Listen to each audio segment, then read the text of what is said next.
Hello, 1 2. Hello, 1 2. Sound check 1 2. Hello, 1 2. Sound check 1 2. Hello, hello, 1 2. Sound check 1 2.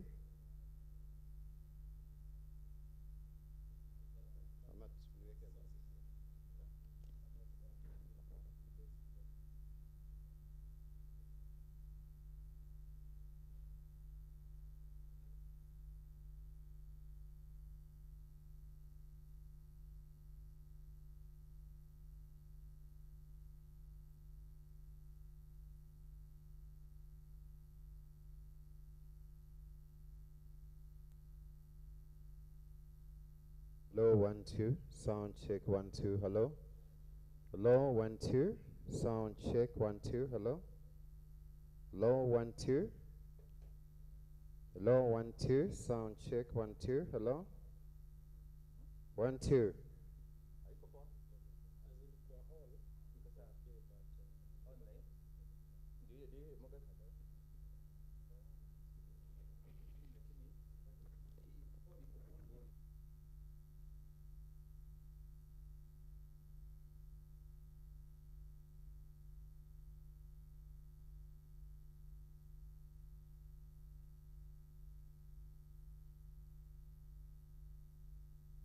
Hello, 1 2. Sound check 1 2. Hello, 1 2. Sound check 1 2. Hello.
Kahash, ziko hapo juu kwa podium.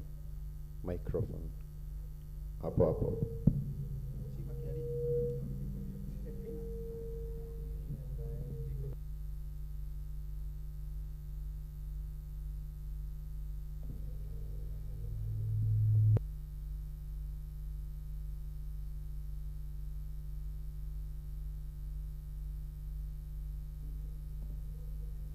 Check.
Check, check 1, 2.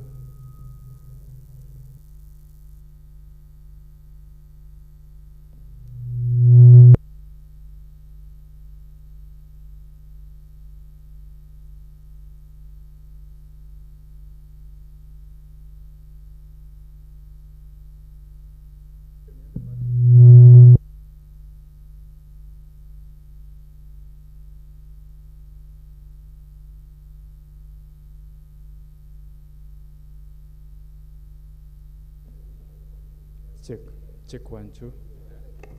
Check 1, 2. Check 1, 2. Mic testing. Check 1, 2. Mic testing. Check 1, 2. Check 1, 2. Mic test. Check. Check sound. Check mic. Check mic. Check mic. Feedback. Feedback. Check 1, 2. Check 1, 2. Check 1, 2. Check 1, 2. Check 1, 2. 1, 2. Sound. Sound check. Sound check. Sound check. Room wax. Sound check. Sound check. Sound check. Sound check. 1, 2. Sound check. Sound check. Sound check. Sound check. Lows. Highs. Sound check. 1, 2. 1, 2. 1, 2. Sound check. 1, 2. 1, 2. 1, 2. 1, 2. Sound check. Check 1, 2.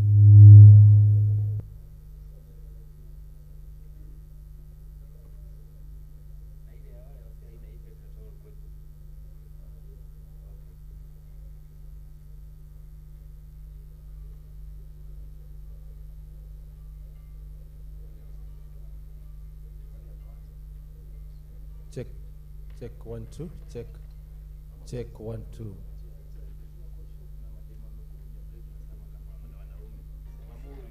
Check 1, 2, mic testing 1, 2, check, check 1, 2, check, check, check, check 1, 2, 1, 2, mic testing. Good morning. Check, check 1, 2. Check 1, 2, 1, 2, mic testing 1, 2, 1, 2. Check 1, 2. 1, 2. Good morning. Check, check, check. My testing 1, 2. 1, 2. Check 1, 2. 1, 2. 1, 2. 1, 2. 1, 2. Check 1, 2. 1, 2. Testing 1, 2. 1, 2. Check.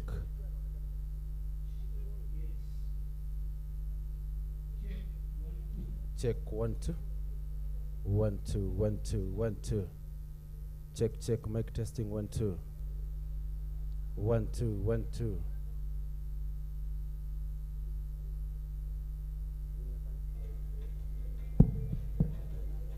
Check mic 1, 2. 1, 2. Check, check, check. Check.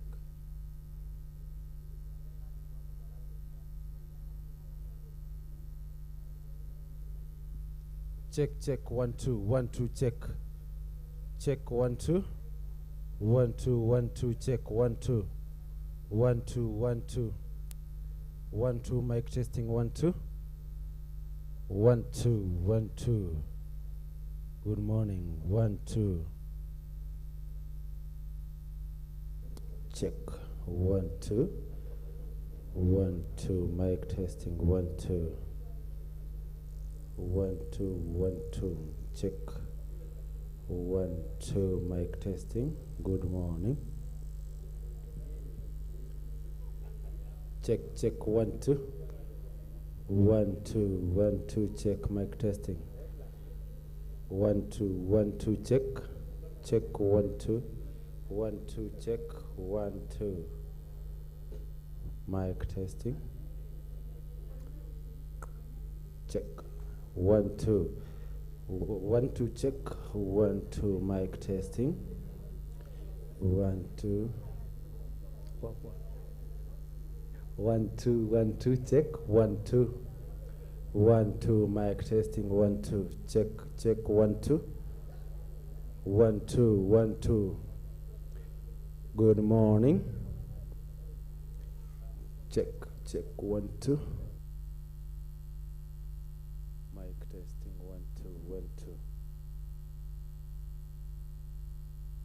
1 2 check, check 1 2, check 1 2, 1 2 check 1 2 1 2.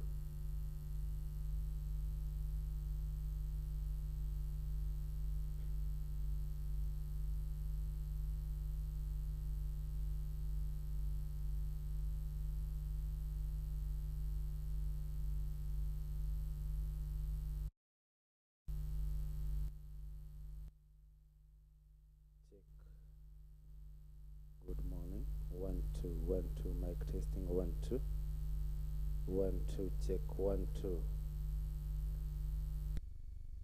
1 2 check 1 2 1 2 check 1 2 1 2 mic testing 1 2 1 2 1 2 1 2 mic check 1 2 1 2 mic testing 1 2 1 2 1 2 check check 1 2 1 2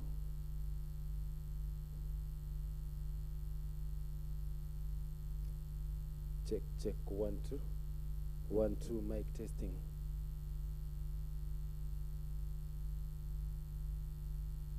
check check 1 2 Check, check, 1 2 1 2 1 2. Mic check, 1 2 1 2.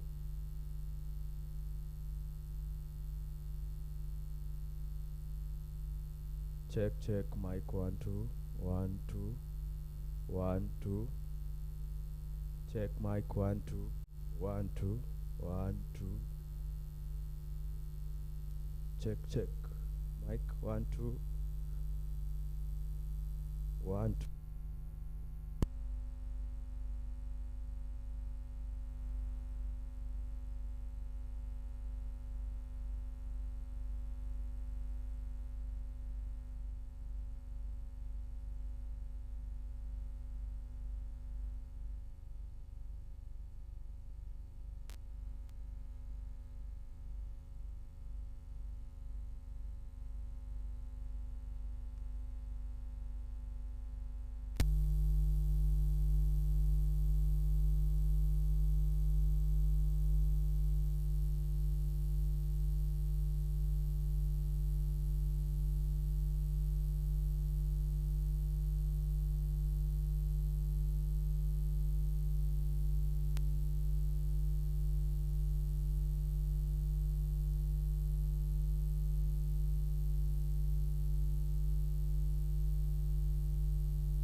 have the keynote speaker who is in the house, and then from there, the program will continue. We need to engage, and the way I saw yesterday is like we needed a whole week to talk, because there's a lot for us to talk about. But because of time and the resources and everything, I think we shall bear with the situation, and then we just go by the program. Can we have the distillers come up here? That is Arika and your team. Just come here so that after the national anthem, the prayer, we do it very fast, and it must be to the point, brief. Right? Let's have you around. So can we all arise for the anthems?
Thank you very much.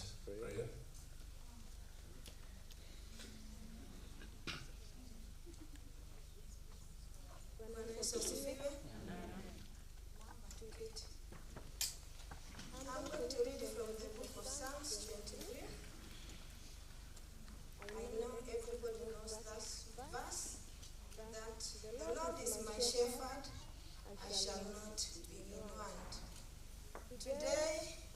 going to preach. My name, first of all, I'm Joyce Nasoko. I'm the preacher of the day. I love the Lord as my personal Savior, and I work here in KISE. Today I'm going to preach from the book of Psalms 23, verse 1, that the Lord is my shepherd, I shall not be in want, I shall not lack. Parents and my dear brethren, if we trust in God, we can never lack. Every time He watches over us. He has been faithful from December to now November, watching over us. So it's upon us every day to trust upon God, and we can never lack. May the good God bless us the remaining days of the year, and He protect us. May we stand up for our prayer. Dear God, we want to thank you for your faithfulness. Jehovah, as we are today trusting upon you for what you have been doing unto our life from January to now November, Jesus. As we wait upon the end of this year, dear God, you have been faithful, protecting us and looking and watching over us every time. We have been walking through many dangers, but because we trust upon you, dear Master, you have been faithful, watching over us, my God. And I want to thank you for this day. And as we start today, dear God, we want to ask for thy favor, and you still continue watching over us, oh God. We thank you for this day. Thank you for KISE. Thank you for participants. Thank you for our visitors who are already coming and who are on the way coming, dear God. May you protect them, dear God. We thank you for this day. We ask you in your name, dear God, that you may walk through this day. And as we see the end of it, my Savior, we shall not forget to thank you and glorify your holy name. Thank you for good things that you have done, dear God. Thank you for the love you have for KISE. And I know, my Father, KISE is a special institution. And because you love KISE, dear Master, you have set people aside for KISE, dear God. And we thank you, my Father, for KISE. Thank you for our participant of today. We commit them unto your able ones. My Father, start with us. In Jesus' name I pray and believe. Amen. Tumpigie Yesu makofi. Wawabari.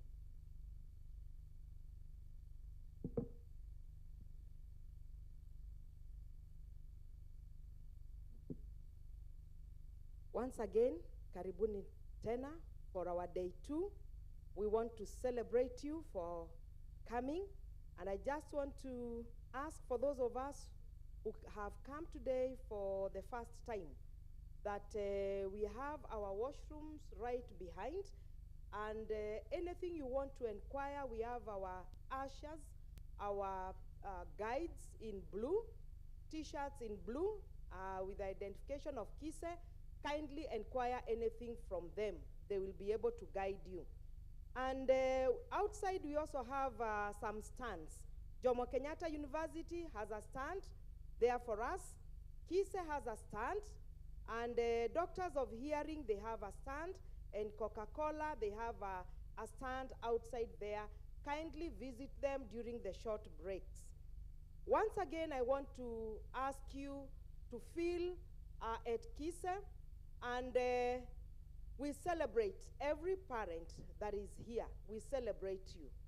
We celebrate every teacher that is in the house. We celebrate the NGOs and everyone else that is here, the media houses. We celebrate you.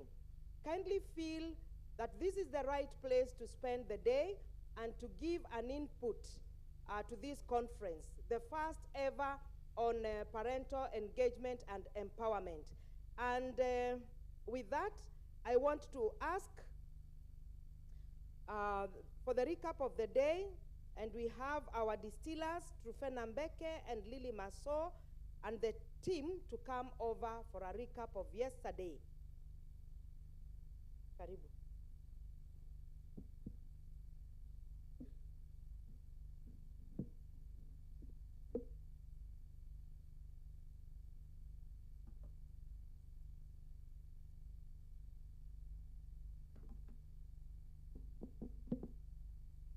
morning, everybody. God is good, and all the time. My name is Lily Maso. I'm a lecturer here at KISE in the Department of Hearing Impairment and Communication Difficulties. I'm one of the distillers, and I'm going to give you a recap of our day one, which is yesterday, 23rd. We will be given a comprehensive report later in the evening. So our day one started with the national anthem, the East African anthem, and prayers. Then we had our keynote speaker, Sylvia Mora, from Andy Speaks, who highlighted the following issues among others. She said that raising of children with special needs is expensive, and therefore parents need support. There is need for advocacy, and that we should speak for our children. There is need for psychosocial support, which is important for both parents and children with special needs and disabilities. Equity is key, because this is where we meet the children at their point of need. And then she also said parents must be involved in everything about their children, because they understand their children better. After our keynote speaker, the conference was officially opened by Dr. Juan, the PS Education, who was representing Honorable Mashogu, the CS Education. He read the CS's speech, which stressed on the following. KISE, to be supported to be an autonomous institution. That is, KISE will be supporting counties on devolved services. SNE course has been incorporated in teachers training colleges as a compulsory unit to enable teachers to handle learners with SNE. KISE will be a centralized production, procurement, and distribution center of resources and materials to schools. KISE will provide data on SNE to inform government policies.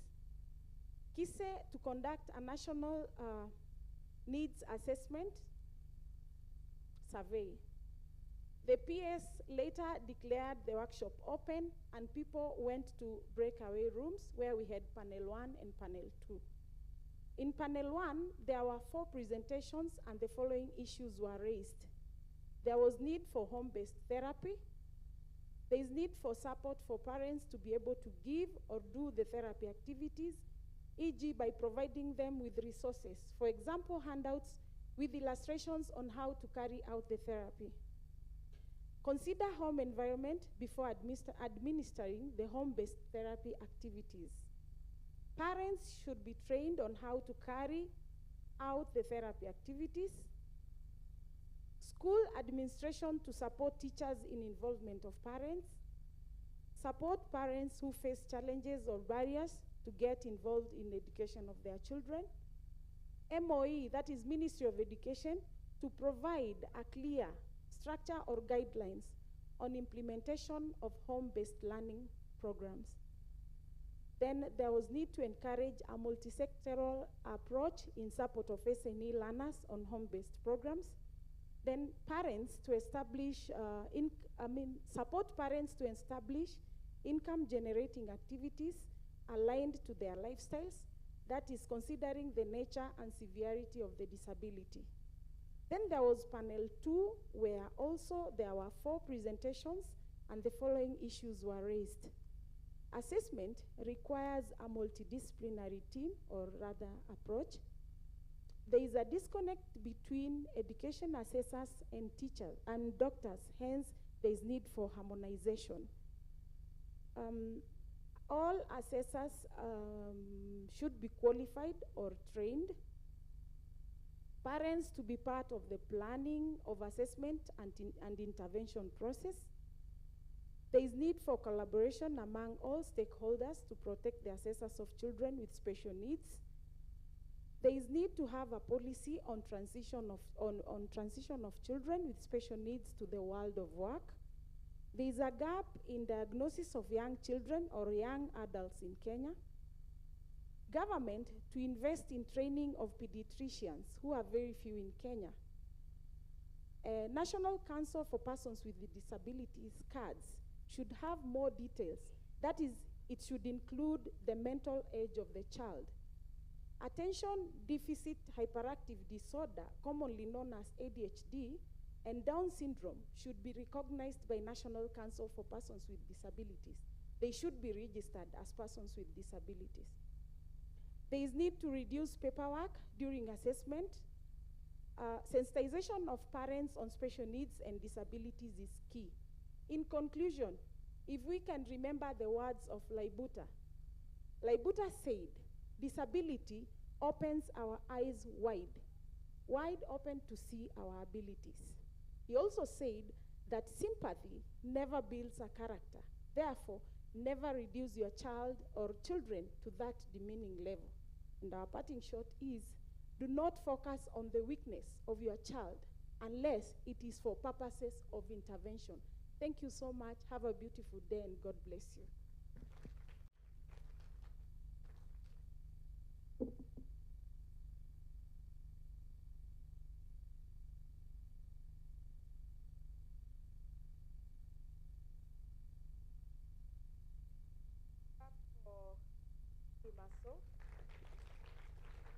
I think that team seated right at the back there, they were able to capture most of the key things.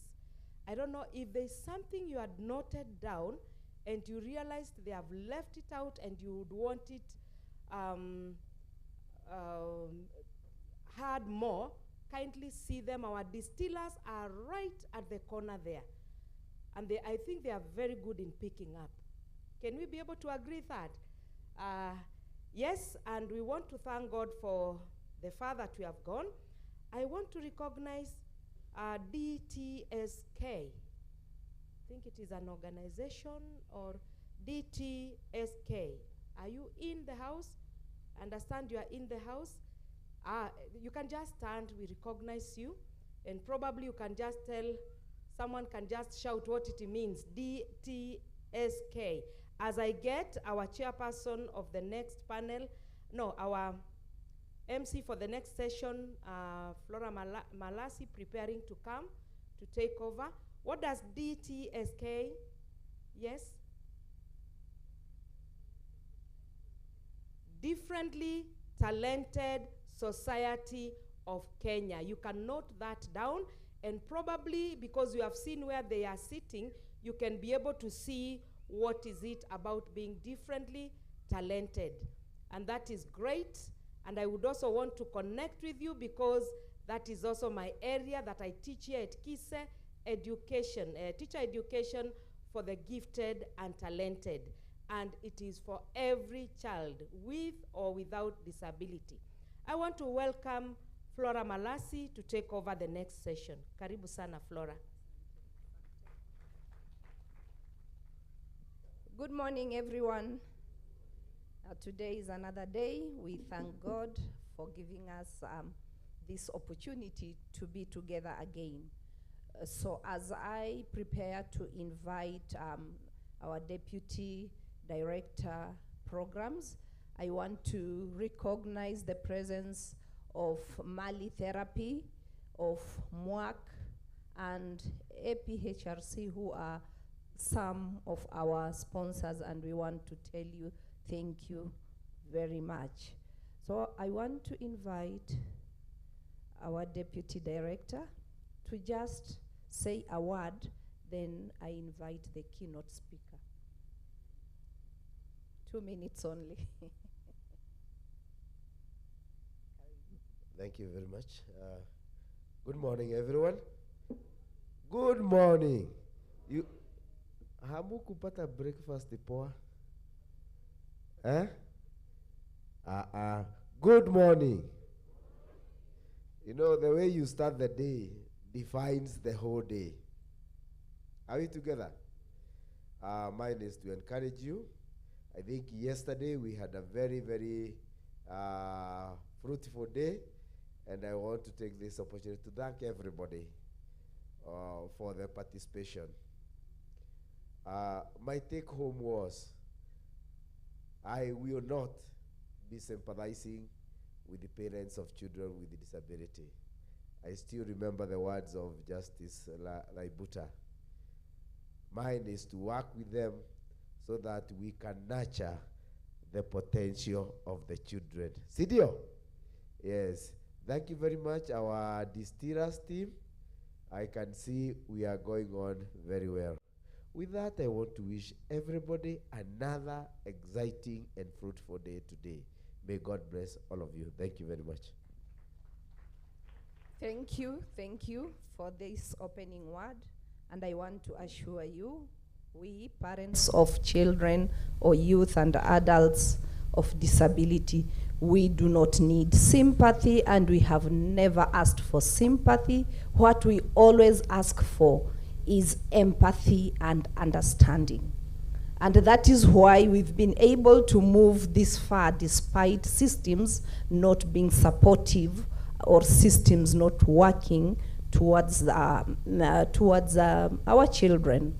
I want now to take this opportunity to invite our keynote speaker, Jonathan Metet. Karibu na utuongeleshe. Hey, you can't clap for him as he comes up. Yeah, karibu sana.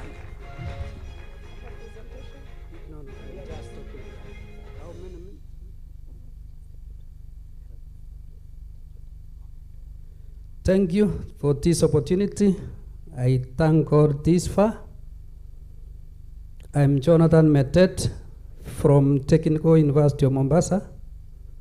I'm the Disability Mainstreaming Champion at the university. Also member Disability Mainstreaming Committee. I am also a parent of a child with disability. My daughter lost hearing after a long battle with illness due to ENT complication. We traveled several hospitals in Mombasa and Nairobi, spent a lot of resources here and there, support from friends, colleagues, and family. And I'm also the founding chairman, Pamoja Parents for Deaf CBO in Mombasa, also board member representing special needs, St. Paul Charera Special School in Kericho County. That is where I come from, Kericho County, working in Mombasa, and I stay in Kilifi County. I'm also from Bomet. So all those counties where I serve, those are where I come from. But in my advocacy, I do national and international advocacy on matters of disability, all areas, including admissions, everything. So you will always find me every day on Facebook under Jonathan Metet. Maybe there are some who have heard of me. I've also been had a discussion at KBC, able differently. Maybe you can check later on. You can hear the story. Recently also, I was appointed by the county government of Mombasa as a technical working committee member drafting the disability mainstreaming policy for the county, representing academia and Technical University of Mombasa. I was also privileged because I am also a parent of a child with disability, and that is inclusion that we have been fighting for. And that I believe when we are on the table, we'll be able to bring the things that our children experience on each and every day.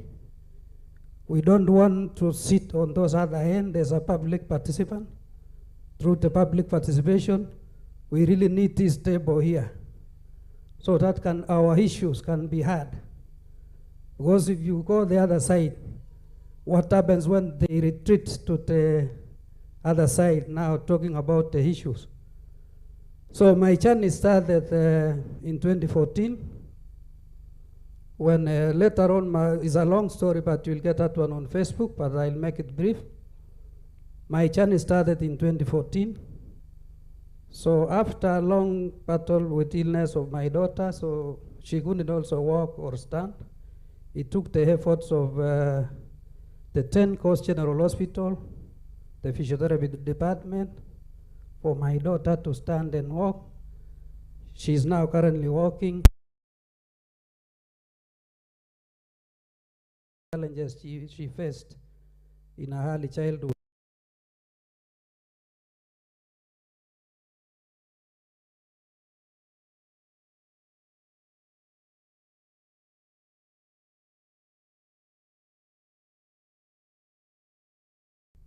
Because of the disability.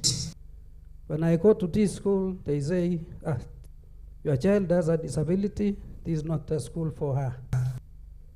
So that is when I decided now that I need to advocate for others, not only the hearing impairment, but all categories of disability. So I started advocacy for the last 8 years, and I've been doing so on voluntary basis across the country, using the social media and the network with the National Council for Persons with Disability, the head office, the disability officers at the county level, like Julia Drua in Mombasa. We are working closely, so in Kilifi and other counties. Even yesterday, I was also following a case of a student with hearing impairment from University of Eldoret. He had challenges, he didn't have the hearing aid. So I told him to go to the office in Uasin Gishu. I told the guy to, when you get there, tell the officer to call me. We made arrangement, and then the officer called me. I told her to assist the student to apply for the assistive device from the National Council. So it is a challenge if you don't have networks, such kind of networks.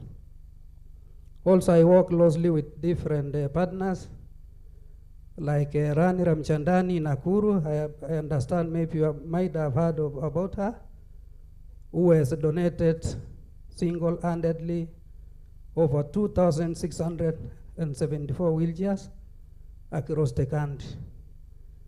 So we need to clap for such people who supplement government efforts, because what they are doing is supplementing the government efforts in the assistive devices and all other areas.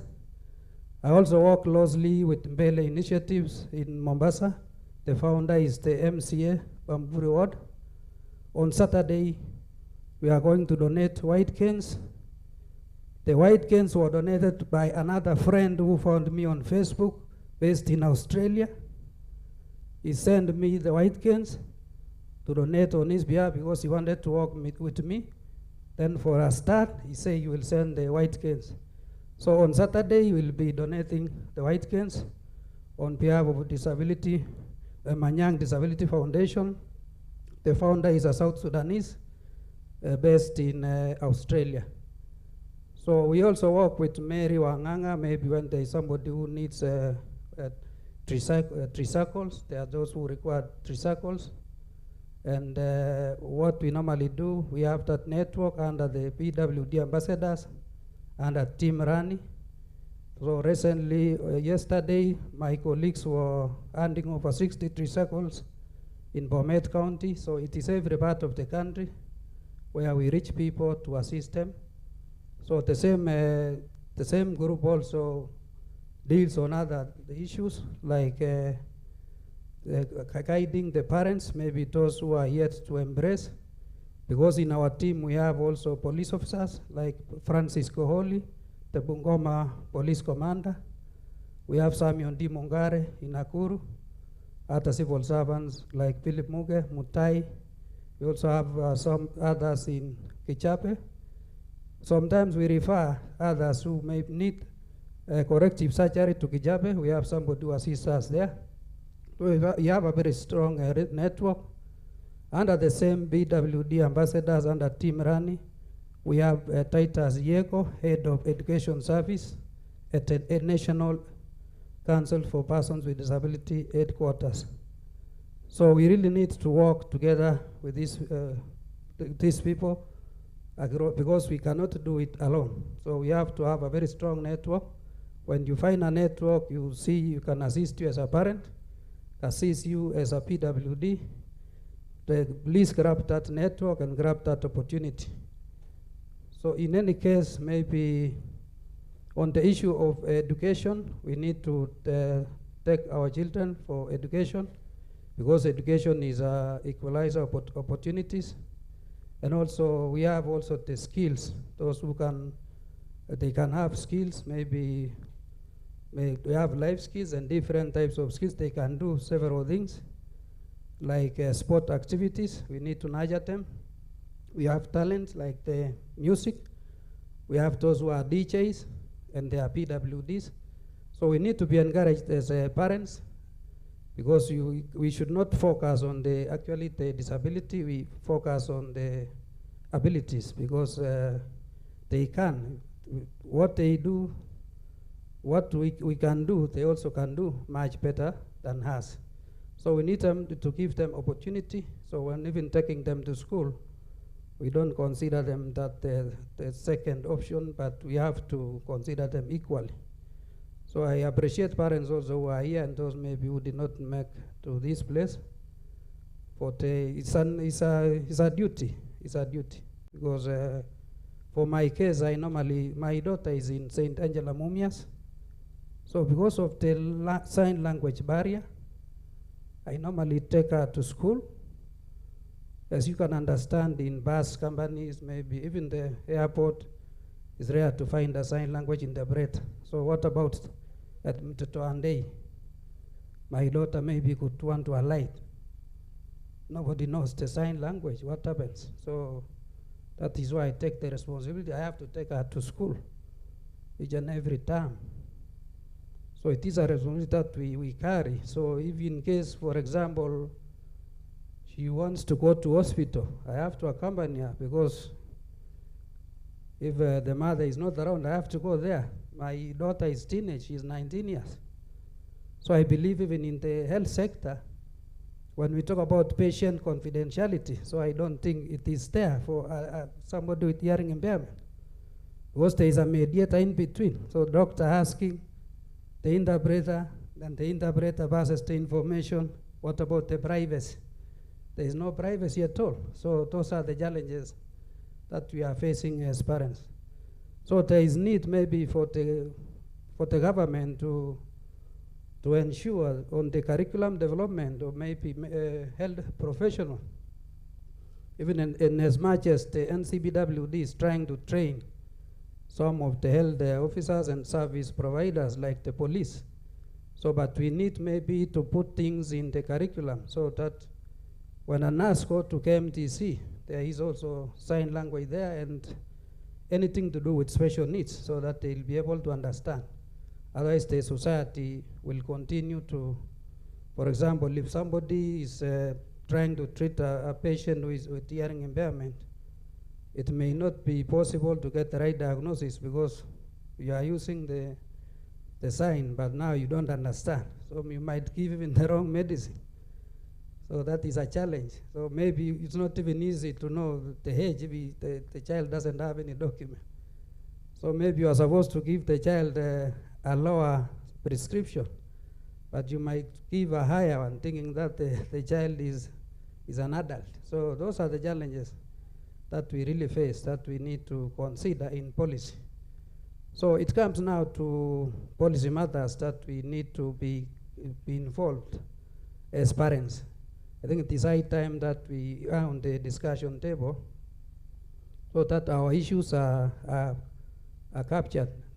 Previously, when there was appointment of the education task force, I had advocated for inclusion of parents of children with disability. I even talked with my schoolmate, Honorable Sangok, and he actually assured me he was taking the message to the president. So I don't know the composition. Maybe one of us was a member, but that is what I was really fighting for, because a parent of a child with disability is the one who understands the needs of a child.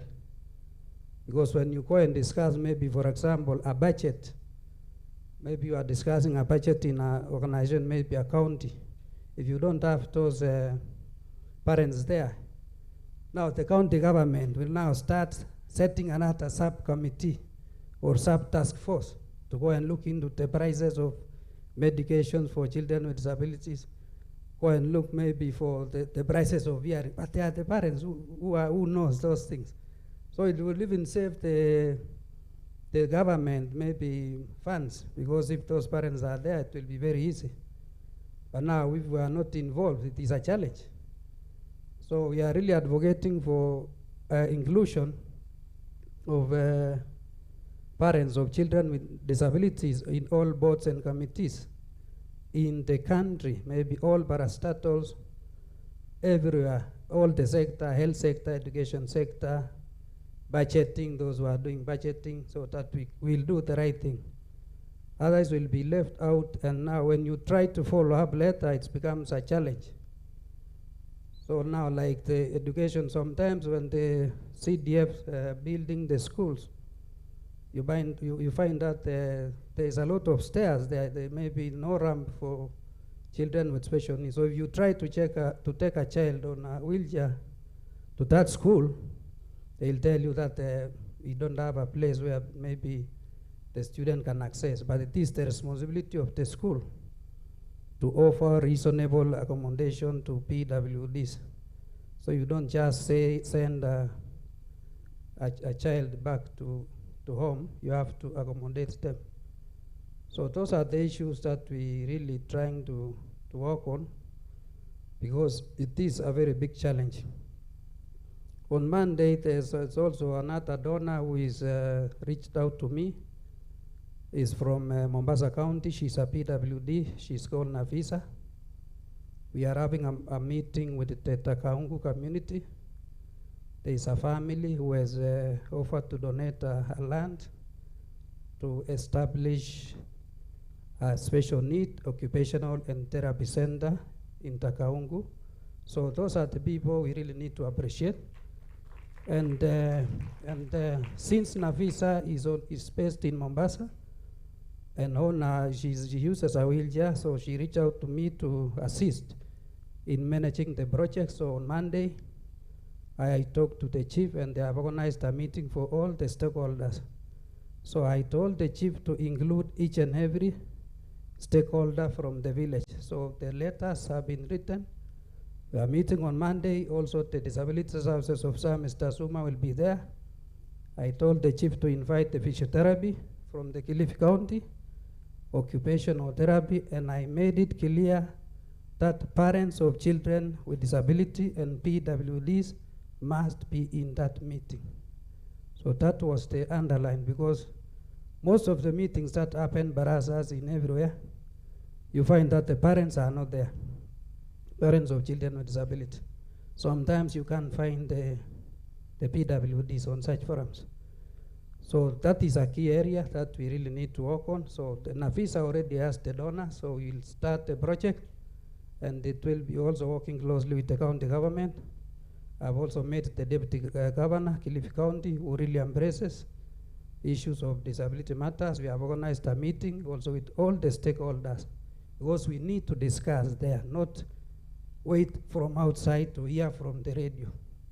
Us as parents, we need to be involved so that we can get the right things done. So already I talked to the Disability Services Officer, Mr. Matthias Suma.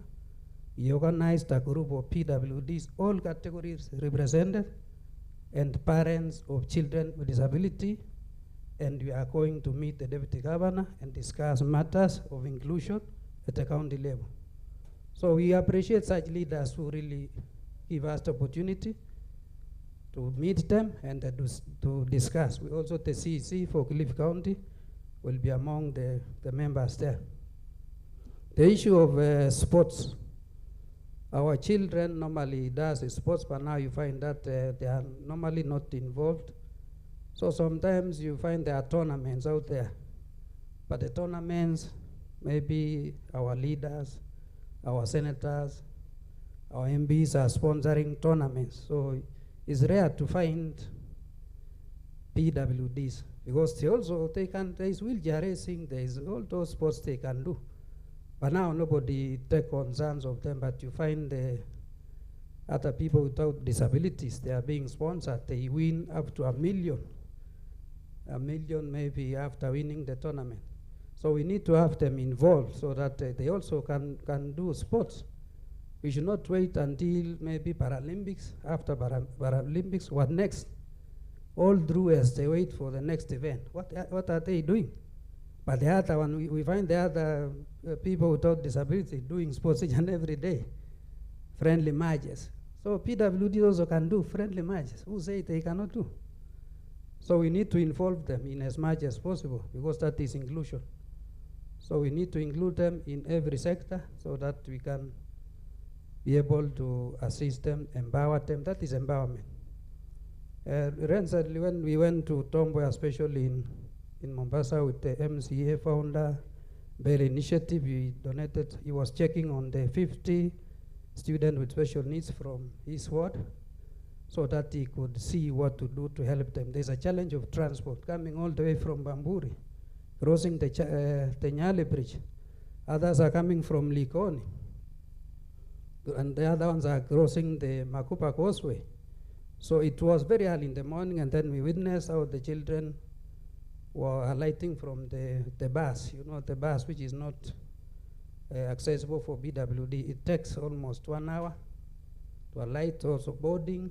The bus also takes time. So actually, so in that case, the MCA actually saw the need of actually supporting the children so that in case of maybe transport, there is a way, because we witnessed other parents, about not less than 10, when they come to school, because of the expenses, maybe bringing the child to school and then going back. It's very expensive. Sometimes a matatu, 10 matatus would pass you because you have a child maybe with disability, maybe on a wheelchair. So the parents would stay at school from the morning when their children are being taught at the school until that time, that is 12 p.m. when they now go back with the children. Remember, they are not doing anything. They don't earn anything. If the school had the capacity to employ them, we would tell the school to consider them. But now the problem is the budget.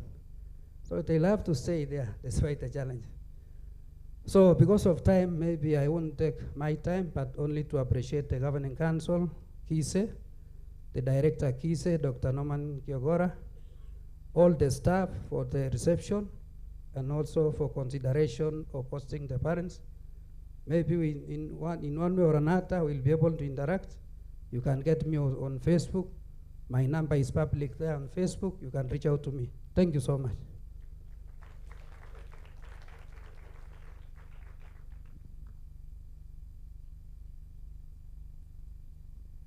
Thank you very much, Jonathan. And let us applaud them better than what we've done. And our band seems to be sleeping.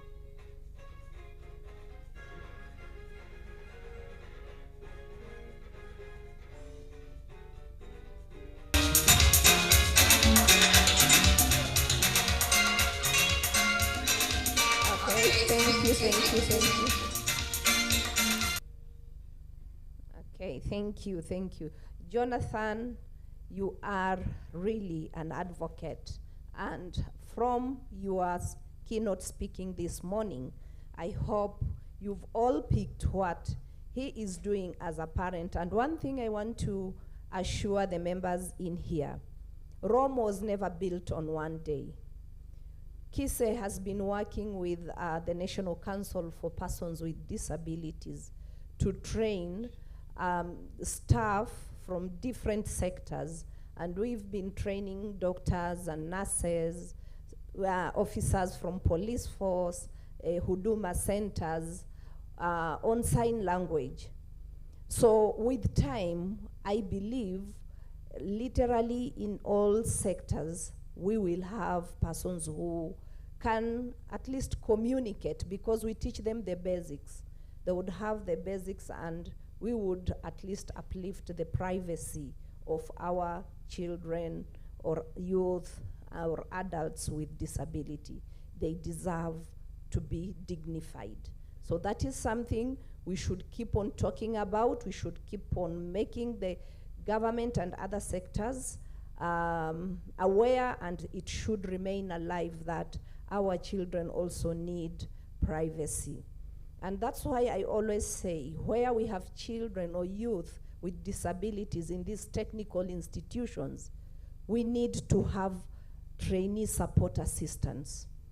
In schools, we need to have learner support assistants so that parents would not just be trapped in schools because their children don't have people to take care of them. And that is something, as Kenya Institute of Special Education, we are really advocating for, that learner support and trainee support assistants should be availed so that our children can also learn and the parents can be at peace.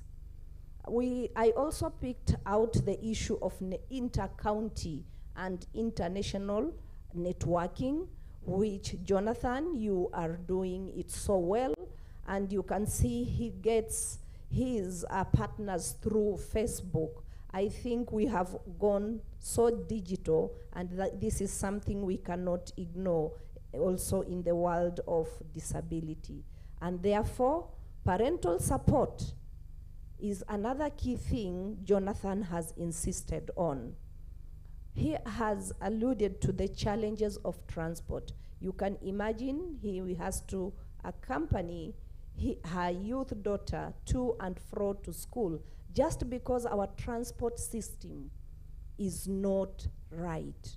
If only we can improve on that, then our children can move from point A and to point B without us really having to be there with them. And the safety measures have to be upgraded.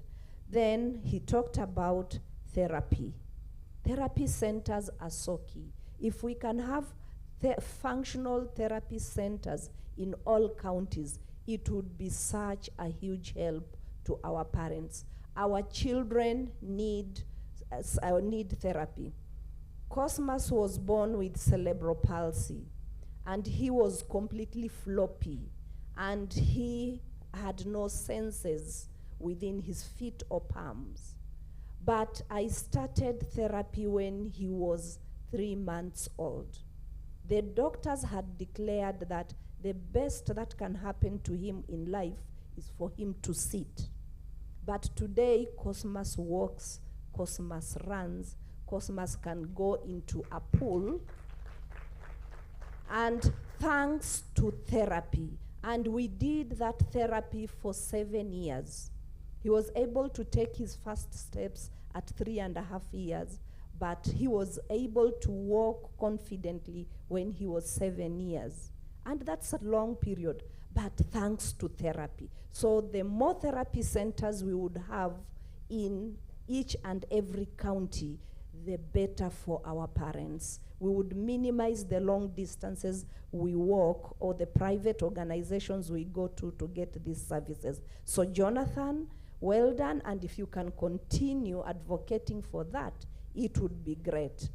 The educational provisions are not yet very supportive to our children. Our keynote speaker has alluded that they are doing discussions on inclusions so that schools can be more accommodative. Yes, the physical environments are really not adapted to suit our children, and that makes it very difficult for some of them to access schools. Finally, he talked about sports. KISE has picked the issue of sports with such great vigor and passion. We are looking for donors and support so that we can come up with an international sports field within KISE, which would be adapted right from the start, so that we can have our children participating in as many sports and games as possible. So that plan is already on the way, and soon we would start building that particular sports center within KISE environs, where children with disabilities can grow their talents. And they also need the aspect of leisure. So once they start participating in sports, we would also bring other leisure activities, and our children would also be able to relax and enjoy life. So lack of all these things would always make us continue advocating and creating awareness. So thank you very much, Jonathan, and continue doing what you're doing. Network with many more other parents. And I can see there is a member who has seriously raised his hand, and I think I'm going to recognize him and ask our protocol people to help him with a mic so that he can raise the issue he wants to raise. So as we wait for him to raise his issue, the panel, the round table panel members to start preparing. You'll be the next people on the floor. We have 7 panel members who would just come to the round table in a few minutes. Your time. Good morning. Good morning, parents. I'm too happy to be here. Now, I'm David Karani. For those who are not here, yesterday, they had gone to the next, we had 2 panels. So for those who had gone to the other panel, I had introduced myself as the chair of the board of the school here in KISE, the preschool here in KISE. And also at KISE, we had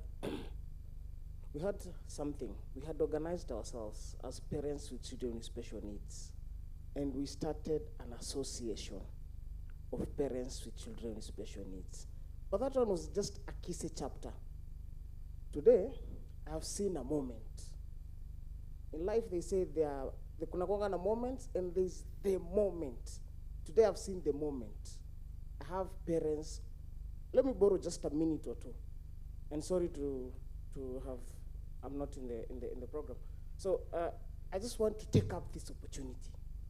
Today, we have parents all over as in all 47 countries are represented here. We have people from the ministry, we have people from the council, and we have parents who are passionate.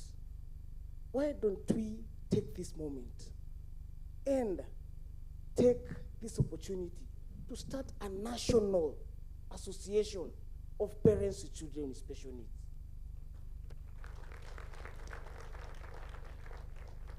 So that we can have members from all the 47 counties. And when we start this, anywhere we go, we'll be saying this is the Parents Association that was started from KISE, the 4th Parental Engagement Conference. And you'll have legit, utatembea ofisi yote ukiulizwa, where are you from? This is a team that was started with parents who are here, over 500 participants. There's no other moment we'll ever get to have parents in this room. Wamejaa hivi wazazi wote. It is for us to take up this opportunity. And sorry to diverse, tumetoka kidogo, but tukipata hii kitupita, we will never get another opportunity like this. Is a golden opportunity. So it is for us to organize. We have people who are doing beautiful things in, like now, in Mombasa. But now that's anafanya peke yake. Angepata sisi wote tukue nyuma yake. Akitembea tunasema tunatembea sote. Because their officers will go and they'll ask you, who are you? Utasema nini? I'm representing who? Utaulizwa where ulipitisha wapi, ulichaguliwa na nani? But today here, we have the power. Tuseme leo tunataka tuanze national association. Mr. Nini is talking about CBC. A CBC task force. Wapi mzazi ule ana nini maneno ya watoto walemavu pale? Hakuna.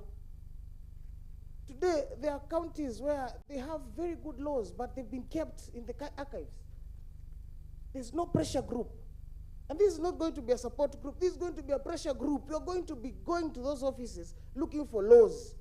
Kwa sababu tuko na support group mingi zile tunasupportiana, which are not bad. They're very good. But this one, we want to start it, to go out there, to go to parliament. Do a law there. Tuweke sheria ile wazazi wameweka, wametembea, wamejua. Hii sheria ni yetu, sisi wenyewe. Sisi ndio tuko na watoto, tunajua pahali tunahitaji. So it is the moment. I met with very good people who are willing to put out even their time to start a national movement. And we can say, today, we have distillers here who are going to take these minutes. Hii minute inaenda mpaka wapi kwa ministry. Hii inaenda mpaka kwa education. Wakisema wazazi walichukua muda na wakasema wanataka kuanza association yao. Okay. Will that be wrong? Yeah. Thank you, David. I think you've made the point. Thank you. But can we take a moment? Yes. I know we have a very tight schedule. Yes, we'll create a moment so that now you can sit and agree and see how best you can come up with a team that can coordinate the inception of the National Association for Parents with Children with Disability. Thank you. Because now, it would be best if we do it now, after that powerful speaker coming out. Yesterday, Laibuta told us here, it is our moment. Yeah. We cannot be here. And I'm sorry, to do this. No, it's okay. We've had you, and I wish you would also give an opportunity to another parent, because I've seen one hand here, and the last one is that lady who is just next to you, because we have to keep time. And I think there'll be many more opportunities because we have a round table, so that after the round table, you can also raise other issues. So I'm only taking two more. The lady who is standing there, and Jane, and we end the session. Morning. And make it short, kindly. I'm Chepkori Rispa from Kericho County. I'm happy to be here. My issue is, we need time as parents also to raise some issues we are undergoing in the village. For you people who are present here, we have a lot of we have managers, we have specialists, and all those other people. We can cheat ourselves as we represent ourselves here. I might be able. I can travel from Kericho to Nairobi to undertake this seminar. And there is somebody in the society who has a child. He has never been told of anything, any way forward, and who can raise all these alarms if we can only take a seminar without us parents being given a chance. So that somebody from Kwale can tell us the challenges the parents are undergoing there. Or even somebody from Kericho can say what a parent from Kericho is undergoing. We have to raise the issues, because you people, we have the very nice distillers here. They can write down, they can push these things forward. So I beg you, madam, with your program, we are not interfering, we are sorry for this. But give us time as parents also from different places for us to raise the alarm. Point taken. Point taken, and we shall go back to the drawing board and see whether we can create an opportunity to give parents a moment where they can vent out, where they can bring out all what they are going through. So point has been taken, madam. I hope, Madam MC, you'll allow me to take more than 1 minute. 1 minute. 1 minute and a half. Starting with Mr. Karani's comments, I'd like to inform you, and I hope you're listening, there is a parents' association that exists, and it does a lot. I'm part of it. I know Jackie Mathaga and ladies who I'm seeing here, I know Karen is part of it. I know Mr. Kilavi is part of it. So instead of starting another movement, let's join the one that's already existing, the one that has the ears of the National Council through Sylvia, who belongs to it.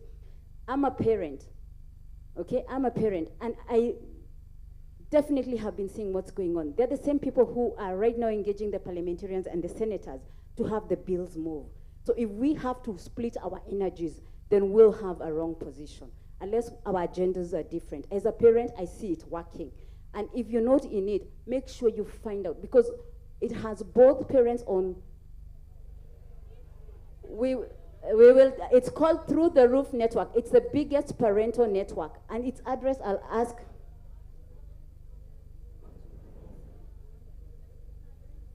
It is a parents' association. It has parents only, and it has no political agendas.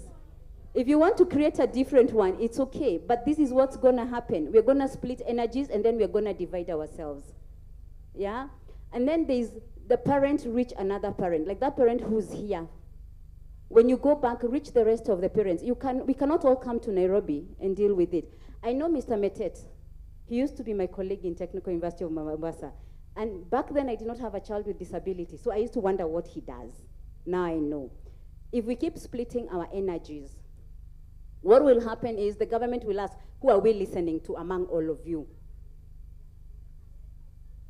That is because whoever is your representative on the ground, or you're not part of even your local network. Okay.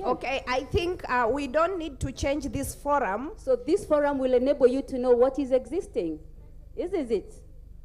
We are all here to learn instead of start and split energies. How about we learn what is existing? Okay, thank you, Jen.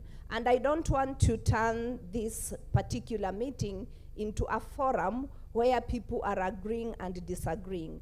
I think the objective of KISE bringing us together here is to get to hear the voices. And already what I'm picking from the ground is there is either a disconnect or lack of information. Remember, information is power. And the moment this information reaches literally to all parents in all counties, then it becomes easier for us to coordinate and network. So one thing we have known is there is a powerful organization known as Through the Roof, which is for parents. All what we need to know, who are the directors or the coordinators, and as it began, what were its objectives. Once we are able to know their objectives and we agree with the objectives within the 47 counties, then that can become our national body to represent us. And that is why we are here. And if that is not agreeable, you can still seek for a different forum where now you can sit and come up with this particular association.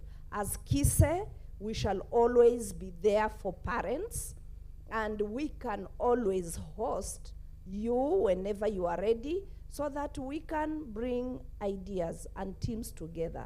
So at this particular point, that is a point where we have noted we need to come out stronger and have a unified association which is acceptable to everybody and which would be having the interests of an individual. You will forgive me, David Karani. I will not give you another opportunity, kindly, because we have to move as per the program, and there'll be other opportunities in different forums. Kindly, with all due respect, there'll be other opportunities. Thank you. So now, I want to take this opportunity, and dear parents, let us not become emotional. Let us still remain straight-headed, because we need to achieve what we came to do here. So now I want to call upon our next team, which will be led by our moderator,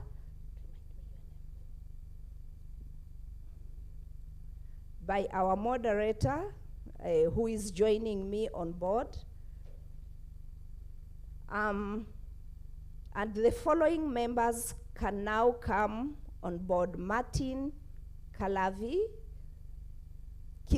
sorry. There he is, a round of applause for Martin. He's a parent and he's in the panel. Our next member of the panel is Jane Muiruri. Jane, welcome Jane with a round of applause. Hey, band. Kidogo tu. Yes, kidogo tu are not very loud. We have people or persons with autism around, children with autism around, so they are a bit sensitive with that high sound. Then the next member is David Karani. I hope I've mentioned that name correctly. Is David with us?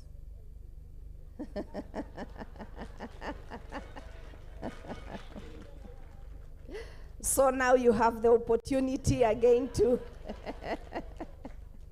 Then the next parent is Jackie Madaga.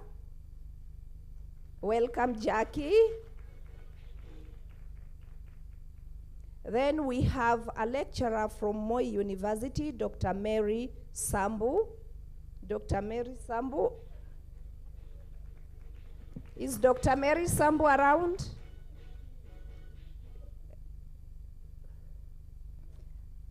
And then we have our head teacher from a special school in Narok County, if I'm not wrong, Amy Tudungo.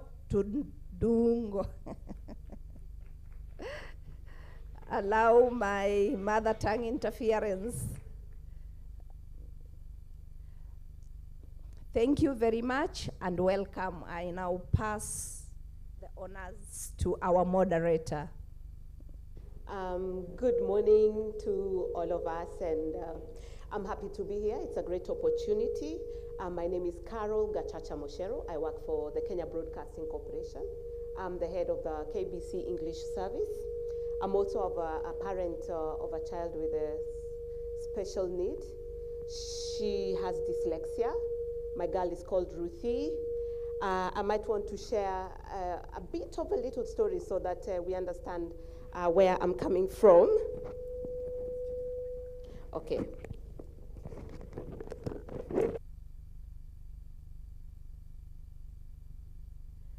Yeah, this is a better microphone. So I have, my daughter has dyslexia, and how I discovered that she has dyslexia is that one day I was at work. I just felt like that I needed to go and visit her in school. It's a day school, but I just felt like going to her school. I found my daughter seated at the back of the class with no book, no pen, nothing, and the teacher was very busy with every other child. So that's when I discovered that my child had a problem. I tried to look for another school, and no school accepted her. So it was a problem. Everyone told me, you know, we can't take in your child because she's going to have bad grades and will reduce our mark for school. You know how KCPE is and things like that. But I thank God for KISE. We came for assessment. We were sent to Kestrel Manor School, a special school in Westlands, and so much has happened to Ruthie. She's not able to read so well. We are on 4-letter words, and she's in now around grade 7, but we are fine. She's such a bundle of joy to me and my family. So I'm joined by other parents and experts who will share with us. So if I can start from Jane Moirori, I would like you to share. Okay. Okay, so our panel, I need to share with us the list of our panel. We have Jane Moirori, who is a parent, Jackie Madaga, who is a parent, David Karani, the parent, Dr. Mary Sambu, lecturer, Moi University. We spoke, I think, also on the last panel we had at the last conference, Eme Tudungo, head teacher, special education, head teacher. Which school is that? They need microphones. Yeah, my name is Amy Tudungo. Yeah. I'm a head teacher of a school in Narok County. It's called Poroko Special School for the Mentally Challenged. Yeah. Okay. Do I still need to talk more about that or maybe later? We'll share some more on that. Thank you. So then we have Christine Mutena. She's a parent. We had skipped you. Karibu sana to the panel. Then we have Martin Kilavi. And yes, I think I've introduced everybody. So if we can, our topic for today is awareness and advocacy. Awareness, a big word, awareness of the challenges of our children, and advocacy on the rights. Our children have challenges, but they have their rights. So on rights of learners with disabilities. Community involvement in inclusion of learners with disabilities and parenting of these children with special needs and disabilities, experiences and challenges, so we are going to share.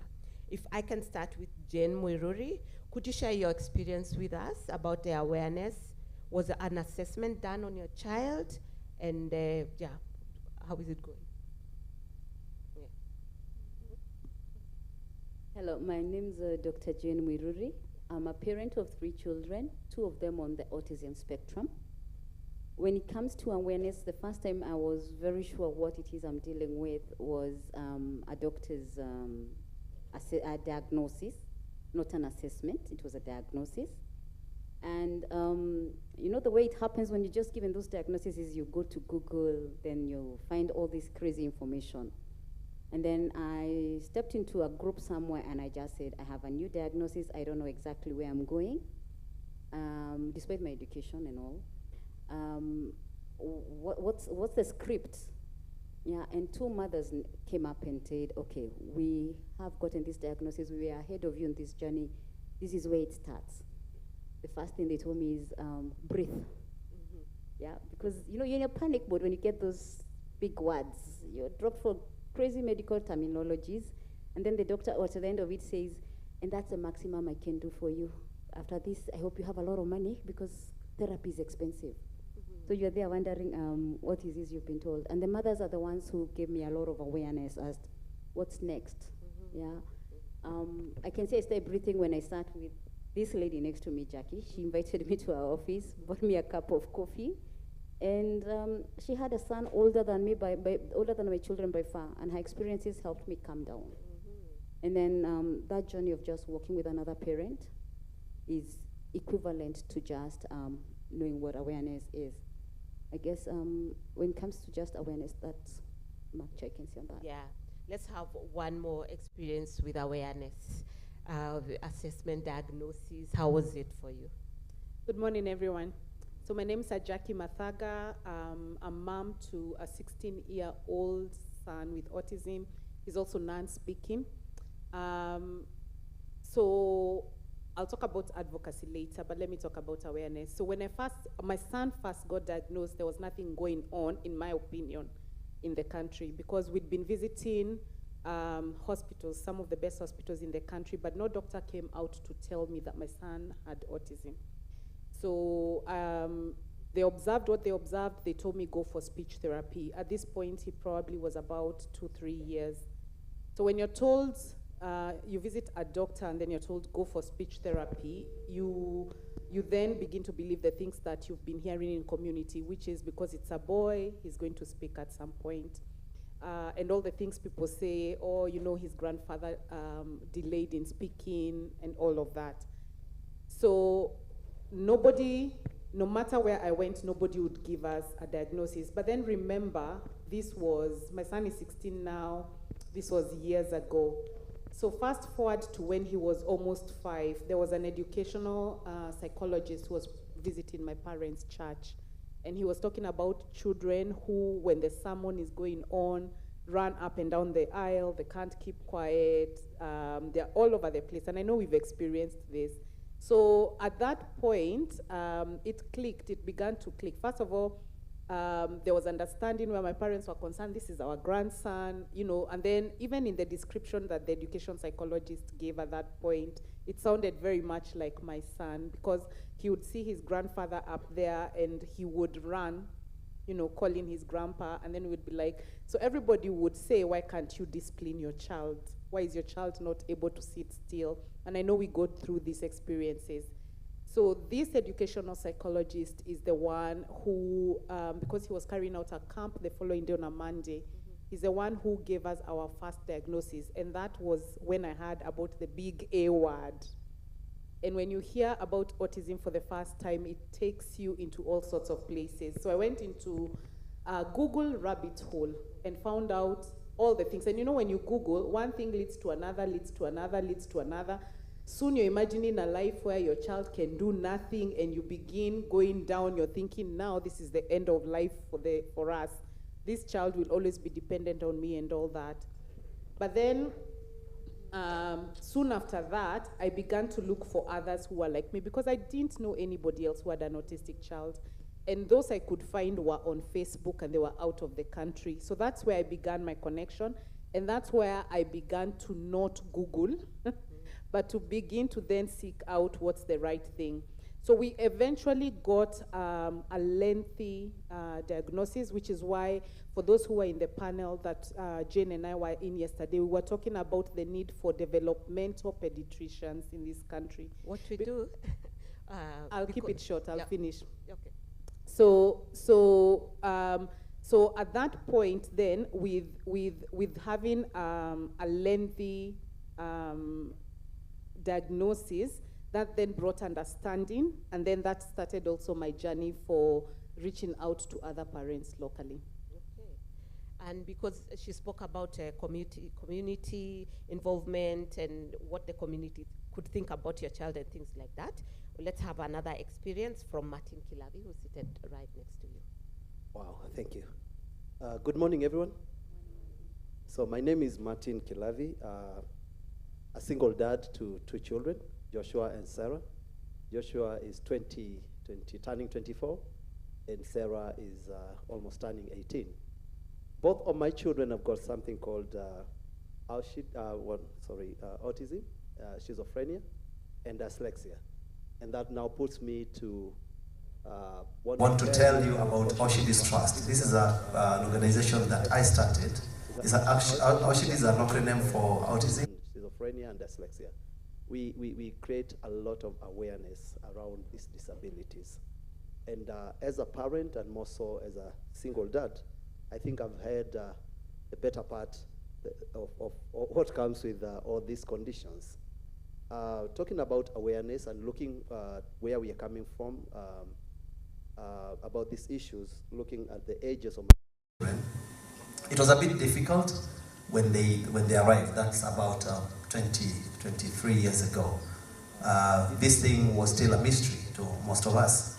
And being a first-time parent, really it hit me so hard. It hit me so hard because there was not much awareness around this, and most of the time it was there was a lot of stigma, which I still believe is still there, surrounding all this. We've been called names. We've been accused of the most weird things like witchcraft and so on and so forth, which as a parent really affects you, right? You know what you go through. And some of these accusations and some of these things, they come from the least expected quarters, the religious quarters, where you may think that help will come from. But not to say much, but we came up with this organization to fight stigma, to educate the community, especially where I come from. People really needed that, especially in the villages, because most of the children are still hidden. They are still looked at as a shame to the community, and the families don't want to expose them. So it's an issue that we may not need to hide our heads into anymore. Bring it out, make noise around it, educate our community, and the parents who are being blessed with such children, to accept them and to bring them out and take them for therapies, like my colleagues have said before, expose them to schools. I had a very rough experience with schooling for Joshua and Sarah, getting a place for them. I'm not sure whether our system is still there, but most of the schools that I visited, they kept on checking on the mean grade, because most of these guys are in business, right? So they want to be seen like the best performing schools. So they do not want a child who comes in and probably influences their mean score to go down. So I've suffered the rejection as a parent, and it hits very hard. It's not a very good place. It's very painful when they tell you that your child cannot come to a school because we are worried about the mean score. Yeah, I've been told Martin. that by a couple of schools. Thank you, Martin. Yes. I think you're leading us to the next point, which will be advocacy on the rights of children, of learners with disabilities, and David is seated right next to me. Perfect. Yeah, and our recommendations, of course, would be that these children be included in schools and things like that, and that the Ministry of Education does much more in educating our teachers on handling such children. What are your recommendations, David? Good morning. I'm David Karani, and a father to a child 8 years old with autism. And the journey has not been easy, but for me, it has been exciting. Getting to be with this boy who's in his own world. Sometimes you see things differently. They teach you how to be patient. They teach you how to enjoy things. I'm sure parents who are here, there are times you get yourselves enjoying very little things from children. Things people would assume. Like when a child says daddy, it's amazing. You can go telling everyone, but everyone is like, what is this person talking about? So for parents, it is usually never an easy journey. And coming together is always the strong point. If you can be able to come together and bring the ideas that you have, despite having the different conditions, because different parents are going through different conditions or different things, but coming together as parents would be the best and is always the best thing, because you have an advantage when you're together in anything you do.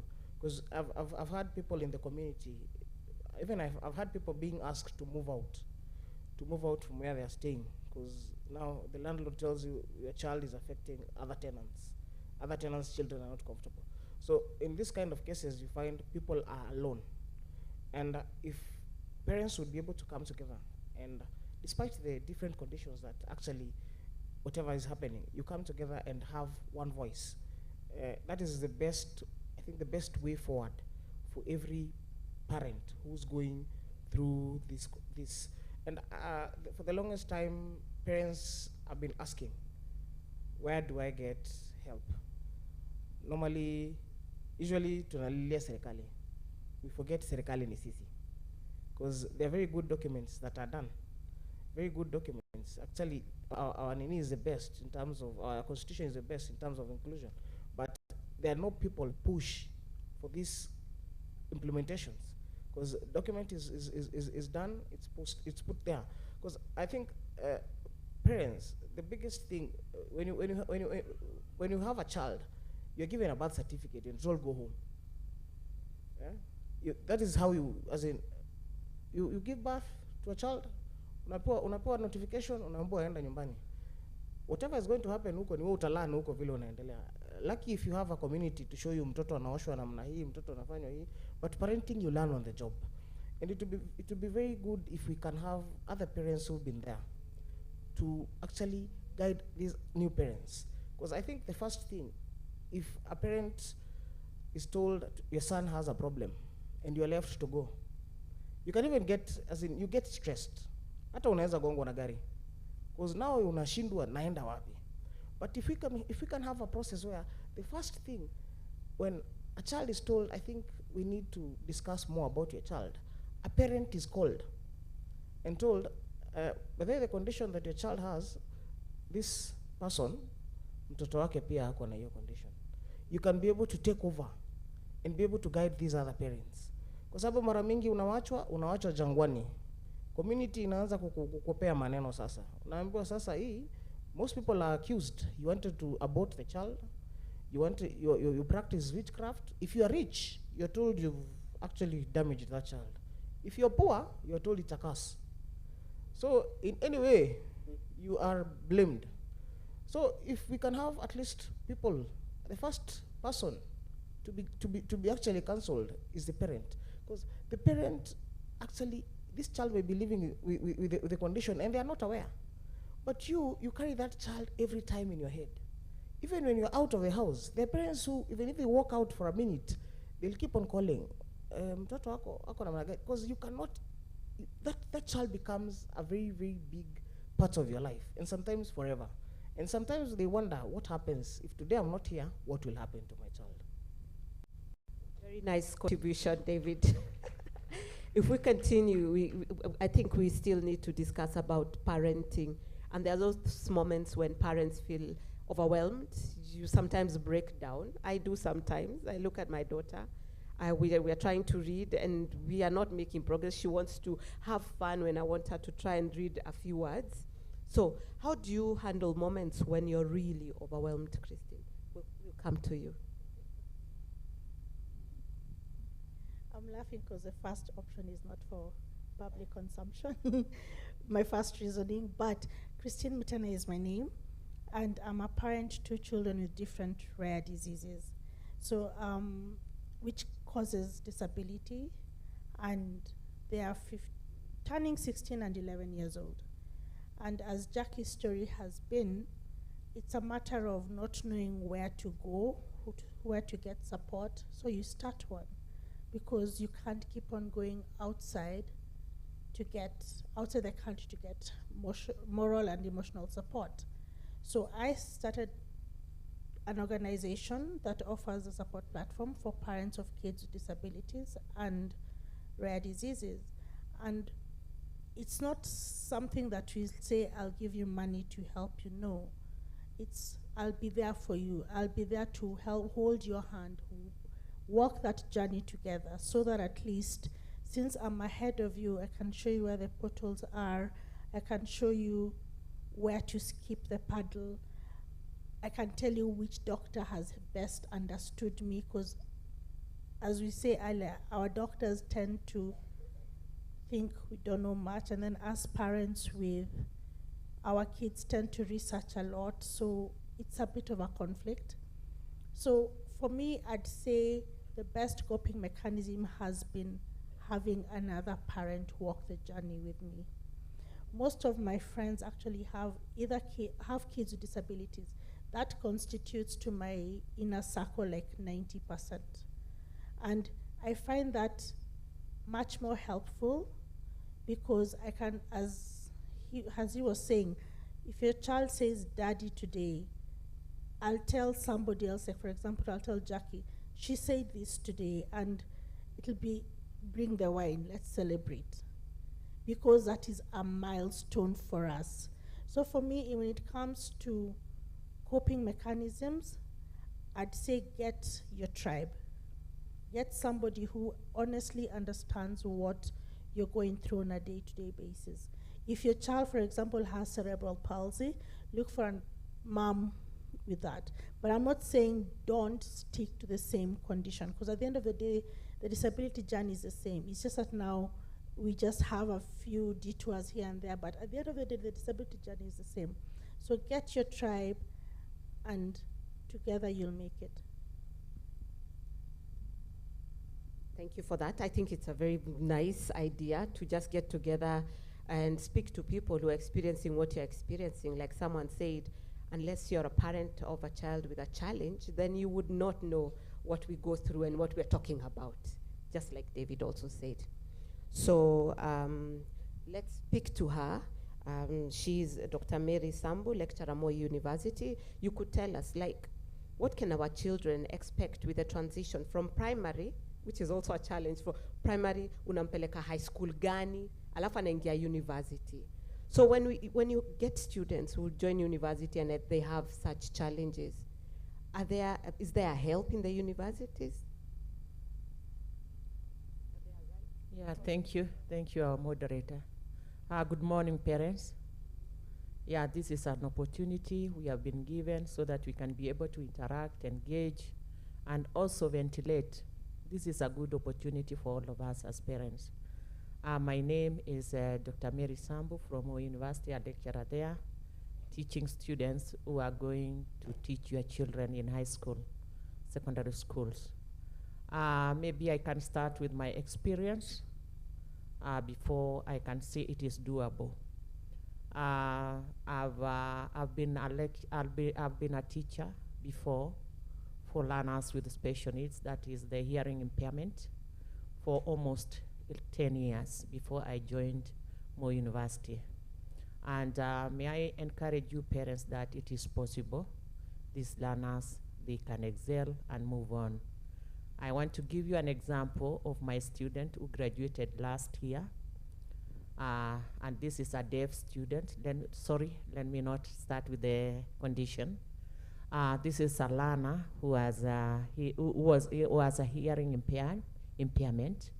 And the way most parents have said that when you see a child telling you dad or calling you dad, actually I was so overjoyed when I saw my student appearing in the graduation list.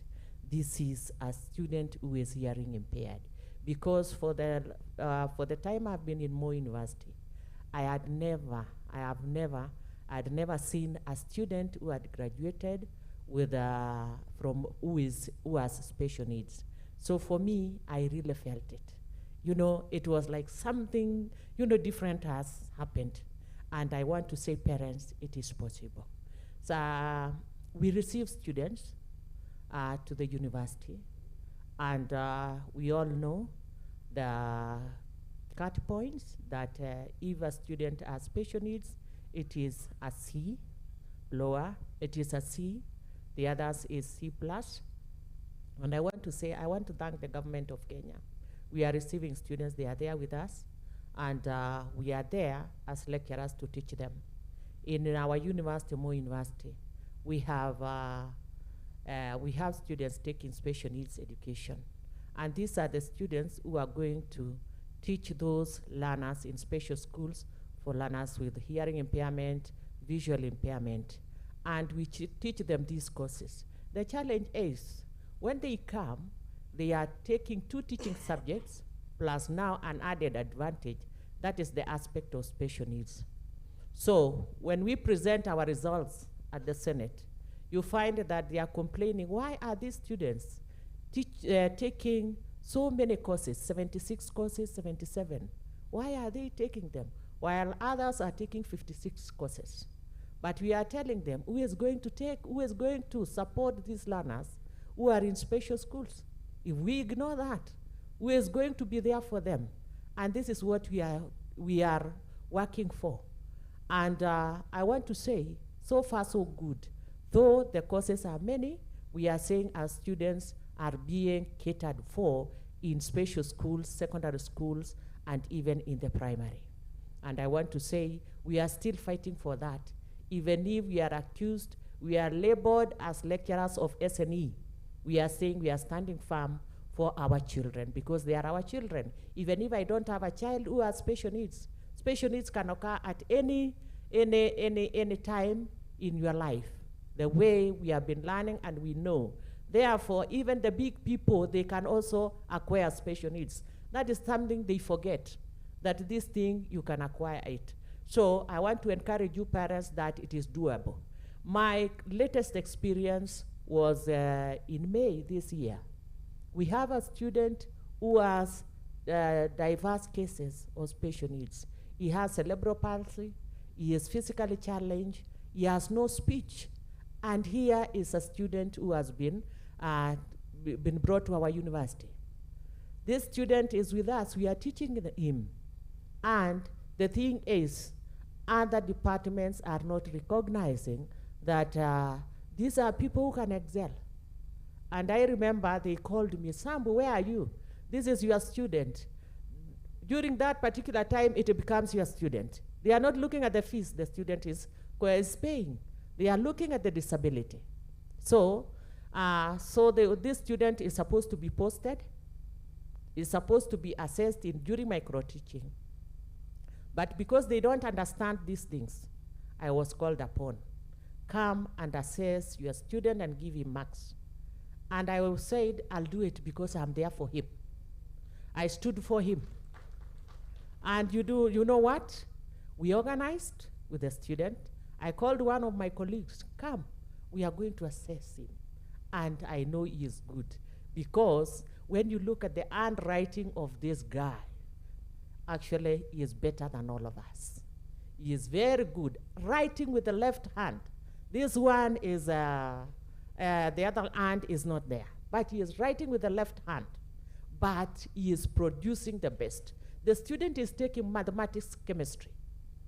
Yeah? You can see, parents, it is doable. It is possible. If we all come together, if we all give them that is required from early beginnings. So we went there. I called a few students. I just picked on them outside there. kujeni tusaidiane hapa. That is the way to go, so that we can be able to give them what it takes. I told them, sit down, as I assessed the student. And the student presented his work on the board. And he was asking them, using sign language, because he has no speech. And he will ask this one, what is this? What is this? A very interesting class. At the end of the day, I gave him the marks, and he passed. Okay? This is the things we are saying.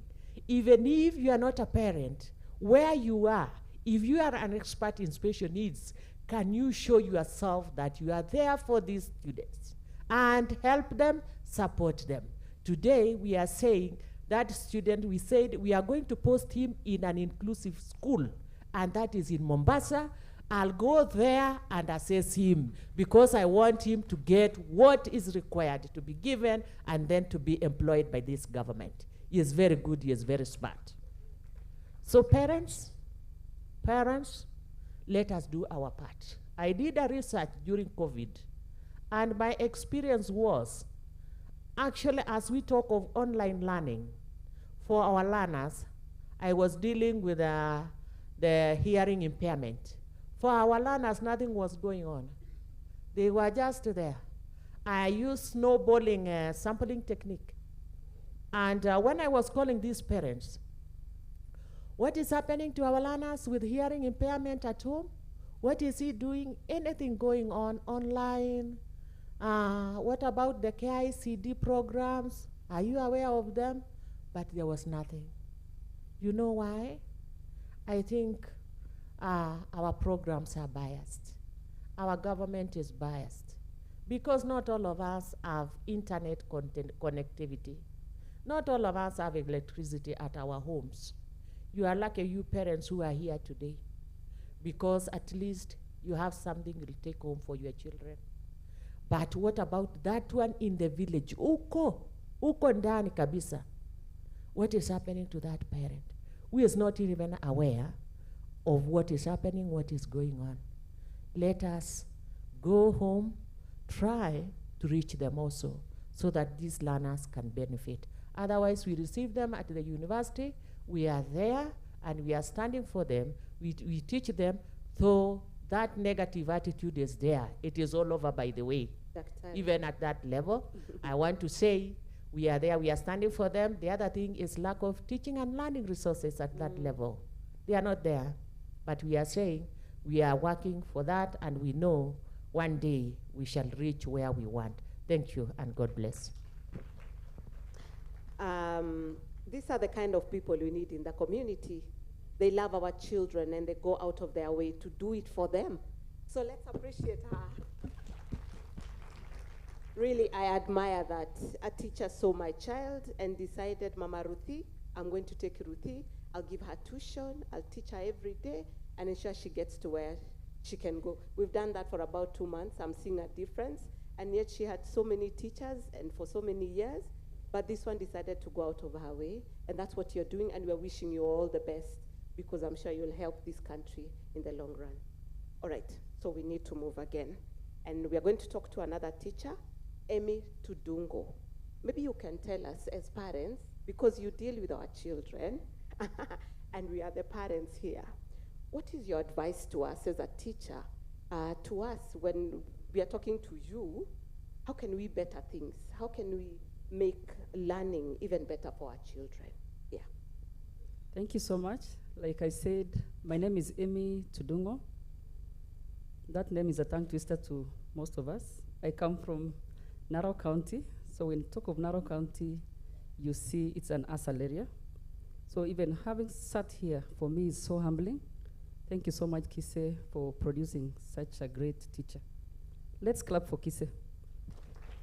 If it wasn't for KISE, nobody could imagine that Amy from a very local village in Enosen could speak today here. So such opportunities are great. Such opportunities are honored. And that's why when I see Lynette, I see Flora, they see a great leader ahead. Now, as a head of a special school in such a remote area, let me encourage parents that already SNE issues are well articulated. If there are schools in Marsabit, if there are schools in Lodwa, if there are schools in Narok, then the government is doing something good. There are so many schools out there. The only thing that we want to fight is we are not getting the best funding. The grants are so less, between 15,000 to about 50,000. So 50,000 per term, parents, is not easy. Let me also appreciate the fact that, and first of all, regret. There's so many bad mouthing by teachers to the parents, telling them that there is no space for your child, telling them that your child cannot perform, looking at the negative part of the child more than the child herself. I regret on behalf of all the teachers, and we are sorry. Am I forgiven? Yeah, because yesterday, parents really talked their mind, and I liked it. You know, you are told negative, they can't. Here there's a very good language that this child is able to do this, but has a difficulty in doing this. You see, there's a way, teachers, that we can improve. And I'm taking this message loud and clear to all the people that will listen to me, that let us look at the child positively first. Let the disability come second. Let not even see the disability anyway. Who is not disabled even seated in this room? We are all candidates of disability. We are disabled in one way or the other. There is nobody who has scored 100% anyway. Is there? No. The highest score maybe is 92, 95. So what about the 5%? And we keep accusing people that you're disabled. How many fingers are pointing at you? So parents, we should be forgiven for being that ignorant as teachers. Now, coming straight to your point. Yeah, and maybe I even wanted to correct something that I heard yesterday. Parents, it's still important for you to trust the special schools. Let us not run away from the schools that the government has used a lot of resources to fund, that the government has trained so many teachers to teach. And with the workload of you as a parent, can you be a teacher? Allow us teach your children. Allow us mentor them. Allow us change them. I'll give an example of myself. With all this, I'm a wife and a mother. But you know what I've decided? I stay with those children with mental disabilities in their school. I need to be clapped for. Yes, I left the comfort of my home because I love these children passionately. I want to watch them sleep. I want to see what they eat. I want to see how they wake up in the morning. There are still passionate teachers out there, and the best examples are here, seated with you. And I really want to invite you from our humble backgrounds. We love them. And if there's anything that I love and I'll not want to go away from, is dealing with learners with disability. For me, it's pure joy. If there are people who are the best, if there are people who are honest, if there are people who are so truthful, are your children. Clap for them. They are the most honest people alive. I've never interacted with someone who loves us big. You know, when I go back to Poroko today, I will be received. I will be clapped for. I'll be carried with these 90 plus kgs by those learners because they know I love them. So, parents, don't fear aping. Someone said they ape. Yes, there is aping because a learner will always want to learn from someone. You know, they learn from their peers more than they learn from teachers. So, ours is also to reduce the aping and tell them this is not right. Kamau may be having a ritualistic behavior, which is not right, but the teacher will be there to correct that. But where do we get togetherness? Where do we get them learn? Where do we get them have friends, if not in school? That company alone tells them. I have a story of a boy who was misplaced and taken to a hearing impaired school, yet he had Down syndrome. He lost speech completely. Now, he's 2 years in the school, and you know what? He speaks. He now speaks. He says, Mama, he says, Baba, and the father cried, because he never imagined that one day that boy could speak. Now, let me come and talk to parents, and you'll forgive me for this. I'll really go straight to what I expect a good parent to be. Am I allowed? Yes, you are. Yeah, so most of the time, as parents, we love our children too much, to an extent that we want to do everything for them. And you know what that one translates to? A very dependable child, a child who will not do anything for themselves. come to boarding school. As old as they are, they've never been taught to the basics, you know? So why don't we allow them to keep on trying? Why don't we allow them to also do things for themselves, do stuff for themselves and correct them? Do you need to bathe a 19-year-old boy? Are you not infringing on their rights of privacy? There are things that parents, we should do differently. Let us not overlove them. Let us not over-concentrate on them, because we are releasing them to the world. Who will be pampering them outside there when this world is so tight? Let us reduce the love and the sympathy and allow them be. Let them be, let them try, let them fail, let us celebrate their successes, let us correct their failures, and nothing will be wrong about that. So, and another part of the parent is, it was even mentioned here yesterday that most of the parents will always depend on organizations for special needs to pay for the children, for the don't get me wrong, yeah? We better pay for this other normal, in quotes, child, and wait for an organization to pay fee for this other one. We have a big problem of parents supporting in terms of fee payment. I'm not talking about the parents in this room. I'm not talking about you who is seated here. Because you who is seated here, you want the best for your child, and you can do the best for your child. But there's that parent who knows that a child with disability belongs to the government. Have you ever heard something like that? How was wanasaidiwa na serikali? Wanalipiwa na? Yeah, so if we can change that one, I know some of you have done that and have even gone to an extra mile of buying the most expensive equipment and the rest for their children. But there are those parents out there that are feeling that this is not my responsibility.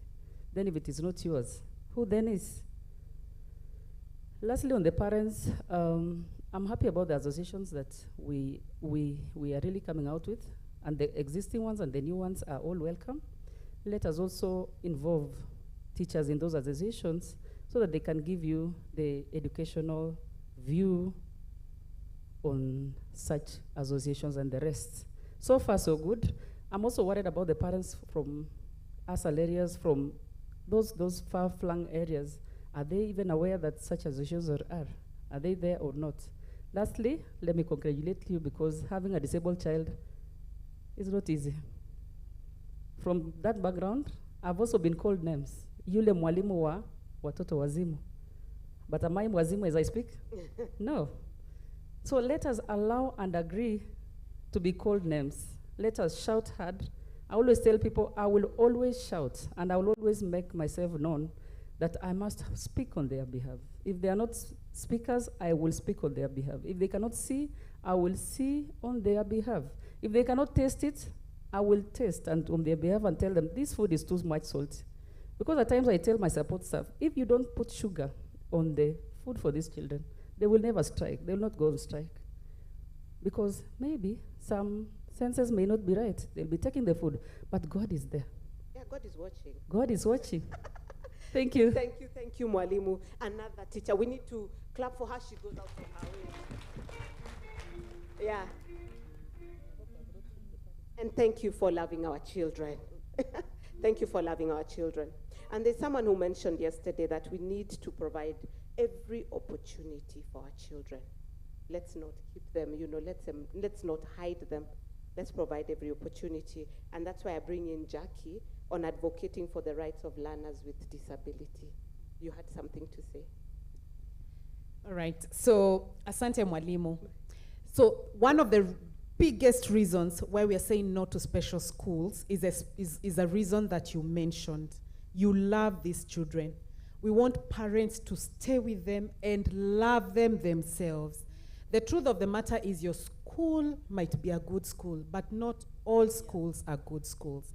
And we've experienced, even in advocacy spaces, where there is abuse by teachers and by outsiders, by support staff of learners with special needs.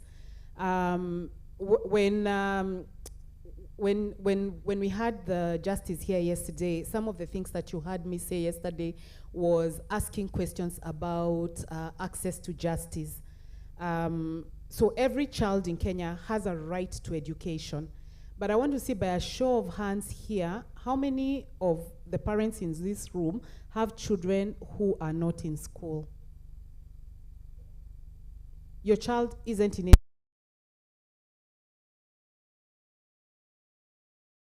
We asked entirely, in the entire nation,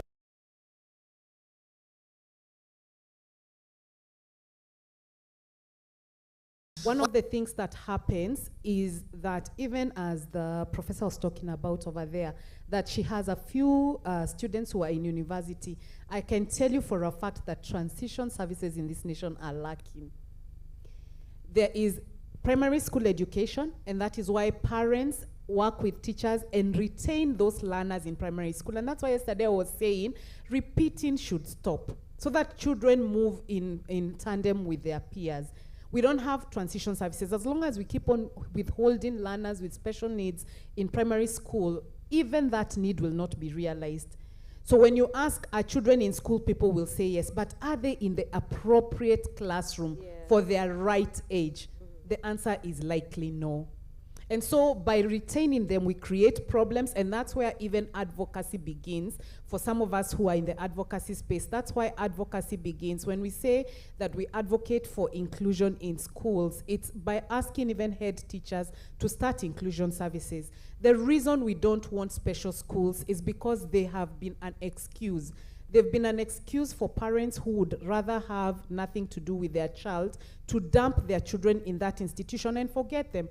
We have special education institutions that are boarding schools that have 40-year-olds and 50-year-olds because somebody took them there and left them there. And that person becomes an adult and nobody has ever collected that person. Whereas if you give an opportunity to a parent to educate their child in the nearest primary school, hamtakosa kazi mwalimu. In fact, by making sure that as many public schools as possible have facilities for inclusive education, it will ensure everybody who's been trained by mwalimu over there, who has been trained in special education needs, has a job and is doing their job within a primary school, a high school that is nearest to the child. So every child has a right to education. But the truth of the matter is that in Kenya, not every child with disability is going to school. The other thing is the expense of the schools, because she's touched on it, and she said other parents pay the most, like they're happy to pay for other children, but not to pay for special education needs. The truth of the matter is, as I sit here as a parent, I can say, and I am a witness for all these parents, that they don't have the money. They don't have the money because special education is expensive.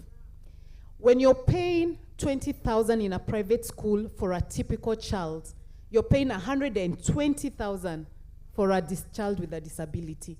Because the teacher is going to ask for extra this and extra that and extra that. So, no, it is the truth of our experience. So let us agree first and foremost that as parents, our experiences are valid.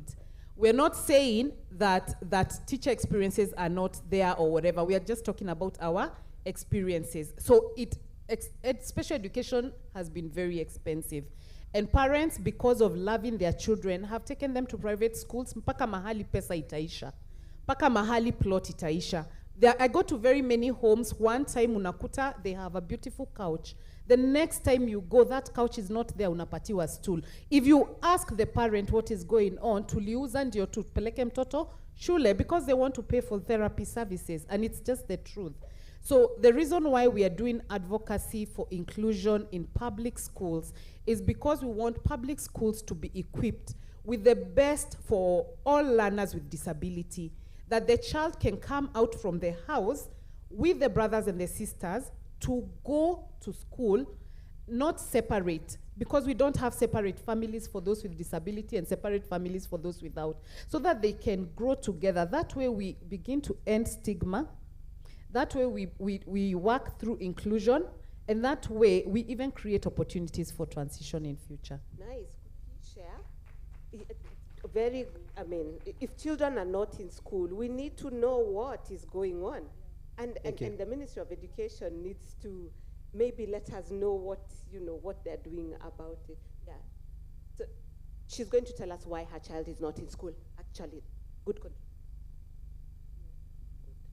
So actually both my kids have intellectual disability of sorts, and the first one has hit her educational ceiling. She's 15 going 16 in January. There is no school that will accept her at that age. I believe with what Jackie says, she needs to grow with her peers, not with her where her intelligence reaches. Yes. So my problem is I cannot find a school that will take her till she gets to the age of 18. I cannot find a vocational school that will take her to go do hairdressing or cookery because those are her interests. Because if I take her to a school, all the TVETs are above 18 years. So there's a gap such that my child cannot fit into society as we speak. If I don't have the privilege of getting things for her to do, for example, get a teacher to come home, take her to a place where she can do those vocational trainings, hoping the government doesn't come to me and ask me, where's your child in a working environment, what am I left to do? So for me, that is why my daughter is not in school. Again, as I said, I am privileged. So there's a teacher who comes home to teach her. But you see, I'm homeschooling not because I want to homeschool, because I have no other choice. So for me, that is a problem. Exactly.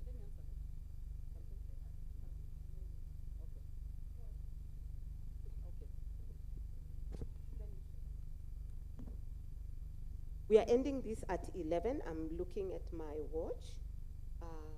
Then we'll have some, we'll come to you. Yeah. Okay, so I just wanted not to be defensive, but to say the facts the way they are. There are so many schools in around and everywhere. Maybe the standards of the school may not fit your liking as a parent, because of course, maybe the schools offer what you feel that is not enough, or like that. Or maybe the school, the background of the school, or how it is. But you know, there's such a parent who will really want to take that child to that school. Yeah. And that's why those special schools are there. Give me time. Allow me, please. Another part is we have private special schools and we have public special schools. And in public special schools, parents are not paid more than the ceiling. There is a ceiling of, we've never heard of 100,000. I'm even surprised today that people are paying 100,000+ to a special school. Why? Why? 8,000, 100,000. What for? So, yeah, so we should not as parents be taken advantage of. Let Martin speak. Let's, by the end of the day, look at the schools. Let us list all the schools that are present in Western, in whatever region, and say, this is where I want to take my child. I'm sure every parent has their experience and why they have their child wherever they have their child. My daughter was in a special school. Okay, we moved from the school, Kestrel Manor, beautiful school, but teachers kept moving to other schools. They come stay there for some few months, they go. Then I realized my daughter was not moving because somehow the teachers were not teaching her. Her books were, blank, things like that. So I'm sure you have, but we'll share as we go. Martin, Thank you. Please. Thank you, Carol. I want to share my experience and also give my thoughts on this. My children have intellectual disabilities. Yeah. So they may not fit in the mainstream, so to speak. And when they get of age, like where my children are, and I think that is the thought of every parent who is here who has a child with disability. When we look at our children in the morning, we get so worried about the future. What will happen to them when we are not there? Yeah. And that brings me to something that I'm thinking, that skill empowerment is the solution. And then we have an environment or a community which is disability friendly and inclusive. What do you mean by skill development? That's where I was going. Yeah, okay. So for those children who can do something after training, they need to be given more opportunities, not sympathy, more opportunities to access the trainings. What am I talking about? I'm addressing something like something I'm calling barrier, where I think the education sector needs to look into. Because there's things called C+, I had you say C- and stuff like that. Yeah, so I'm asking, are these not barriers that we may be putting for our children and denying them access to education? Because something like cooking, which my son Joshua is doing, is practicing as a chef. And I want to thank the government as well, because it has begun to open up after the noise that we are making as parents. Yeah. And what we're asking is some courses looking at the passion and the interest of this learner with disabilities. They just need to be given an opportunity to go and learn. Of course, observing the safety of the same. Yeah. And they get an opportunity. This will change and transform their lives. They become skillful, they become employable. And this goes to change not only the life of that learner, but also the family at large. And it brings a lot of hope. So I am advocating for the space to be a bit widened, and let's take and give as many as we can, those who are in the position to do that, and learn a skill. Because before I go on, I want to share my experience right now. I'm happy because after believing and trusting the process, today Joshua at 23 is able to fry an egg, which is quite a big milestone for him, right? And yeah, it's because he got an opportunity to do that. Now that has transformed him. Like today is finishing, tomorrow is Friday, he's finishing his attachment tomorrow. He called me before I came here, and he said, nimemaliza attachment. Na watu walikuwa nafikia sitamaliza. You know, and he was so excited about it. He also notices that the community did not expect him to finish his Exactly. And every time he calls, he says, every time he calls, even yesterday when I left, he called and said, tunatoka kazi. You see? Naenda kazi. And that has changed this young man's life, and there's hope right now for him. And I'm looking at him and I'm saying, wow, if the community and even transition, let me address transition, because that's another area. Yes, they've got these skills for those who can manage. So where are we taking? What is the exit plan?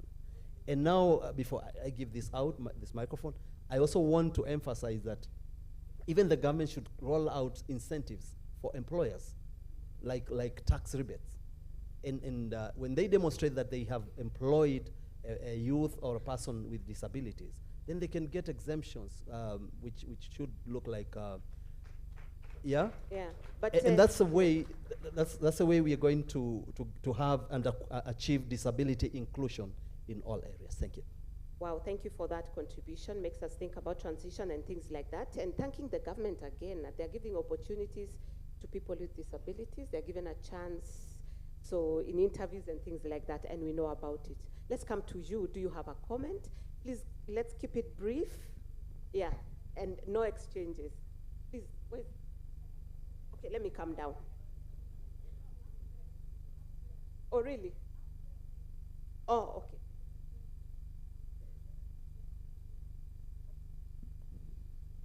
Thank you for this opportunity. Let's keep it brief, thank you. Yeah, okay. Just to add on what my colleague at Moi University talks about, as also at Technical University of Mombasa, we have a disability policy where on admission, we admit students, when a student is on a D+, we get the student with special needs at a lower grade. So we also have at areas we are not skill-based, we call CBET.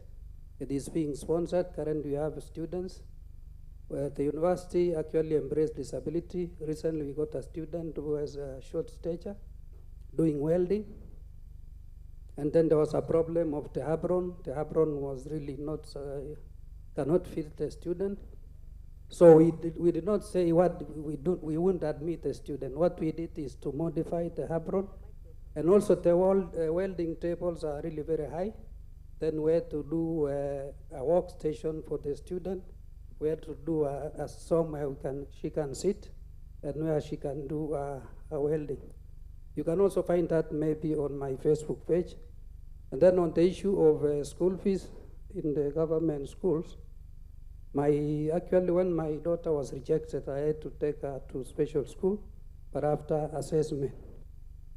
So basically, currently at the school where she is, we are paying 12,000, about 12,000 per year. That is per year. Wow. Not more than that. So it depends on, and then where I'm a board member at Kericho, St. Paul Charera, it is 15,000 per year. I think so. We need to moderate maybe the private schools if the government can intervene. If there is a way that the government can intervene, all these fee structure to cut across. We understand the government is for secondary, they are paying about 70,000. But we need that man maybe to come at least early enough so that it can assist the student. Also, the issue of integration is good for mainstreaming. Let's give others a chance. Thank you. Yeah, thank you so much. I would recommend for KISE to also maybe put up on their website, tell us about special schools, what they offer, their school fees, things like that. Thank you so much. Thank you so much. Yeah. I'm here. Yeah. Okay. I'm a teacher at Shabera Technical Training Institute. Yeah. We support disability mainstreaming, mainly because we have had, it is in Western region, Kakamega, we've had transition of students from primary and secondary for special needs. But we don't have many opportunities for technical training. So you find that these students are struggling to go to far places. We have Nyangoma Sikri in Nyanza. We have Nairobi Karen. We have Thika for the blind. Where do we have in Western region? So these students have challenges of financial difficulty at the same time mobility. So they want to have a technical training in a nearby institution. So Shamberere initially, we started as for hearing impaired because our catchment was St. Bridget's Sakoriti and St. Angela School for the deaf Mumias. But now students are coming from various places to come to St. Angela, to Shamberere for technical training. And I'm happy with the CBC for their structure that we have a pathway for technical training, whereby a student is not able to do KCP, may be given vocational training. At college level, which I hope this KCD will also work on this curriculum for technical education, because you find that the units covered are so many, these students may not really need all those junk of chemistry, physics, but may only be interested in the skill area. Skill area is like whereby NITA, the exam, are just doing the skill area with very little theory. So you find that students who are able to make it, fine, they can do it. But someone should do a study on how the performance of students in KCSE. Most of the grades are coming from D+ and below. I'm talking mainly of hearing impaired because I've been a teacher of hearing impaired for 22 years. So that is where you find that the performance is very low. Where do they go to? May they not go to university. We are happy Machakos TTC is taking them. Where will we go to? So we have to create a transition pathway for the for technical training for our students with special needs. I'm happy, I also contributed in the curriculum development for diploma teacher for special needs. They incorporated that. But is KTTC going to do the same? Because they have to come out to be able to, because it's where we are getting our trainers. Our teachers at KTTC going also to be taught in special education. We had this online training at KTTC. Unfortunately, a teacher who is at SICRI was employed on public service.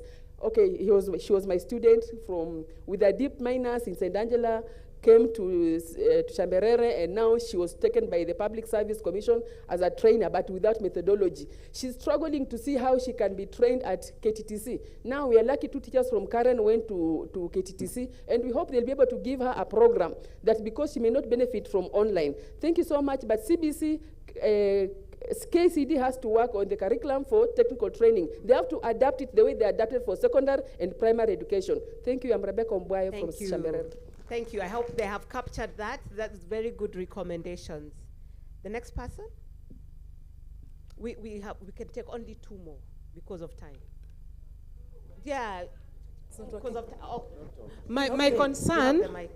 So she has the mic, please. Right. Thank you. Okay, my name is Priscilla. I'm responding to what the madam. My son is 13 and he's taller than me. We've taken him to school. He cannot fit in. Even though he's 13, so I just saw that we need to create a space for him. And that brought us to a point where I am starting a skill for children with, not children, with teenagers, youth with disability. I'm just making it known. I wanted to focus on my son because I'm also a missionary in this country, and I hear God saying, what about other people like Emmanuel? who are not fitting in. So if you have a child who is a teenager or an adult, and I live around Kembo Road, and you want to give this child skill, it is not a school, but a center that is skill-driven, that this child can be empowered. Two things we want to address. Give this child skill. Number one, create opportunity, market, where whatever, like this thing I'm hearing is made by my son, and he has made so many beautiful things. He's 13.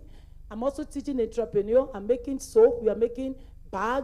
We are going to teach t-shirt branding, you know, customization and all that. And the fact is that it is free because you pay what you can afford. I believe that we need to create that space, you know, for children. Like what you said, I can actually relate. For a girl who is 15, how do you function? I take my child to different places. There's a school that said I should pay $1,000 just for registration. And then the tuition for 1 year is $13,000. And I'm like, after 1 year, they are saying this boy can now write, he can now identify colors. What do you do with identification of colors when you are 25? So if you are interested, we can talk. Thank you. Thank you, thank you. My concern is that... okay, who is talking? I am talking. Okay. Okay, my concern is, somebody yesterday said that when we were giving our research reports, that Kenya is good at doing research, but implementation becomes a problem. So my concern number one is that I can note with a lot of appreciation that the presenters and people who are able to talk have children who are older, 10 and above. There are upcoming parents who have younger children who have special needs. How are we going to incorporate them to stand out like you? Because one thing is happening to them. Like our speaker spoke out, Sylvia. For 9 years, she struggled. Definitely, she was undergoing a mental issue and developing a special area, or rather in her, that she didn't have of mental health. How are we going to help the young parents out of the experiences you have had so that they don't go through this mental torture and they're saved early enough by your experiences? That will be our parting shot. Please, that's enough. Let me just continue. Thank you. Let's move. Please, let me say another one. No, let's give an opportunity to someone else. Thank you. Thank you. You've had your chance. Thank you. I wish by the end of this, we have a plan that is going to be rolled out, and not only just have a session that is just going to be a ceremoniously ending, but a forum that is going to act on something. Thank you. Thank you. Okay, good morning. Then we'll go behind to you and we'll be done. Thank you. Lady, please give your comment. Good morning. My name is Elizabeth Wanzao, and my question to KISE and to stakeholders here is that my child is actually just 10 years, and we are seeing that he's got skills that maybe we need to grow. So I'm asking, and I'm just requesting that KISE should take it up and bring us a center where we can be bringing the children, especially now that they're not in the formal sector of education, to add into their skills. So that is my request for KISE, and I wish they can respond to that as before we leave. If it is possible, then we can be able to bring our children here to learn skills, because it's an institution that is recognized. Thank you, thank you. Thank you so much. Let her give a comment, as we also recommend that KISE brings up a special school for us. A big, nice special. They are in they only have preschool? We have a preschool already, but we are in the process of proceeding to a primary school. We are watching out. Thank you. Lady, give your comment, please. Habari zenu. Mi naitwa ni Mama Shujaa. Mwalimu amesema that let us take our kids to school. But we usually have our fears as parents. And the school, like my kid, akona cerebral palsy. Maybe atafika ni 5 years, bado ataja achieve milestones. Lakini ukienda shule, they tell you, this kid of yours, lazima akwe na certain milestones. Maybe sitting, toilet, And that is, these kids attain their milestones pole, pole, pole, pole. And our kids have a right to school. That's one thing, as me as a parent, I will enjoy my kid going to school and coming back. Lakini tunakaa na watoto wetu kwa sababu shule ndio zinawakata. Lazima mtoto wako akue na milestones. Then we have our own fears. Will my kid be fed? Most of these schools I know very well, they don't have trained caregivers. Thank you. You've made your point. Okay, Sawa, yeah, okay. Most of our kids, like the cerebral palsy one, eating is an issue. Hawa watoto lazima wakunywe madawa, lazima wabadilishwe. The government, can they employ qualified caregivers? Na nyinyi shule, msema ati huyu mtoto aja attain milestones. Iyo ni right ya mtoto wangu, aende shule asome. Thank you so much. Okay. I have the microphone, and before I come to the really issues, I want to address... Let me organize this now. Yes. We are organizing this. He was banning with a comment. There's a gentleman banning. Those are the last two we'll take. We have a gentleman from TSC to tell us something, and I will want the chairman to comment on inclusion. Chairman? Chairman, hi. We will also want you to just give a comment on inclusive education. Kidogo to chairman. So we'll go that gentleman, the TSC gentleman. Are you from TSC? Oh, who is from TSC? TSC, then him, and we'll have the chairman. Thank you. Keep it brief. Excuse me, it's you now. Okay. Yeah. It was not banning, but since yesterday I've been looking for a chance, and indeed I was denied. To this conference, we are having different stakeholders. We have parents, we have teacher associations, we have unions. How I wish that when we choose a list, let us balance. We have ladies, we have gentlemen. Let us also balance. My point concerns about the issue of special schools. First, I am Agri Waliaro from Western, the General Secretary, Special Schools Heads Association of Kenya. Dear teachers, dear parents who are here, I want you to take a point and listen to something very important. There was a documentation yesterday condemning special schools. I think that's a misconception. Special schools are enacted by government law and they are in the policy. What I'd wish to be done was that let somebody come and tell us the gaps that exist in special schools so that they are corrected, not condemning them. Another issue is that person talks basing on urban centers. If you go to our rural areas, schools are like paradise. They are heaven for these parents. A parent who is having a child special needs to place a child in a school so that he's able to go and look for some income for the other sibling. You are saying you are condemning a special school. Two, we have also what you call varieties in disability areas. You cannot, under normal circumstances, however educated we are, mix a child with VI, HI, MH, autism in one school and call it integration. Is that possible? These children must be placed in their disciplines. So when a parent assessor, you bring me a child who is autistic and I'm in a VI school, I have a right to advise and say, he does not fit here, let him go to an autism school. Thank you, Another thing to correct about school fees, last and very important. Yeah, and brief, thank you. Yes. Finish. The government is doing a lot for special schools. The government does not, the schools do not overcharge parents. For example, in second schools, this is now government policy. The government school in second schools pays 57,000 for a special child. The parent only pays 10%. I mean 10,000. Is that bad? In primary school, the government gives us top up, it gives us grants for the school. The parent pays not more than 15,000 in almost all schools across the country in special schools. So when you come here and give a wrong information, sometimes you are inciting, you are using the conference to incite parents against teachers. Thank you. Parents now you've made your point. Thank you so much. I think that's a good contribution. Okay. Thank you so much, Mwalimu. I want to believe that what he has said is what I heard. that please, let us be very careful. First of all, let us do audience diagnosis.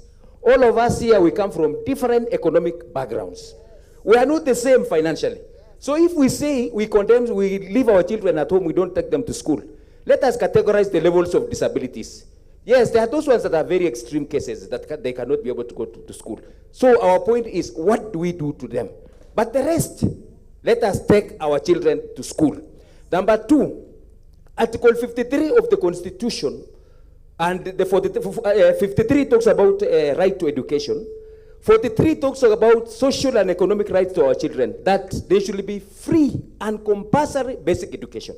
So what we should be doing now, apart from your Mwalimu is saying the government is paying, yes, I want to be very grateful and thank our government that they are doing a lot to our special schools. But what we are saying is special schools should be free and compulsory education. Parents with children with disabilities, they should not pay even a single coin.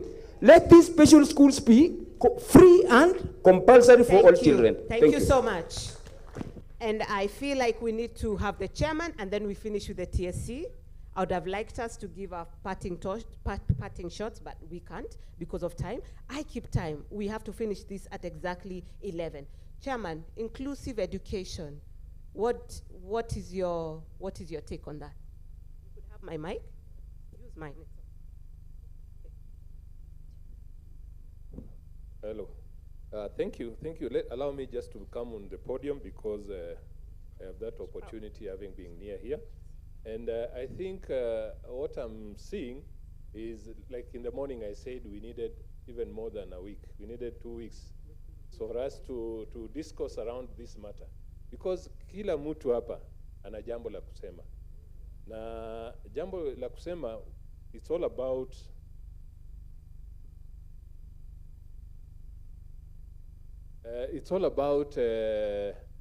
accessibility. Mtoto ataweza aje kuaccess kupata huduma ambayo anastahili. Iwe ni huduma ya shule, iwe ni huduma ya matibabu, iwe ni huduma yoyote. Hiyo ndio swala muhimu ambalo tunazungumzia leo. And that is about inclusion. And inclusion is about infrastructure, muundo msingi. So, when we talk of a special school, we are saying a special school is adapted, it's modified, it is to suit those learners. And that is very good. But now we should also remember, after leaving the special school, you're going to the world whereby you don't have walkways, you don't have ramps, you don't have all these adaptations, which are in law. The adaptations are still in law. That is, all buildings are supposed to be accessible. All public transport is supposed to be accessible. But because it's not, inclusive settings become very, very important because they have to be in the community. Lazima wajumuishwe. So infrastructure is very important, and the government has a role to play here in terms of enforcing that all infrastructure is disability friendly. The other main thing, and we heard it from Justice yesterday, it's about the attitude. Without the right attitude, inclusion is not practical. Inclusion will be practical if we have the right attitude. And the right attitude is right from the family, because even within the family, you'll see the family members, some of them may not even be having the right attitude. They may segregate one of their family members because of having a child with disability. So the attitude is another thing that has to be achieved, must be positive. And how do we get that attitude positive? One, sometimes it's not their wish to have a negative attitude. It's lack of the knowledge. So awareness creation, sensitization is all what will change the attitude. The other thing about inclusion is in schools, are the teachers there? I mean, if the teacher is not there who can handle or who can teach those children, then there's no inclusion that can take place. There's no inclusion that can take place. So the teachers must be there. What else about the teachers? The ratio of the teachers. Because a large class like this, and we have children with disabilities within, they'll just get lost in that crowd. So again, the ratio of teacher-pupil is something as a country we need to see. And that is all about resources.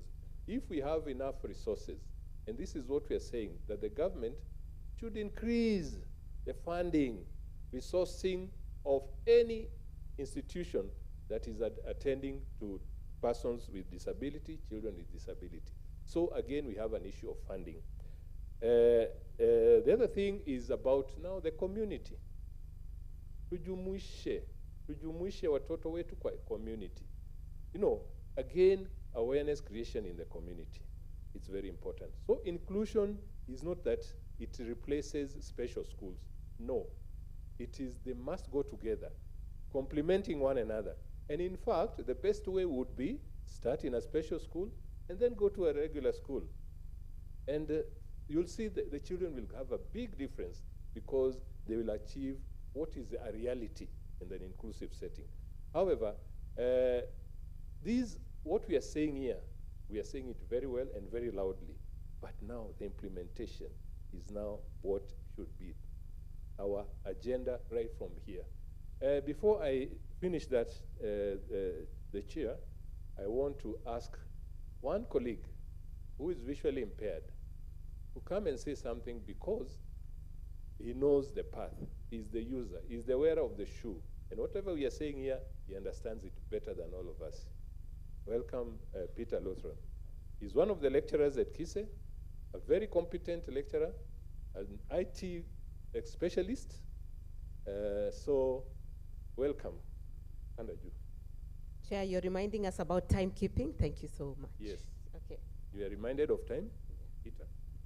Well, thank you for reminding me of time. As I was lifting a hand, I was not sure that somebody is seeing me, and at one time, I stood up and raised my hand.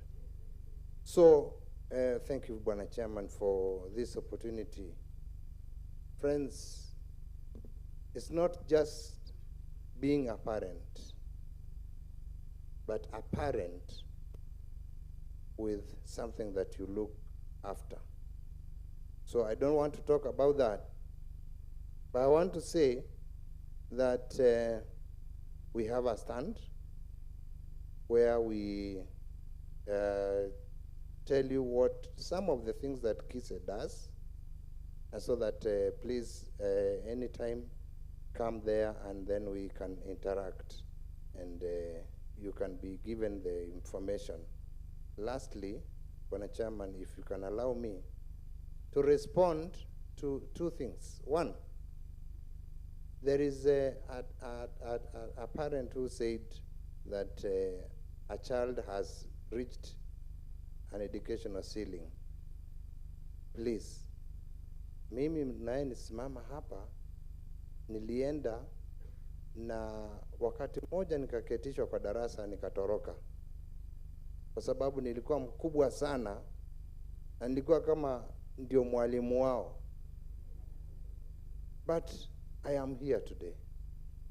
Kama mzazi wangu angesema hiyo ni ceiling, hata mungenisikia leo.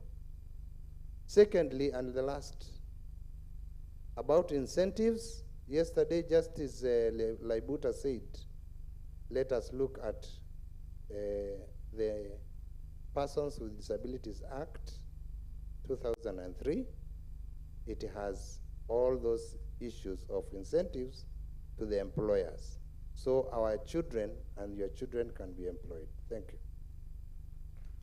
Thank you so much for your comments. Hakuna ceiling, let's give our children opportunities. I really owe you an apology. I had not seen your hand. I really owe you an apology. Pole sana, and I'm happy you got a chance to speak. Thank you. I'm now to TSC, and we are keeping time. Let's see.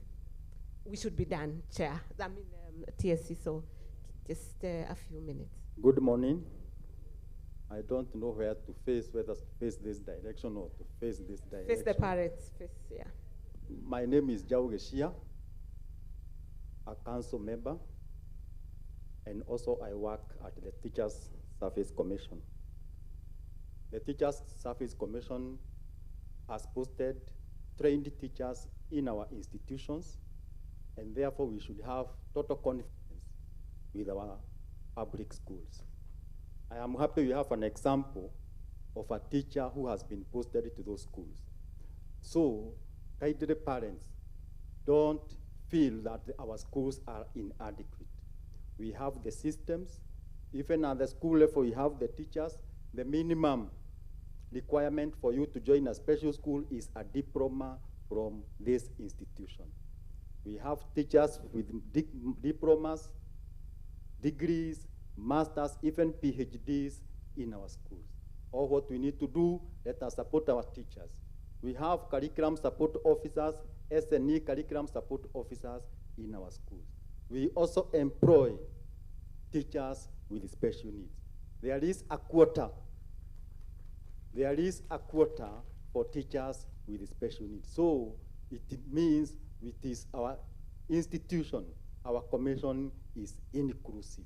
It has included all of us. So let us have confidence with them, and let us take all our runners to school. And no teacher employed by the Teacher Service Commission should draw your child out of school because of disability. They have the right to be there. Thank you. I think that just ends our panel discussion nicely. We don't have anything to add.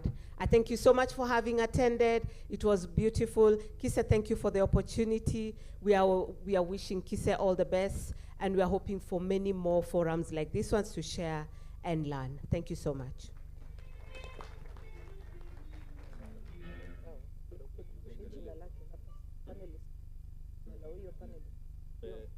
Caroline.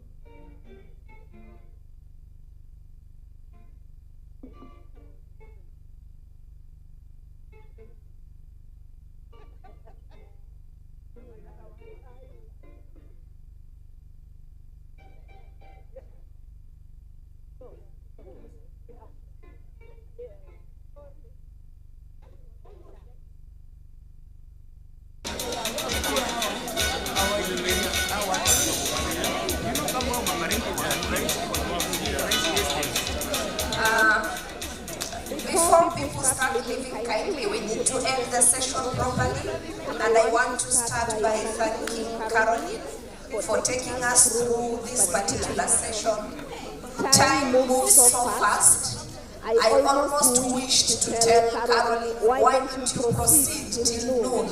But we just have to follow the program. And one thing we need to note is that boarding schools are there because they will always be there for our children with severe needs. However, those who can be with their children at homes, let them be with their children at home. I'm an advocate of day schooling and not boarding, but we cannot wish boarding schools away because many a times we don't have the right facilities nearest to our homes. So what do we do in such a case? A boarding school becomes the solution. So what we need to do is to make sure that teacher-learner ratio in these boarding schools is improved. We need to make sure the caregivers are trained. We also need to ensure that the challenge of learner assistance is also resolved. And one thing, we need to still capacity build our teachers to be able to identify the skills and talents in our children in special schools and grow those talents. Our centers that are skill-driven, our vocational classes, pre-vocational classes, are usually skill-driven. The issue is how many of our teachers have that background to grow these skills. So those are areas we need to grow. Another reason as to why teachers ask parents to bring children who have basic ADL skills, such as toileting, it's because the funding in our schools is so low and they are not able to employ enough caregivers who can be able to take care of children who still lack toileting skills, and that becomes a gap. and it's an area we need to work on. Remember, you can't be a teacher and at the same time the caregiver. So we need to appreciate that our teachers are doing the best they can. And finally, transition. This is something we need to work on. It's something we need to embrace to make sure transition for our learners with special needs is seamless and they are able to progress to other levels. And with so much said, I want to ask one of the members to pray for tea, and then we can go for tea. And I want to request all the panelists and our keynote speakers to join me as everybody leaves for tea. They join me. I know where we are going to move to. Thank you. Let's have a volunteer to pray for our tea. Thank you very much.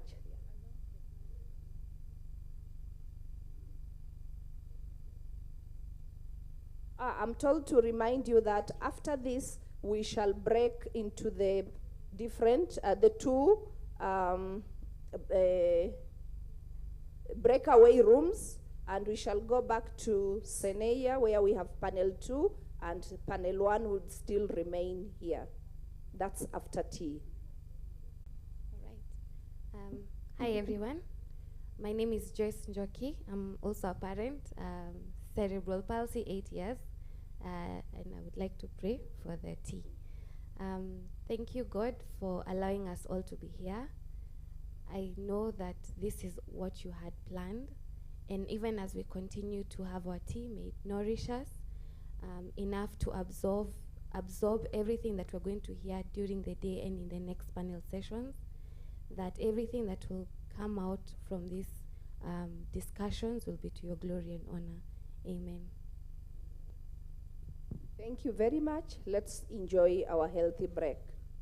And we should be back by what? We should be back by what time?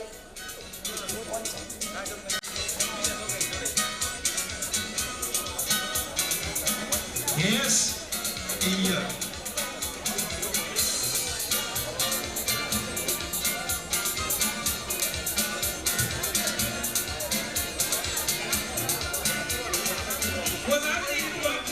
Watoto wetu walemavu, wazazi tuwakubali watoto wetu walemavu, wazazi tuwapende watoto wetu walemavu, wazazi tuwapende watoto wetu walemavu.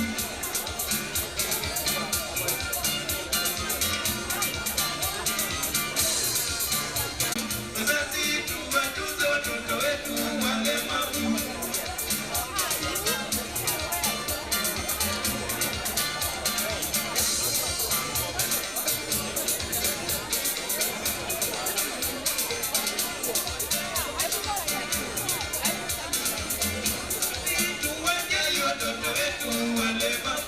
Wazazi tuwajali watoto wetu walemavu.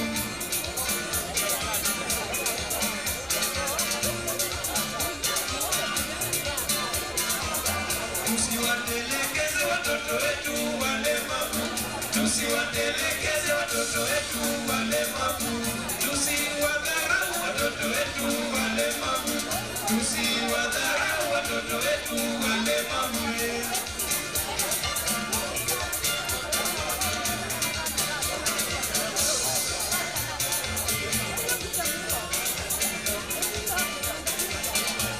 Tusiwatese watoto wetu walemavu.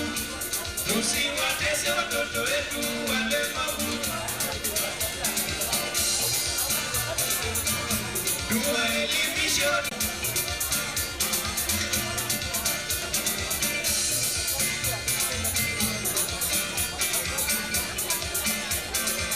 Tuwape haki zao watoto wetu walemavu. Tuwape haki zao watoto wetu walemavu.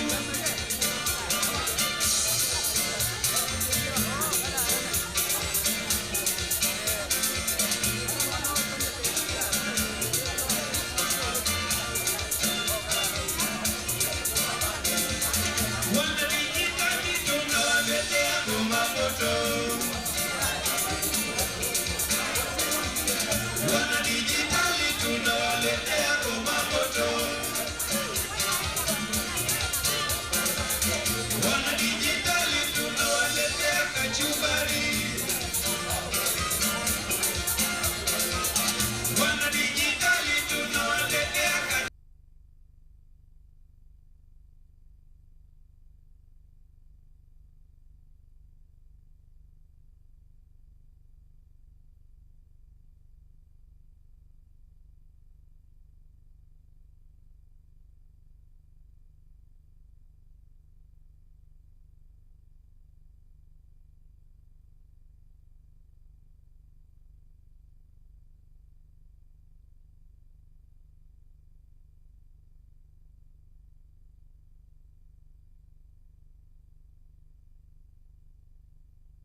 Unajua corporate? Unajua corporate? Unajua corporate? Sijui. Hivi si ungejua. Uanze kufunza. Na nifunze. Thanks.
Osalila kalia kutae, mokile kapala kayoe,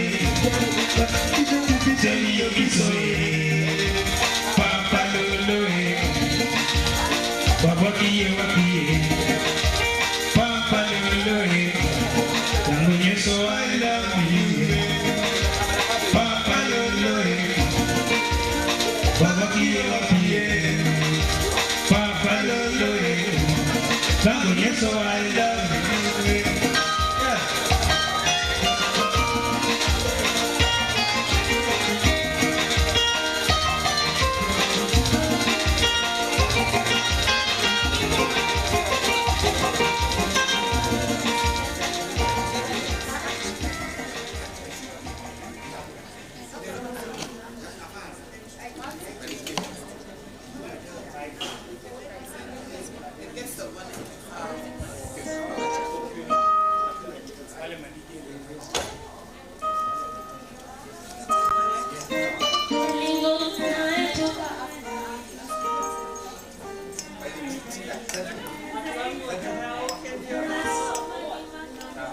Yes. Hey. Lelo matambo lopi matambo.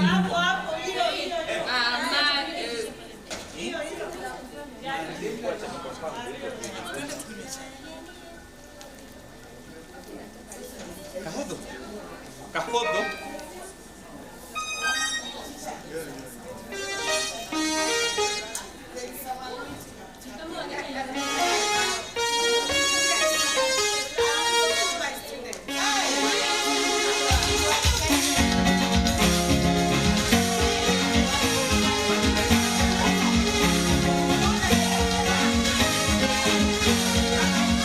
Yeah.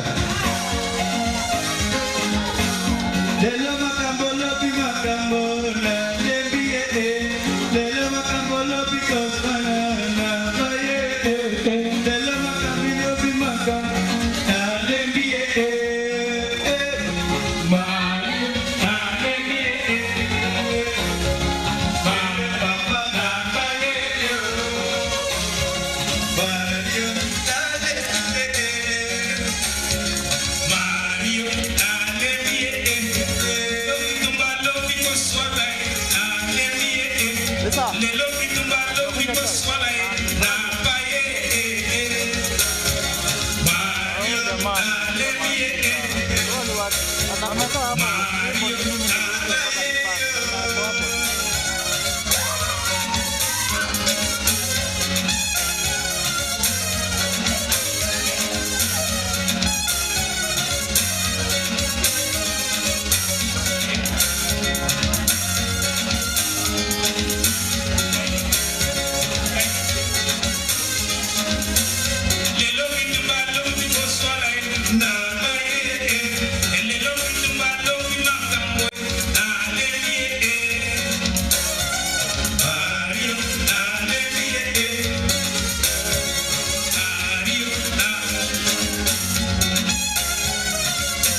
Did you come and take a photo for me?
Hello, 1, 2, 1, 2, 1, 2, testing, 1, 2. Go, digital, go, 2. Go, 2.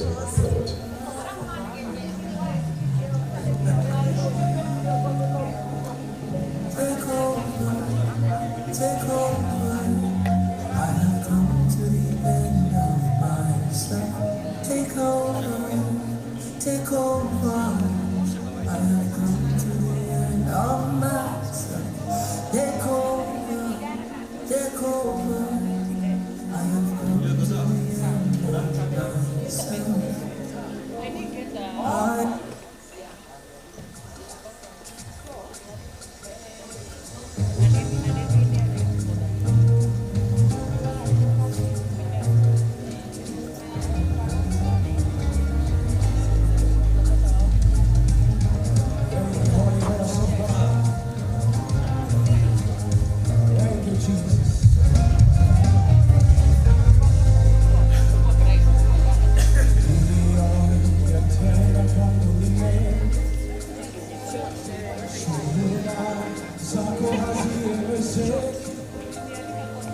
Umefanya hili, umefanya lile, umenipa jina Baba, nitakushukuru.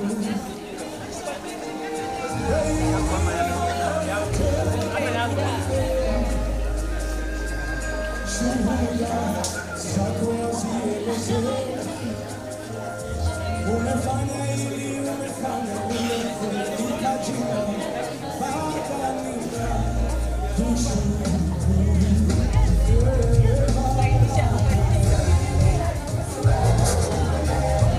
Hello. As we are waiting for the paper presentations, do we have any presenters with us? Presenters?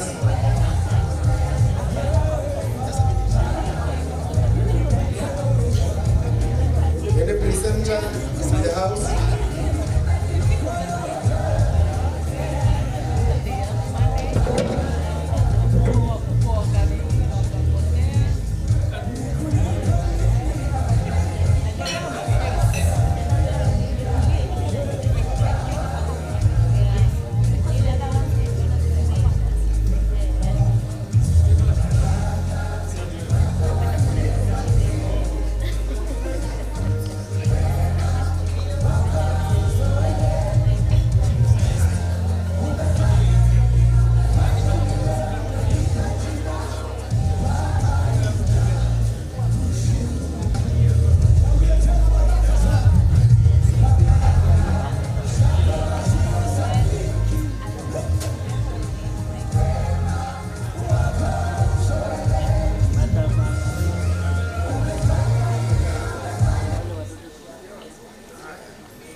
One, two, testing.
wish to just take a few moments with you so that you get to know what doctors of hearing do. So I take this opportunity to welcome Dr. Richard Mwangi to come and address you. Karibu sana daktari. A round of applause.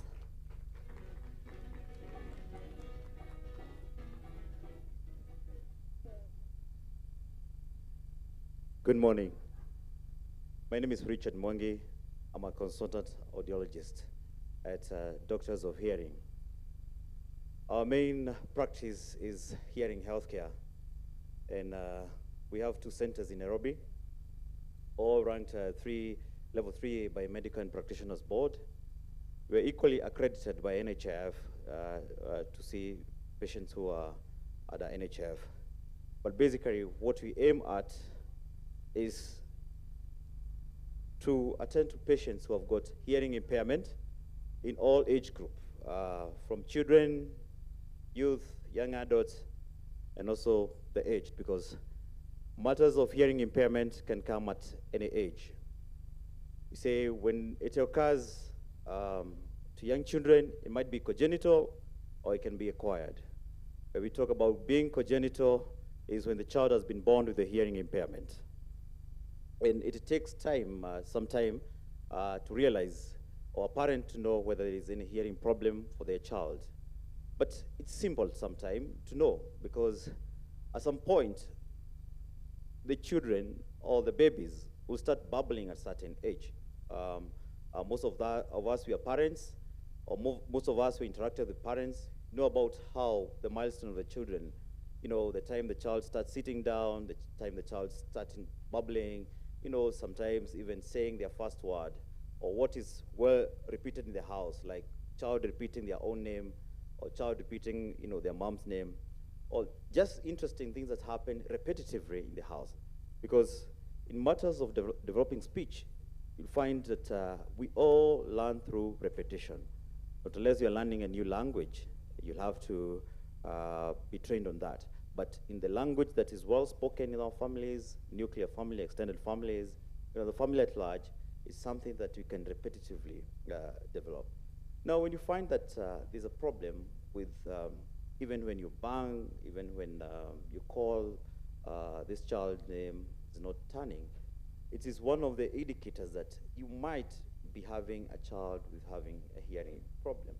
It might, in most cases, you find that it is a congenital hearing loss, that we say this child maybe during the pregnancy period, there was some developmental issues, and that's why maybe they're not able to hear the sound. Now, when you say that maybe the child is not hearing, it's not that the child is deaf. There's different levels of hearing impairment, because it might be mild hearing impairment that is making this child not to understand the speech and follow the speech very well. So it makes them to have a delayed speech development. It might be moderate, moderate is severe.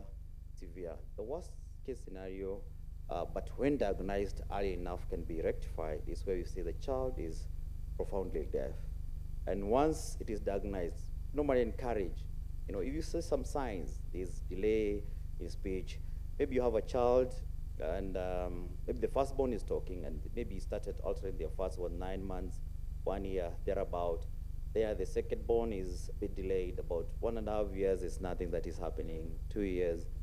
It's always good to have these children checked by the pediatrician, refer you to the audiologist like us, or any family doctor, or, at what level you are. Even the counties, people have been enlightened about the hearing impairment in the congenital areas.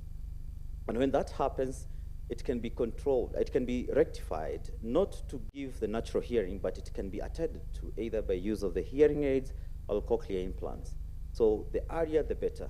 In fact, what we normally say is that in matters of checking how bad, the situation of a hearing impairment, we say we have a formula of 136, where this child is screened at 1 month.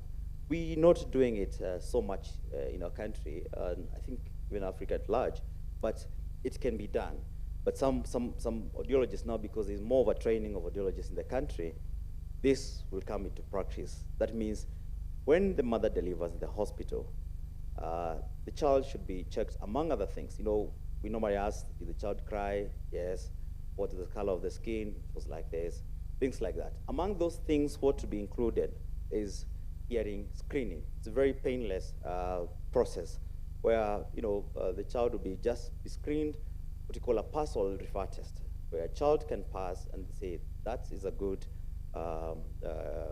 hearing, let the child be. We expect the normal process to continue, you know, start babbling at this age, saying some few words at this age, and the normal speech development continues. Now, you'll have some cases where the child will fail the test, and this is repeated throughout 3 months. So remember we said 1, 3, 6. So once it's repeated, most of the children will pass, because maybe they failed those fluid in the ear that was causing the sound not to go the way it's supposed to be. Or maybe the room was a bit noisy, or some of those things.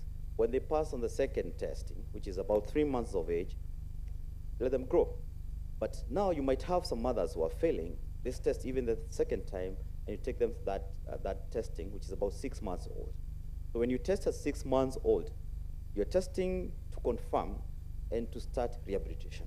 So a child can be rehabilitated at around 6 months, either by starting using the hearing aids or by introduction of the cochlear implants.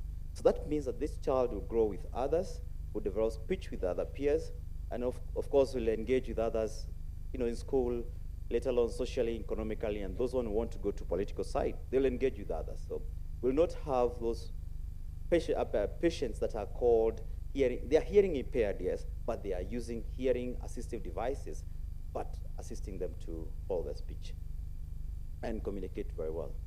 So mine is to urge the parents that, yes, the children can be tested at the earliest age possible, and they can be rehabilitated at the earliest age possible. And we are here to do this kind of a job so that we can bring up everybody in an inclusive society. Thank you very much. Okay, thank you very much, Dr. Mwangi, for that informative information. Now I know that our parents are able to identify the children who may have hearing impairments. Ladies and gentlemen, good afternoon. Now we are in another session whereby we will hear from our presenters. And to start with, we have Dr. Rajia, all the way from Mauritius. So we need to hear what they do in Mauritius so that we can as well be able to do it here. Karibu, Dr. Rajia. I don't know whether you know what we mean by Karibu. Karibu means welcome. Oh.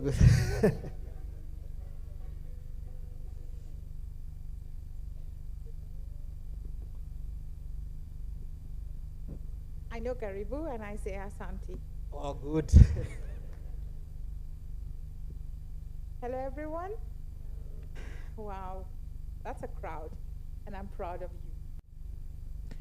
I'm going to talk about how to be positive.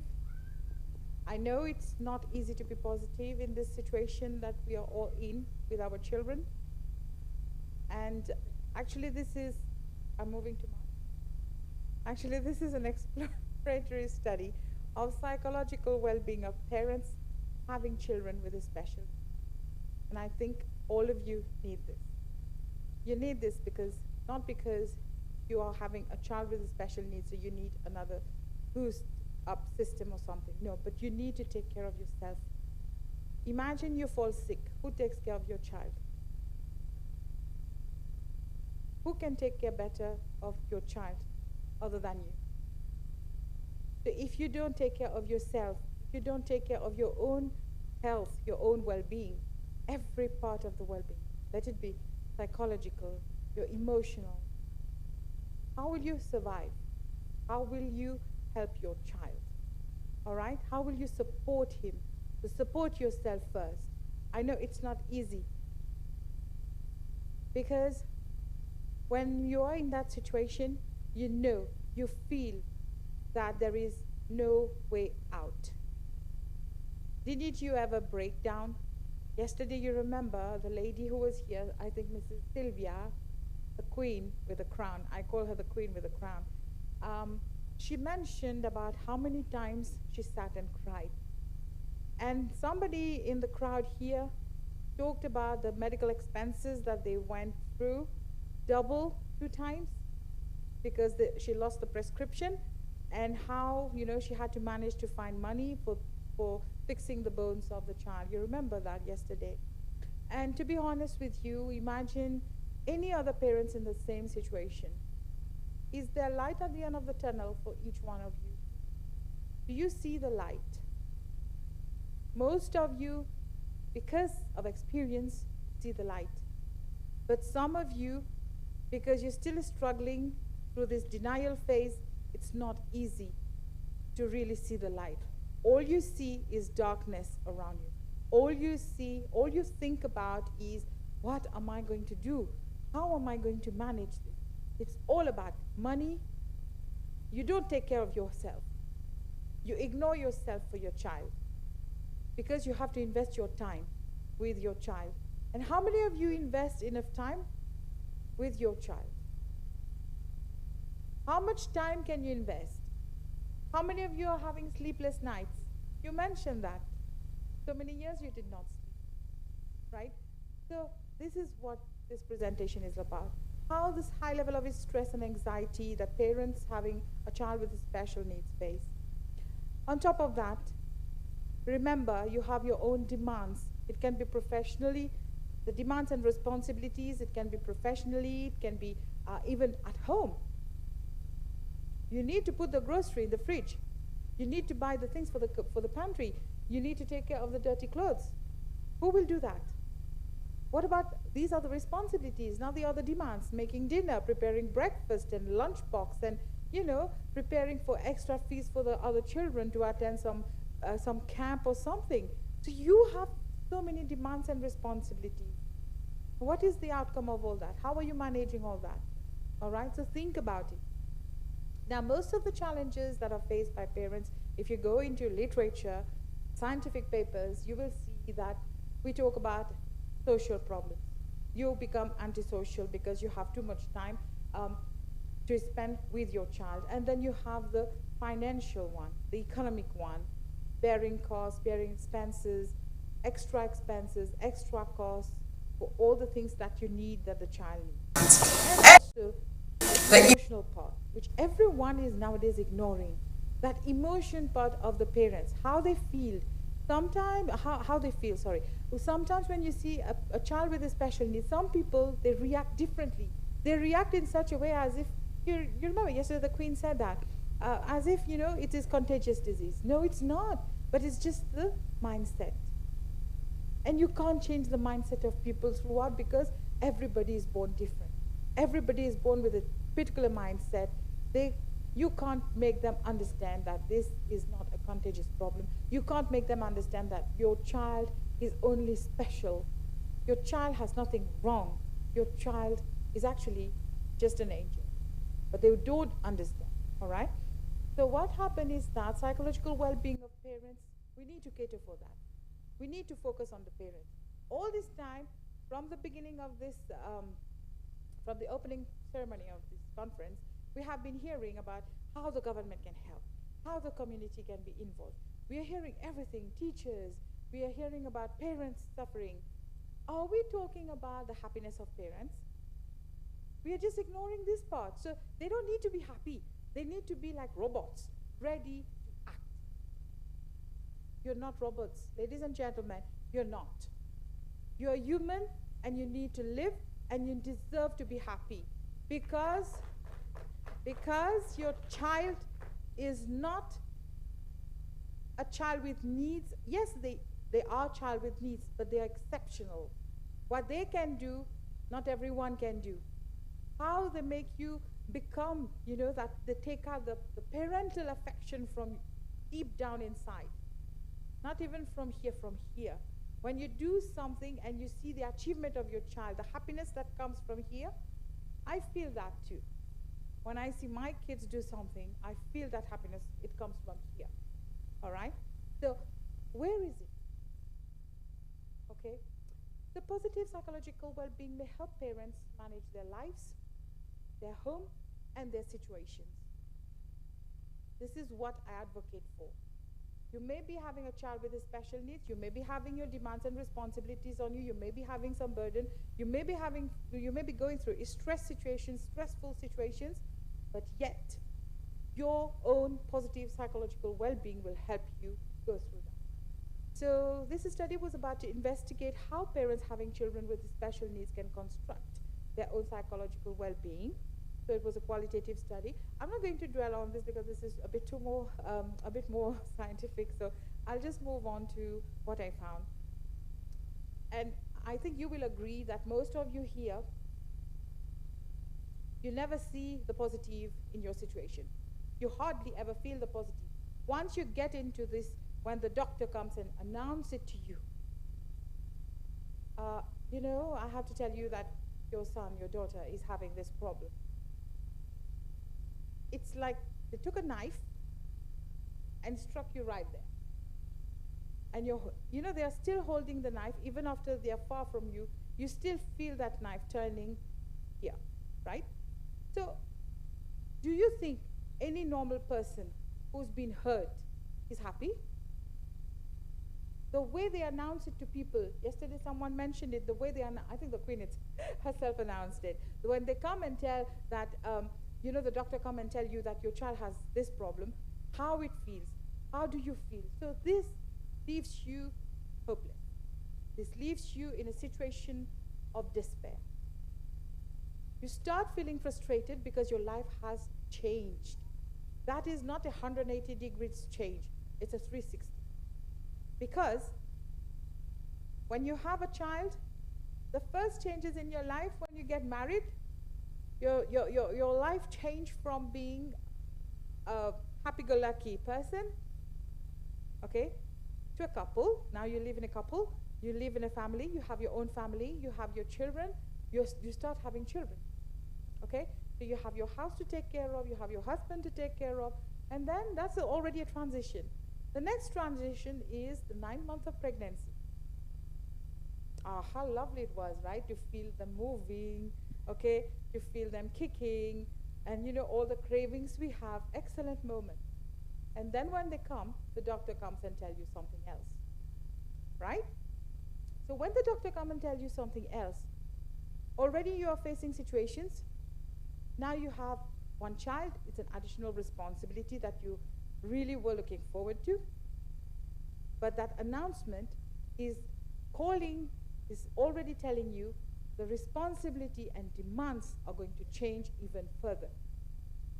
That's why we are not prepared mentally. That's why we believe that, you know, when people tell us things like that, then we get frustrated. When we know our child is not going to be the same as his cousin or the neighbor's son or daughter's class, not in the same school, how does it feel? You see? So this frustration now leads to more tension in your life. This causes more of anxiety and high level of stress. And we can't change that. Another thing is, you start comparing. You start comparing with siblings. You start comparing with the neighbor's child. You start comparing with the nephews and niece. Do you think it's nice? Everyone is born different. We need to learn to accept that.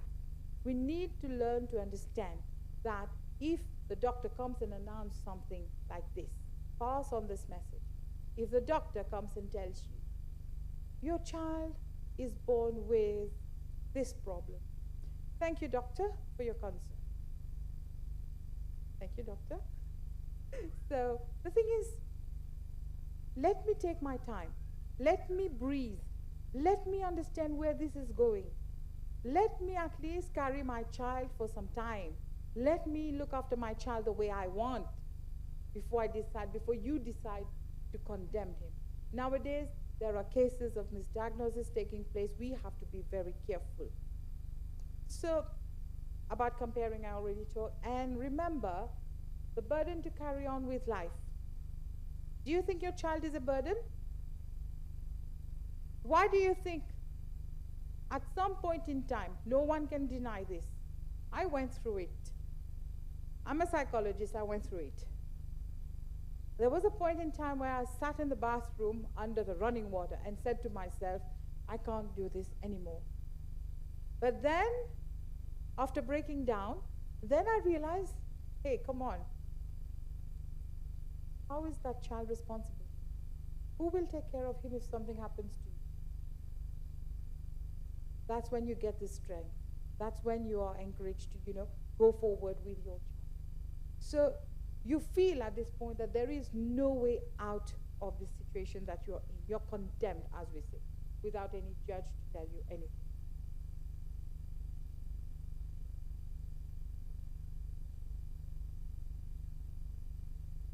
All right. So for me, actually, I always say, no matter the level of stress, no matter the level of despair, the level of frustration, remember, you are human. If the child is with you, you need to understand that you have a special mission. You have to understand that whatever your child is giving you, you will give double. You will, it's all from the heart. No one can dictate this. You can't do this. You should not do this. Oh, I'm not going to invite you to the party because of this. You don't want to invite me to a party? It's okay. I'll take my child somewhere else. Your child, nobody can stop your child from being somewhere. I don't know if Kenya is related to has advocated for the Convention for the Rights of the Child. Yes? So every time you feel like you're breaking down, just go on the website and read those rights. This will help you. So we had focus group discussion with some parents. Actually, all of them were from the same NGO that I'm a member of. And we talked a lot about the acceptance of the situation and, leaving that denial phase. Accepting the situation doesn't mean that you have to drool and brood over it. No. I'm telling you, take action. My child is autistic? Fine. I know that the autistic child, they will take the ball you send to them, but they won't send it back. Let me try to play ball with my kid. Who knows, things changed. Whatever we do with our children, whatever things children come through, remember, when they are born with a clean slate. And if we allow this clean slate to persist, the doctor has said that he's autistic. He can't do anything. If you live with that mindset that my child is not going to do anything, why don't you take a chance? Why don't you take a chance and do activities with your child and see how they react to it? It may take months, it may take weeks, months, or years. At least you will know. You will learn. This will help you to accept the situation. At least you won't just, sit back and say, my child can't do it. Don't put this on your child. Also, you plan and stick to your routine yourself. Why do you need to stick to your routine yourself? Because you have responsibilities that you have to take care of.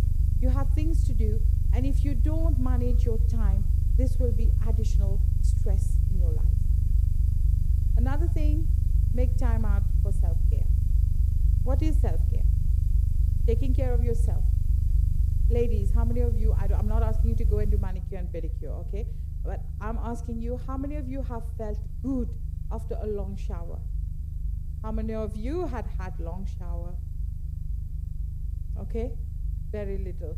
All right. So try to adopt these measures. Engage in activities together with the child and other family members. Invest in resources and tools. Why? Because instead of investing in, going to this doctor, that doctor, to confirm again and again, because you're living in denial, so just to confirm that, my child has a problem, so you run to doctor's doors, door to door, you keep on going. Yesterday the Queen said that. Invest in resources and tools that you may use for your child. Invest in tools and resources that can be helpful for them, where you will be able to look into what they are capable of doing. All right? Because at the end of the day, there is always a way out. Don't hesitate to speak out. Don't hesitate to talk to people you trust. Even if you need a therapy. I don't know if in Kenya you do have NGOs that cater for the mental health of parents, or a support group for parents where they have a therapist or a counselor to sit there, where they can have group therapy, where they can discuss whatever's wrong, whatever's going wrong in their life openly without being judged. All right? So try to do that, but always pour out whatever is in your heart, because if you keep it to yourself, it's going to hurt more. And also you have to try to maintain good contact, good relationship with carers, if you have any. Do you have carers for your children here in Kenya? Yes? Okay, because even at school they must be having some, assistant teachers to take care of the children. So engage with them in such a way that you feel comfortable with them and that you can share whatever is wrong with you. And, this can make you feel happy for some time. So I thank you for your attention. In the beginning, I got claps, and now it's like total silence. No, I'm not Thank you very asking to much. clap. Thank you very much, Daktari. Let us applause Daktari. So another word that you learn from us is Daktari. Daktari means doctor. Daktari. Daktari. Yeah. Yes. Say Daktari. Daktari. Good. Thank you very much, I don't know if you made me say a bad word, or I'm sorry. But if it is a good word, it's me. Okay, thank you very much. So let us applause Dr. Lajia for that informative presentation. Hey, our bad. She is from Malaysia. So let's see. Everybody, clap for the doctor. Our doctor, welcome to Kenya. Feel free. Enjoy Kenya music. Okay, thank you very much. You've made me dance since yesterday. Thank you. Yeah. Thank you very much. Thank you very much. We have learned a lot from Dr. Rajia. And because she has another presentation on the other end, we'll give her 5 minutes to respond to your question and answers. So Dr. Rajia, have a seat. I'm open. No, I'm open to questions, please. The mic. It's working. Oh. Any question to Dr. Rajia or any input to her response to her presentation? I welcome your comments. I welcome anything you have to say, please. At the back. One.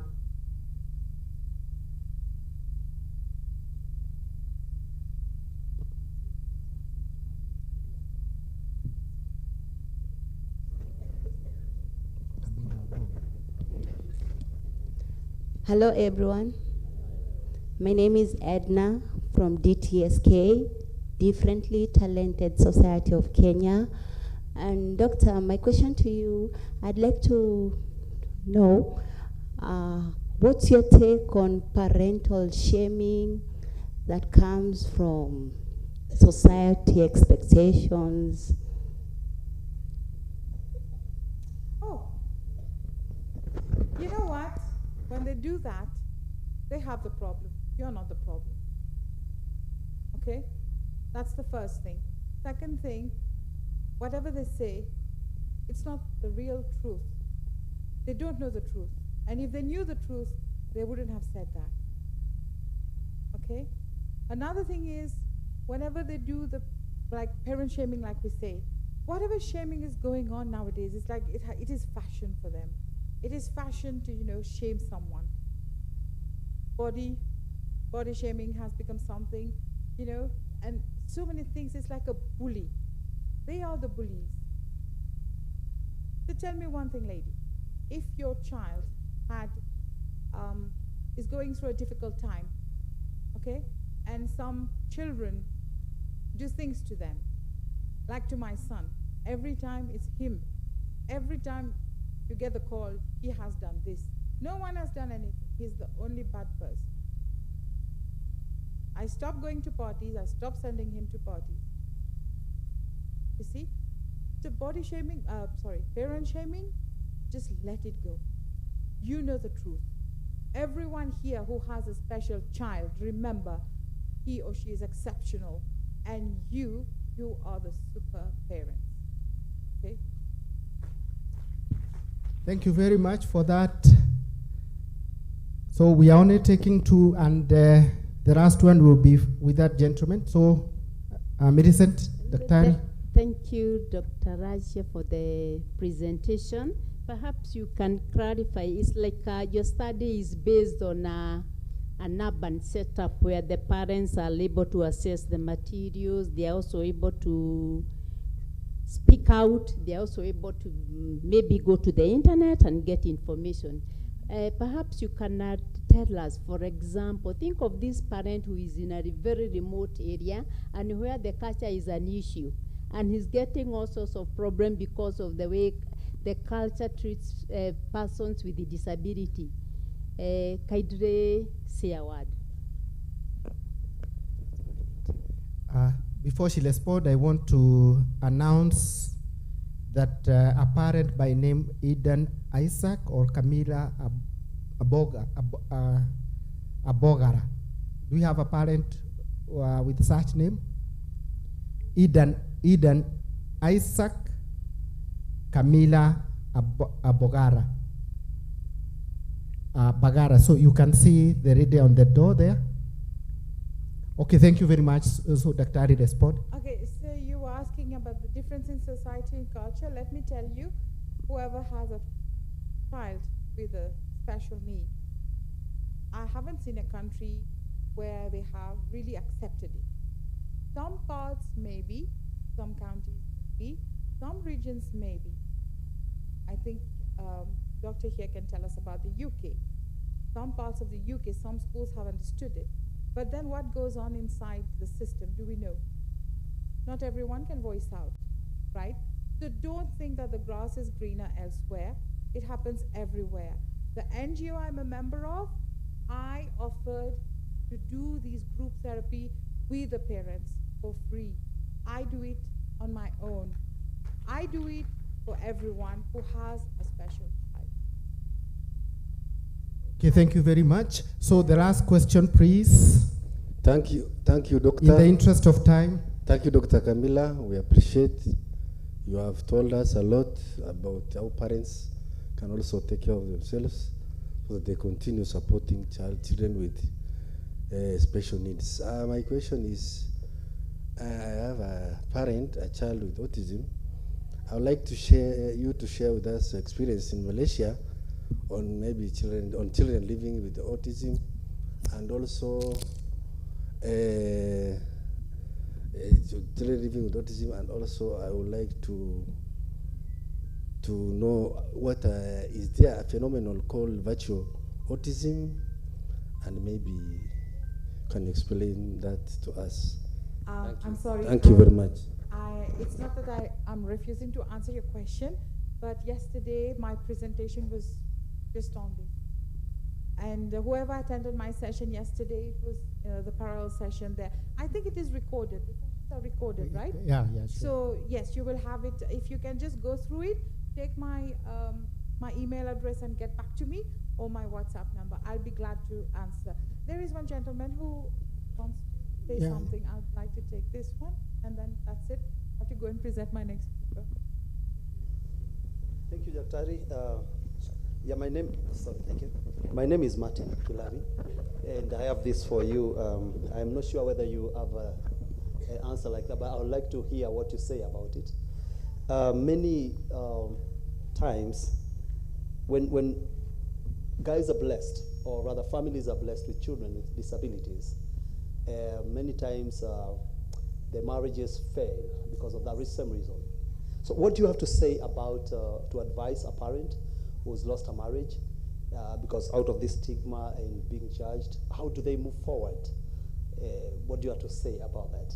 I can take a whole session for that, but in few lines, I will say that many parents are not ready to take the responsibility of those children, okay? All those little angels who are born, you know, they didn't ask to become this way. They didn't ask to be here on earth this way, right? So why leave them? Because, you know, I believe personally that parents who do that, who leave those angels behind out of fear of responsibility, out of fear of being, you know, like I say, condemned into a particular situation of their life, I feel that these people, they were opportunists. So they came into the lives of each other just for a certain particular reason. But then when they see that things change and things will be different, they run away. Yesterday I mentioned that in my presentation, how there has been many divorces due to the birth of a specialty. Thank you very much. Thank you very much. I think in the interest of time, Dr. Rajia is to make a presentation on the other room. So I thank you all. Asante to everyone. thank you, thank you. Can we tumpigie makofi as she is exiting the podium? Thank you very much, Daktari, for enlightening us, and also now we are empowered about how to live positively in a negative situation. Now, the second presenter is Christine Mutema. Christine Mutena, not Mutema. Christine Mutena. Christine Mutena is a parent, and she will introduce herself and also make a presentation on disability parenting. She has a hands-on experience, and therefore we will benefit a lot from her experience. Thank you, Christine. The floor is yours. Asante sana. Yeah, she was right. It's a full house. Good afternoon. My name is Christine Mutena. I'm a parent to 2 girls with different rare conditions, hence different disabilities. And I have a collective experience of raising them for the last 16 years.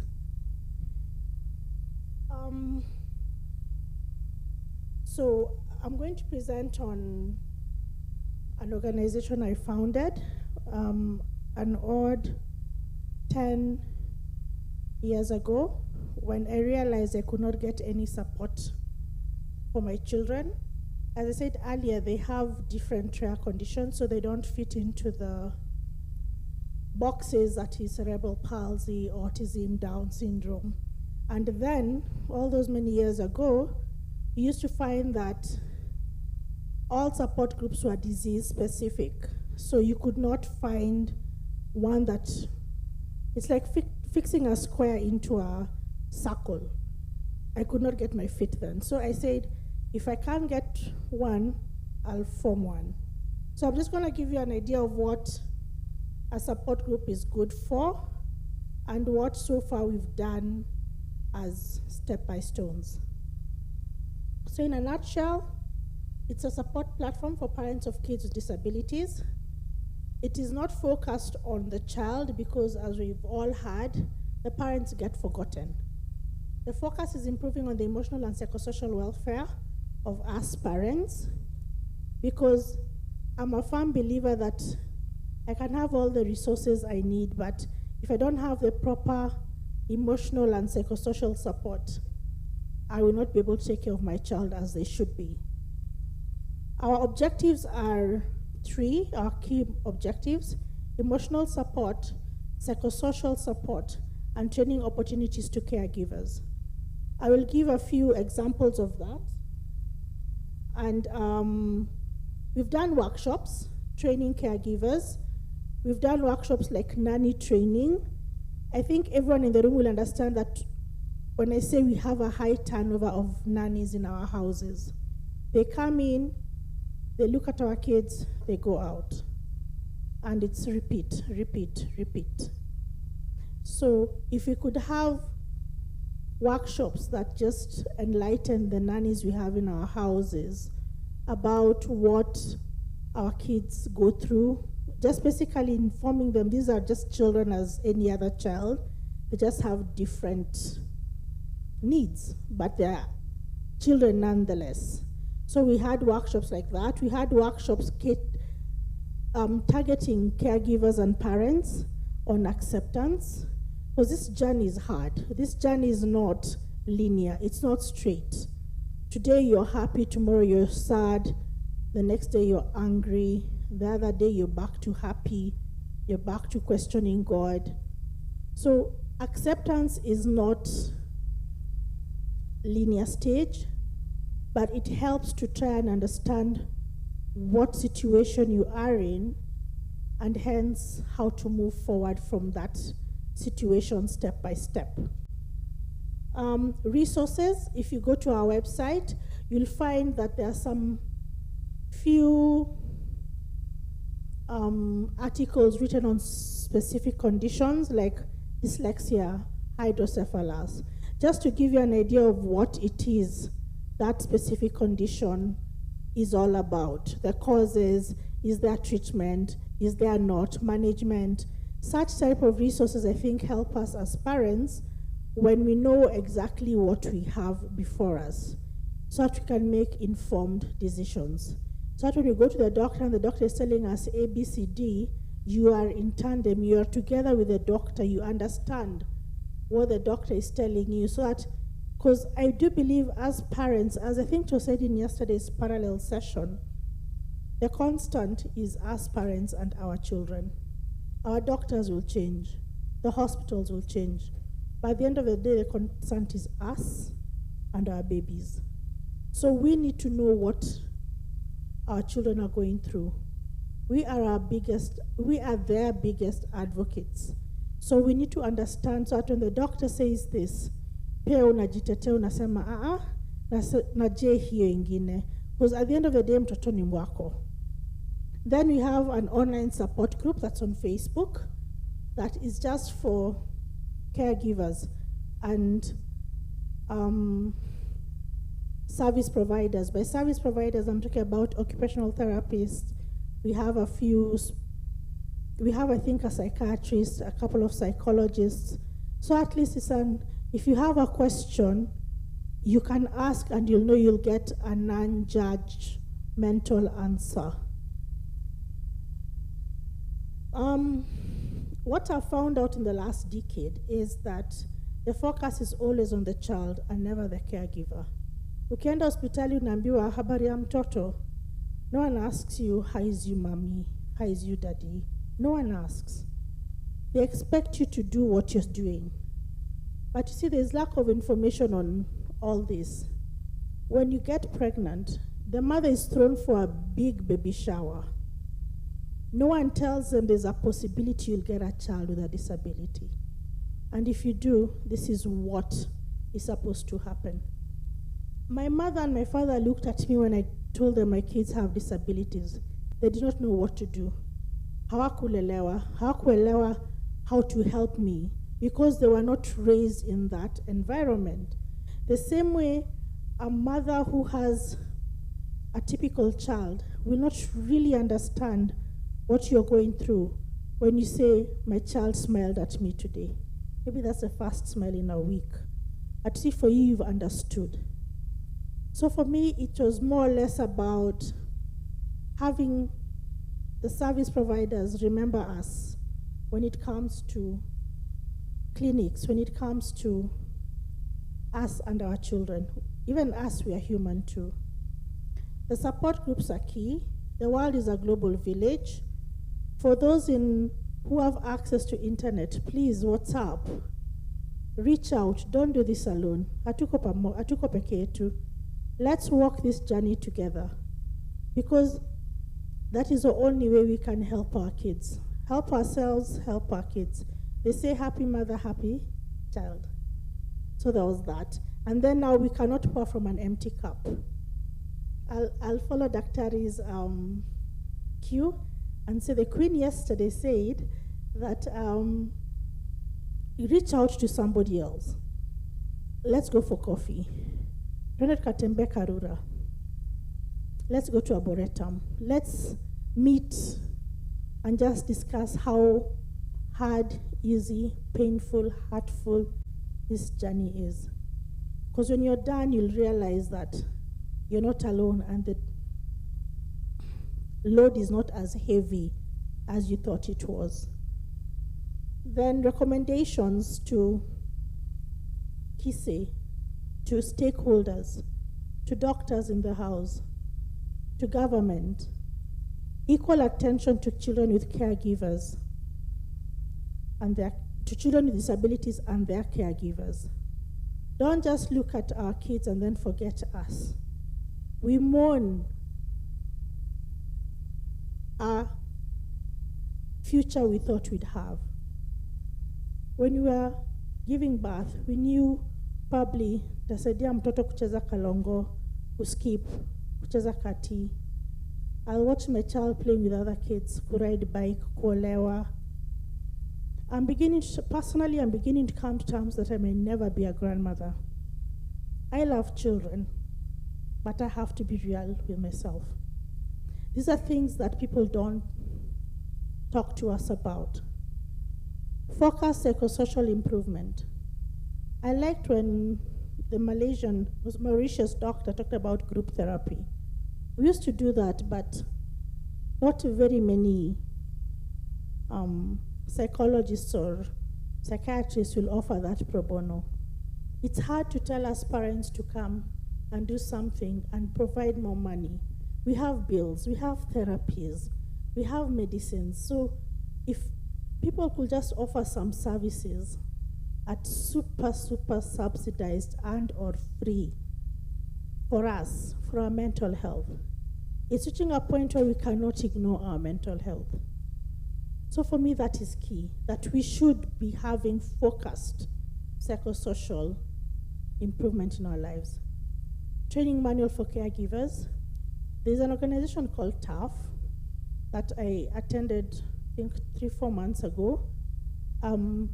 They are coming up with a training manual for caregivers.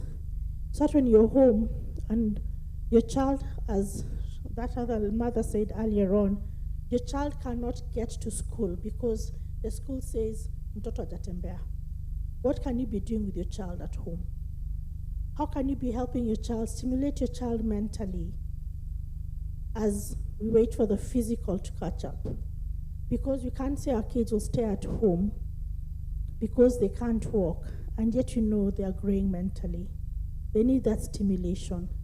They need to know, as much as maybe they can't say yellow, they need to know, yes, that is yellow. Tax exemption for parents of children with disabilities. For me, I don't think I need to explain that any further. We cannot raise our kids in a society that is so inhibitive that when they grow up, they can't excel in the society. We cannot have privileges for those who are above 18 and not give the same to those below 18. How will those below 18 get to 18 and be able to do what their peers are doing? So for me, tax exemption or some form of thing needs to happen to enable us parents raise our kids to live their best quality of life. As a community, we must ask ourselves, who cares for the caretakers? As I finish, I'd just like to leave you with our contact. And I don't know if question and answer is now or later. We'll first of all finish up with the presentation. Okay. We around the question and answer because she was moving to the other hall. Okay. So for me, I think I'm done. Okay. Yeah. She thinks she is done, and she is done. Can we applaud her? In our mother tongue, we say, the wearer of the shoes knows where it is. The wearer of the shoes knows where what. And we could not have gotten any other good presentation other than having a presentation from the wearer of the shoes. So thank you very much. We will have a session on question and answer. And now I want to call upon that presenter who has really captured the theme of the conference, and that is empowerment, engagement, and support of parents and caregivers through the use of KISE 7-step format. We are very much eager to hear what is this KISE 7-step format. And Perpetua Omondi, karibu. You introduce yourself, tell us who you are. Thank you. Good morning. How are you? My name is Perpetual Mondi. I'm an occupational therapist. I work in a company called Dynamic Occupational Therapy Limited, but I'm a volunteer at Special Educational Professionals, and that's the hat I'm wearing today, a volunteer hat. So the topic for today, as they have said, is the empowerment and engagement of and support of parents and caregivers through the use of call 7-step format. When I came to this, just a brief of how I came to this is just the aspect of what can I do. You know, many a times you're in a place, you say, the best placed person is this one, but that best placed person is not available. As Christine has said, the availability of some professionals is very hard. So in the NGO, and there is our director, in the NGO, we sat and said, what can we do for service improvement and help our parents?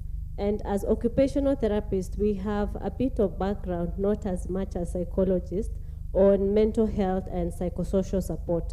So we looked at it, and many organizations, as parents, as directors, many a times you'll have occupational therapists in your environment. So this is just to be able to show as whatever we have, you know, it's those ones, what do you have in your hand? So if you have occupational therapists at hand, it means that as an organization, there's something you can do as we wait upon other professionals to come on board, as we wait upon other professionals to be able to join us. So this is what I'd like to present. So this was done in one of the SEV's beneficiary projects. I think you know it, Jerry Maria Foundation. So we worked with a group of parents to be able to help them. So the Call 7 Steps is an occupational therapy-based group leadership structure that gives a direction of how to lead a group therapy. And it's a very simple format as I'll present. So I'll share what happened and how it went and the resources, because we also talk about resources. How much did it cost us in terms of even materials? If I mention the materials, you can be able to see, I've heard about the questions of, in terms of if you're in the rural area, this is one thing that can be able to help you, that even in a rural setting, you can be able to do a safe space, as I heard it being called. You create a safe space for parents, and it has structure. Because the main thing is the structure. Because sometimes we meet parents and they have their safe spaces, but it doesn't have structure. And if something does not have structure, higher the chances it takes a detour. It was supposed to be for psychosocial, then it turns into a chama, then the splits begins when the money comes in. So this is just a structure that can guide you. So it's just to the way I'll schedule it is just for the intro. I'll make it as simple as possible in terms of methodology, then results, and then discussion, then conclusion. As we've heard from various parents from yesterday and various panelists, the disability does affect those around them, including their caregivers. And social support is very vital for them, as you've heard from the parents and those who have come before, and from Dr. Raja. We've heard that social support is very integral. And occupational therapists have a significant role. It is not a major role like we're the starring, but we have a significant role. And if you have them, then it means that something psychosocial can start moving in your project. Or even as a parent, you can approach an occupational therapist and ask them, what can we do as social support? So the Call 7 Step is basically divided into 7. So we have introduction, the activity, the sharing, the application, the generalization, the processing, and the summary. So in terms of introduction, this is where when parents come in, they introduce themselves, they say who they are, and maybe the name of their child, and they begin the session. Then it's followed by activity. As you've seen, activity is the second part, because occupational therapy is an activity-based career. We use occupation to be able to improve health of the children, adult, or any person we are working with. So we use activity. So our main mode of communication is through activity. So the activity follows, and the activity can be as simple as people making puzzles, working together, coming to see what is your social support structure, who has your piece of puzzle in terms of social support. So the activities can be as simple as that.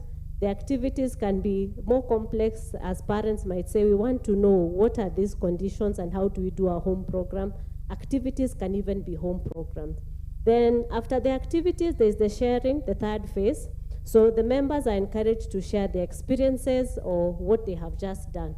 So the members share their experiences, and then the fourth phase is the processing.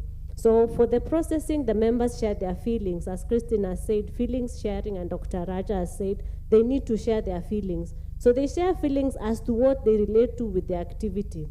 And then the next phase is the application. They get to pick, where can I apply this in my life? Where can I use this in my life? So the application phase then follows, and then they also try and see how they can apply it in everyday situation. If I meet a person who does this, then how do I react? If I meet this scenario, because it's like preparing them in case of any scenarios, in case of any issues. And it's interesting when they share their applications, they learn from each other. Then the other part is generalization. So this is for the group leader to be able to pick any themes that stand out when you're conducting the group sessions, or any main points that stand out. And then the next one is the processing, then application. Then the next part is we go through with the members, what can they be able to apply, and then after that is the summary. So in the summary, you're just helping the members to be able to remember the activity, and they also share the ideas of what they learned. And then the therapist also needs to remember to thank each member for being vulnerable and sharing. Because remember, we are significant, but we might not have the expertise as psychologists to be able to help them process emotions. So this is just to be able to create a safe space. So it is not a replacement of what psychologists do. This is just a creation of safe spaces for parents with children with special needs. Then for the methodology, we did first a needs assessment, because you can't assume you know what parents want. So you have to always ask parents, what do you want? What do you think you need? But sometimes it's as one of the panelists in another conference last week said, we at times as professionals think we know it all. We assume what you need. So we first started with the needs assessment to be able to know what the parents needed. And the groups were ongoing. So this one was not a groupings formation. We didn't form it from the word go. It was an ongoing group. But from the ongoing group, we wanted to know, what do you currently extra need from us? And as occupational therapists, we picked what we could be able to work on. Then the other thing is that we used now the 7-step within that group after finding the areas of need. And then after the parents filled in their questionnaires, we were able now to know where do we begin and how do we found the whole 7 steps and what did we do. So from the needs assessment, there were strengths, because there was good attendance. And the attendance, I can mention something about it. It is an ingenious way of taking the waiting time parents have. You see, the way parents wait before their session. So the group is an open session where instead of waiting and sitting outside, the parents actually can join into the group. So the group begins the same time as the therapists commence. So the parents come in with their children in the group. As they are waiting for their session, they're already receiving a form of therapy for themselves. So when their turn reaches, the next person is called, and then the one who has just finished sessions, they now come and join the group session. So it was an ingenious way of also removing that blank moment as parents just sit and wait for their session. And you could see sometimes parents are like, could you go next? I want to just listen in for the next one. Then we also liked how they were open about their journey, because remember, it was not a formed group, it was not a beginning group. They already passed the storming stage. They were just now happy to stay with each other. So they were very open with their challenges and their journey. And the main facilitator actually was a parent who was studying psychology and was almost finishing her course. So it was a parent who was leading the group. And then the weakness was the outline of the group. It did not have any outline. Then also they didn't have any session plan. So it's how the day flowed, is how they were discussing. And it's not a bad thing. It's actually a good thing. But it's just that if you do it for such an extended period of time, some drop out because they feel, oh, I know what we are going to discuss today. Mama Nani will start, and then Nani will follow, and then I'll be quiet. So they actually know the flow of the group if it doesn't have a structure. And then the set group size, because it's an open group. It being an open group, you don't know if today will be 100, will be 20, and it's already open, so you can't close it. Then the opportunities, it had a great potential to be a support group for the caregivers attending. And the setting is at like a semi-rural place, so it's at Tirime. So it's a place that attracts parents from all over. And you find that some are proficient in English, some are not, some are proficient in Kikuyu. So you'll find it's a mix of various groups of parents. Then the threats were boredom by members, and then also diversion of purpose. Then the diversion of purpose, the highest thing that would divert the purpose was a chama. Chamas are very good and they're very important, but this would have killed the main reason why the parents were meeting. And it was already a discussion in the ongoing that, yes, we need to meet. We've met for some time. Imagine if we did table banking, how much money would we have made for interest as per now? That is still good, but that needs to be done in a different forum because the psychosocial aspect needs to be number one. And then other things, financial, can come in when the parents' well-being is well established. And then now, once the session took place, so this is just a summary of how the just points as generalization, because remember generalization we picked from the therapist. Once they did the group, they were able to generalize themes or things that came out from the various discussions. And on the side, we have number of attendance. You'll see the number of attendance fluctuating because we did it when the schools had closed for 2 months. And we know when schools close, sometimes we don't have caregivers in the centers because they don't have help at home. So you'll find it fluctuating because of that main reason. Some didn't have any help and they usually don't have any help. So they stay with their children with special needs and then they also attend to other children. And once also school closed, they don't have a place to leave the other children. So that was the reason for the fluctuation. So from the first session, the first one was based on the need for knowing more about the conditions the children have. Some said they did not know the cause. Some were given various causes. As you know, our community teaches us a lot about special needs, and some things are not so correct. So some did not know the cause of the special needs. Some, they were saying it was someone who looked at their child badly, someone who did what. So we went into knowing the developmental stages, the parents to know the developmental stages, and we used one of our tools, the developmental wheel. It was one of the tools created in the organization to help parents. It's in English and Kiswahili. So it helps parents to realize what is the developmental stage. Has my child missed any stage? So we walked with them through the developmental stage. So that was the activity. And they were able to highlight where they found their child had a delay. I think my child has a delay here. I think this is where my child is having a problem. Then the second one was to be able to, the second week we looked at the aspects of positive and negative situations and what we can do about it. And this one I can highlight, it was quite interesting. We used, the activity was to cut out pictures from the newspaper or magazine, and we used pictures that had a negative aspect. We didn't say the whole picture was bad. So I can pick one. There was one picture, there was a young man who did not have one eye. So we now discussed with the parents to be able to see what is the positive thing you can pick from this picture. So we dwelled on positive as much as we can see the negative. So these are some of the generalizations we're able to get, and I'll be happy to share more generalization personally if you'll be able to approach. But these are some of the basic small activities we did. That was just needed a newspaper, scissors, glue. That's all we needed. And we continued with the discussion, and parents were able to now look at their own lives, pick what they feel is a heaviness, and then see what positive things is around it. And then also acceptance, as Christine said, acceptance was one of them. And also assertiveness. It was interesting. Parents really wanted to know how to be assertive. How can they say no in a firm way? And how can they be open and okay if someone says no to them? I want to leave my child with you. No, today I'll not be able to take your child. Many say they used to react. You know, they get annoyed. How can you not take my child today?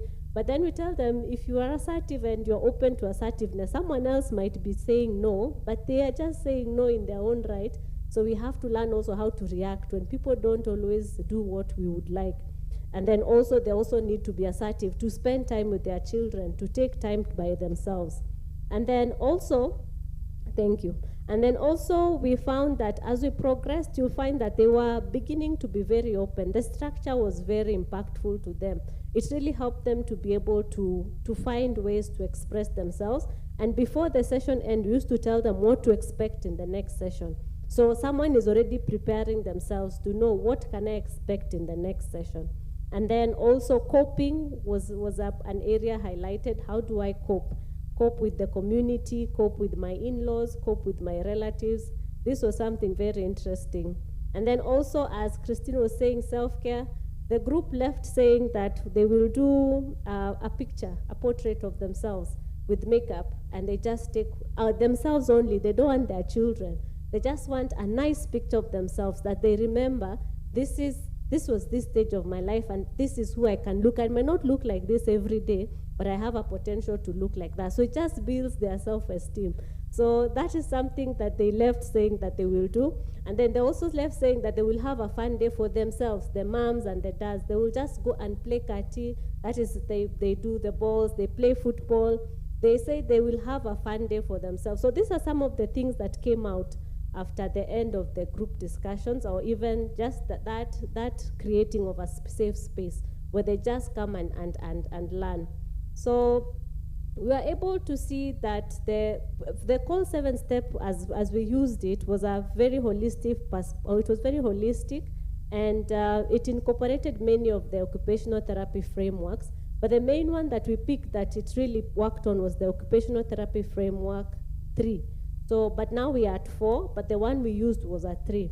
So it was very client-centered, and I can say that it was such a joy to see the parents happy to come into the session, and they used to come with their children. So it was really great to see the parents happy, the parents looking forward to come, encouraging each other, and now following up on many things. As I complete, I'd like to say, as a conference, I would encourage that we also think of the religious spaces in such like conferences, because when we were hearing the parents speak, many of them were saying their go-to coping strategy was to pray. And if they are Christians, they would say they would want to read the Bible. But I further went and did a research just to find out, do parents really access this support in church? And I was very excited to hear one day Jackie speaking on family radio about this. And this was quite interesting, that also in the church, they are facing the stigma, they are facing the denial, and not only in church, but in many, maybe other religious spaces. So I'd like to encourage, this is something that we can look in at KISE and other conference holders. Where is the religious space in such conferences? Are parents getting support in the religious spaces? I see Karen nodding, and I remember her experience, even as she was sharing in terms of religious space. So let's not exclude the religious space people or the religious people, so that we can be able to see, are we getting that 3D help? Because you can imagine, as the final statement, you are bleeding, you've gone to the hospital, and then the hospital says, you're kind of bleeding, we can't handle. So this is what's happened when parents go to religious spaces and they don't get support. They were expecting to get that bandage and that solution, but in the religious spaces, if they don't get it, then they're still bleeding one way or another. Thank you. Thank you very much. Thank you very much. Can we applaud the presenter now that we are empowered with the 7 core? And I think we can start and dance a little bit to avoid the loading. So choir, so we can start up. Move your bodies according to the tune. Kila mtu cheza muziki. Kila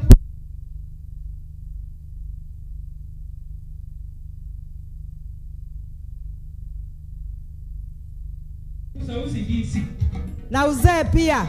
Fukuza uzee. Oh yes. Fukuza uzee.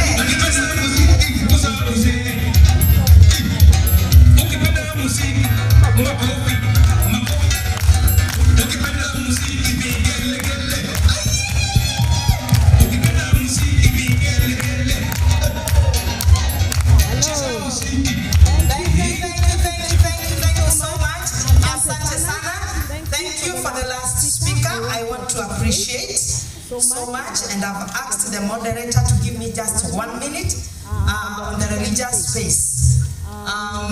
This is now on my own. I would want to say that in our midst we have NGOs that have come from religious groups. If you are a bishop, a pastor, a sheikh, can you just stand up? If you are a religious leader, just stand up. A pastor, stand up. Bishop Esilaba, where are you? I saw him around. Wow.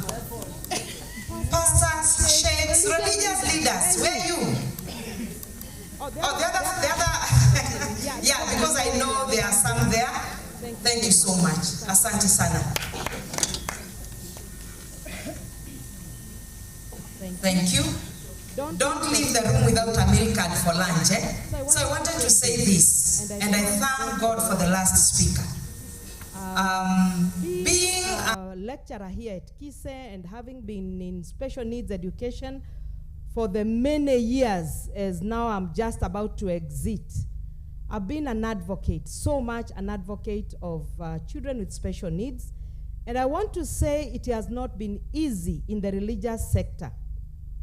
But on my own capacity, now as a lecturer, and besides that, also as a pastor. In many forums, actually I have 2 people who are here because of one last presentation I had with she pastors and pastors' wives online internationally. And from that forum, many people have been able to come out, but we still have gaps in the religious sector. Do you agree, parents? How many of our ministries or in our religious sector do we have a space for them? Let us be advocates in every religious. I want to congratulate the Catholic Church and the SEK Church. They have mainly come out over the years. And probably because of research conducted by KISE some years back. No, it is among we go by data. Otherwise, thank you so much. Thank you so much. Religious teams, please, let's come up. Let's be the advocates. Let's give support. Let us give a therapy in the religious platform.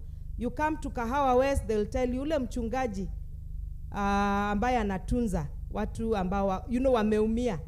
So let it be you and me, and in your church, in your mosque, be an advocate. Asante sana. Thank you. Thank you very much. That we will be advocates in our various religious groupings. I now call upon the third presenter, who is Vivian.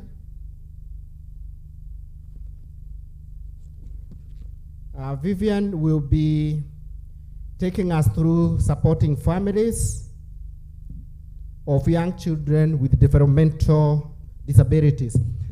So Vivian, karibu. Kaidre, introduce yourself, and the floor is yours. Thank you so much. I'm so honored to be part of this conference. And today what I'll be sharing is part of the research that we are doing at the Institute for Human Development, Aga Khan University, mainly targeting caregivers of children with developmental disabilities. So I'll be pointing my eyes to the tech people, because there's some important content in the slides that I would love for all our caregivers to at least get to see. So the work I'm presenting is on behalf of a consortium of partners. We work together with Cambridge Outcome Trust, the African Population Health Research Center here in Kenya, together with Ethiopia, Addis Ababa University, King's College London, and World Health Organization. I'll try to be very simple. So in terms of background, children with developmental disabilities globally, the numbers are increasing. Right now, the numbers are above 53 million, and the majority of these children live in African settings. Some of the problems that these children are identified with are communication and behavior related. There's a survey that was done in KISE, that was in 2017, I can be corrected, when they went around asking for children with disabilities, and including those with developmental disabilities. We can still, these numbers are growing, but also there are many who remain unaccounted. When you look at interventions that are existing at the moment, most of them are, let's say, Western-based. They're very time-intensive. For example, it will require a therapist. The caregiver will have to go through intense sessions with the therapist or the specialist. And in our context where we are working on a deficit. And I like to say in quote, because deficit means resource challenges. If you're talking about health workers, we have a shortage. If it's money-related, there's scarcity of that. So in 2017, just a year after the World Health Organization had launched this caregiver skills training program that I'm going to talk about, we were commissioned as countries, that is in Kenya and Ethiopia, to do a small set of study to see how this intervention that is targeting caregivers of children with developmental disabilities. And here we are talking about those with autism, attention deficit hyperactive disorders, communication and learning challenges. When we do this intervention, to what extent is it acceptable? How does it work within our context where we are resource constrained? How feasible is it to implement?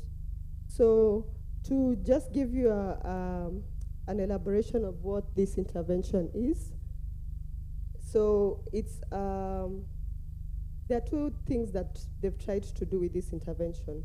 One, moving away from specialists. So you can have non-specialists delivering the training after they've been trained. And this could be community-based workers, they could be social workers, they could be nurses, or even parents themselves. So they receive the training so that they're able to deliver this training to other caregivers. Second, this intervention is given in a group setting where the caregivers would come together, they undergo training as a group, in a group setting, and they also have tailor-made home visits, 3 of them, that spread between 3 months or 12 weeks. And within this intervention, there are many topics being covered, 9 of them, and different learning techniques. For example, how do you have engagement with a child? We talked about how do you get your child who's autistic to be able to do an activity with you. So shared engagement.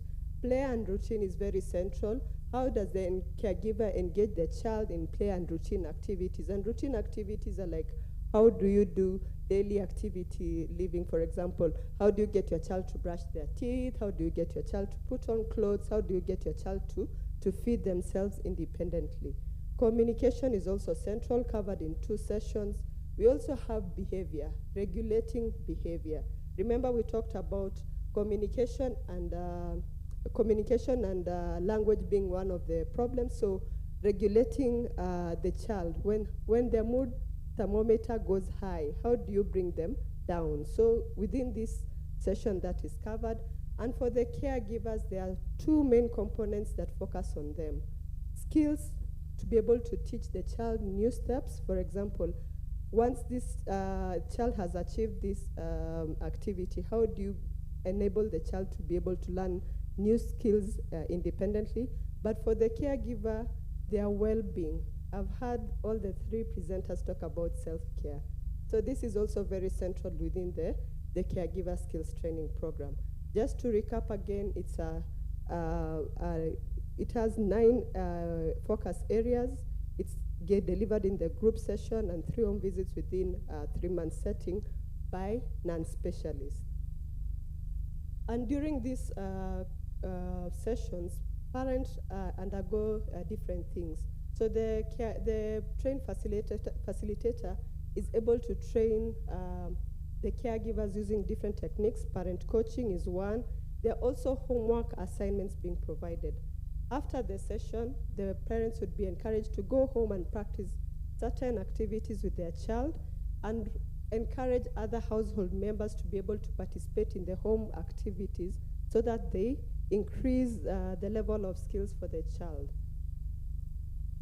So what did we find from this pilot work? So we engaged 100 caregivers. We were working in Korogocho here in Nairobi, and the informal settlements in, not informal settlements here in Nairobi, Korogocho, and rural Kilifi with 100 caregivers.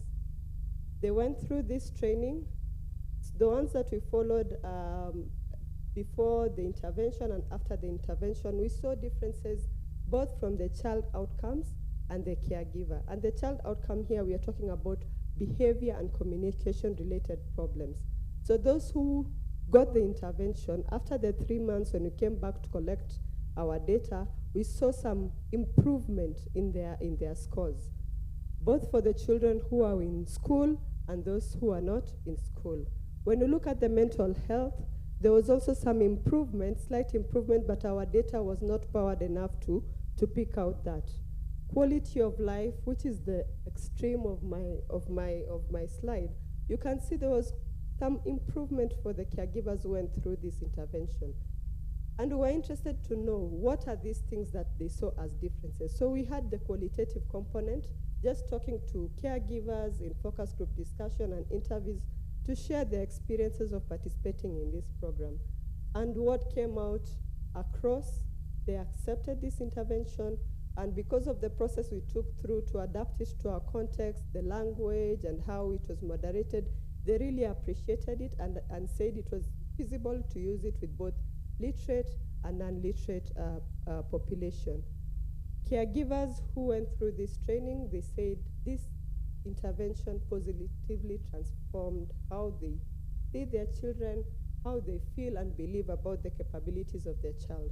For example, especially when you talk about activities of daily living, which we might assume are easy, but when they go through this training, they were able to learn how to break down steps, how to maintain the mood thermometer of the child, and just applying these steps on their child on a day-to-day basis, they're able to see improvement and they're appreciative of the intervention.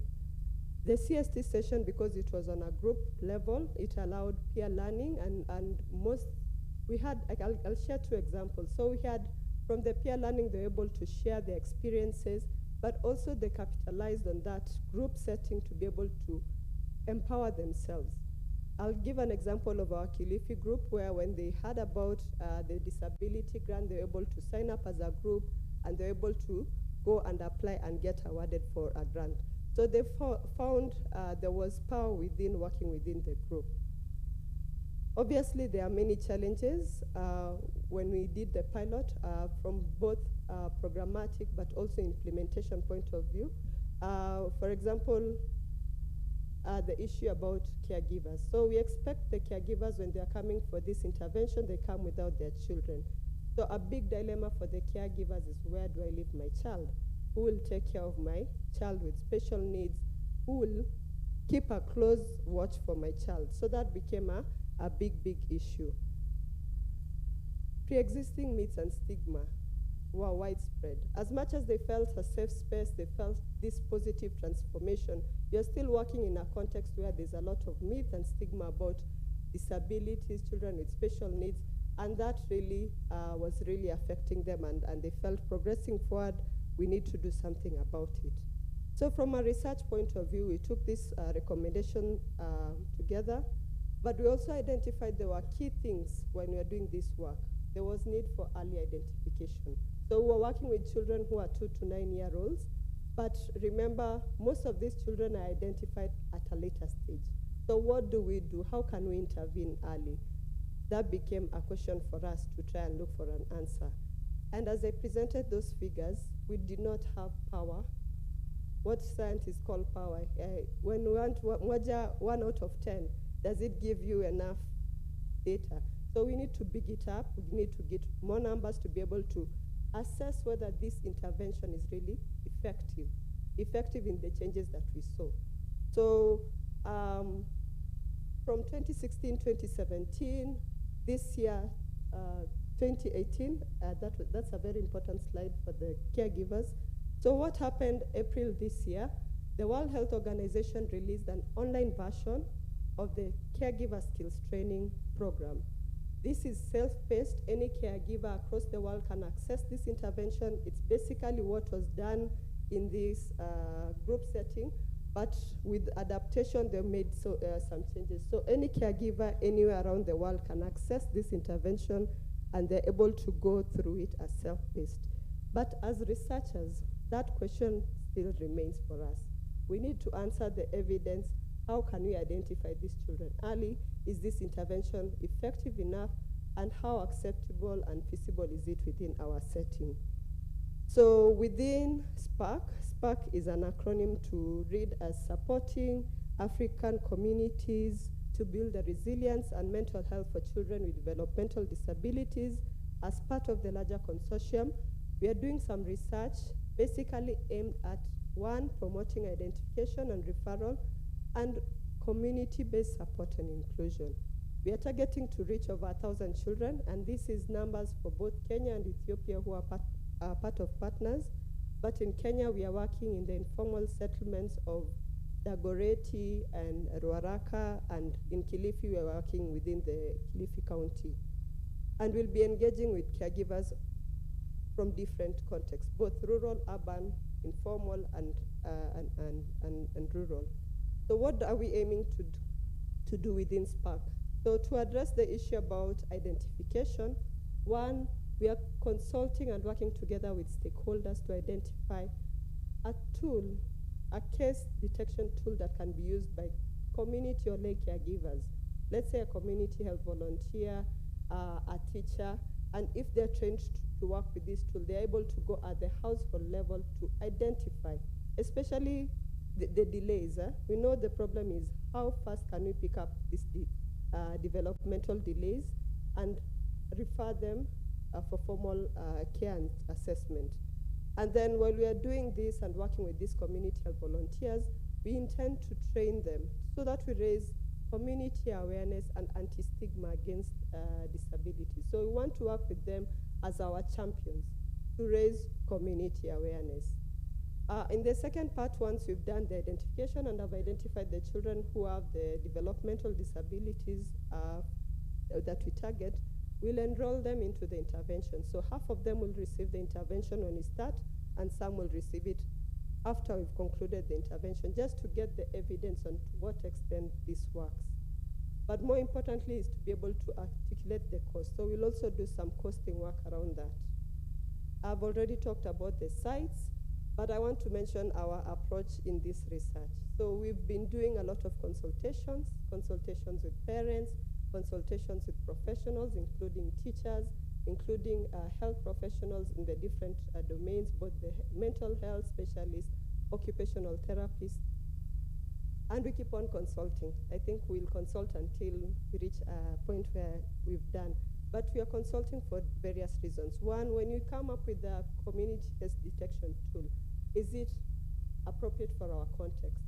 Our tool aims to pick children with developmental milestones. How can a community health volunteer or a teacher be empowered to pick these subtle signs as early as possible and refer them for appropriate care? So we want to work together with all these stakeholders, both from health, education, social service, private sector, to be able to link that pathway of care for these caregivers. In terms of being advised and being guided, we formed two advisory boards. We have a community advisory board and also a national advisory board. And my colleague here sits in one of our advisory board. Basically, they look at our study implementation plan. They advise us in terms of the research, in terms of how can we implement it within our context in a more appropriate way. So far, what we've managed to do, we have a draft tool that we want to now go to the field and pilot with the caregivers as well as the community health volunteers and teachers that we're targeting, basically to get feedback on whether is it a good tool, where do we need to correct it, where do we need to modify it so that we can use it in our context. So that's the stage we are in. One thing we are very keen and conscious about, we know caregivers have expressed the need that after you've identified my child, what next? So we are trying to develop a resource kit where these caregivers, upon our contact, they're able, whichever contact they get to, they're able to know what health services are available within their setting, what educational, social service, all this kind of support. I think the essence of having that kind of information is to empower the caregiver. When you have the information at your point, it's just a matter of call, and then you start the journey. So this is one of the outputs we are trying to work on. And then in terms of upcoming activities, we are hoping to train at least over 250 community resource persons, and this include the community health volunteers, the teachers, caregivers of children with developmental disabilities, and many other more. And basically, they are helping us to do the community identification at the household level, do appropriate referral, and raising awareness. And then at the facility level or within the health and education sectors, we are targeting those who work closely with caregivers. And here for the healthcare workers, we are targeting level 2 and level 3 facilities who will receive some bit of training so that when they receive their community assessments, they can do confirmatory assessments and then provide care and referral. So once we do this level, for those who have identified, then they will move into the intervention phase. So finally, I'd like to acknowledge many people in this slide who've contributed in one way or another, but I also wanted to point you to where you can get more information about the SPARK project and what we do at the Institute for Human Development. I have my colleague with me. We have just a few copies of the policy brief on the study that I've shared, so she will distribute to those who would be interested to receive a copy. Thank you. Thank you very much for that very, very informative and practical presentation. One thing is that in addition to giving us a presentation, she has also directed us to a website from where our caregivers can learn through their own pace. So thank you very much. Now, without much ado, I want to invite our last presenter, who is Dr.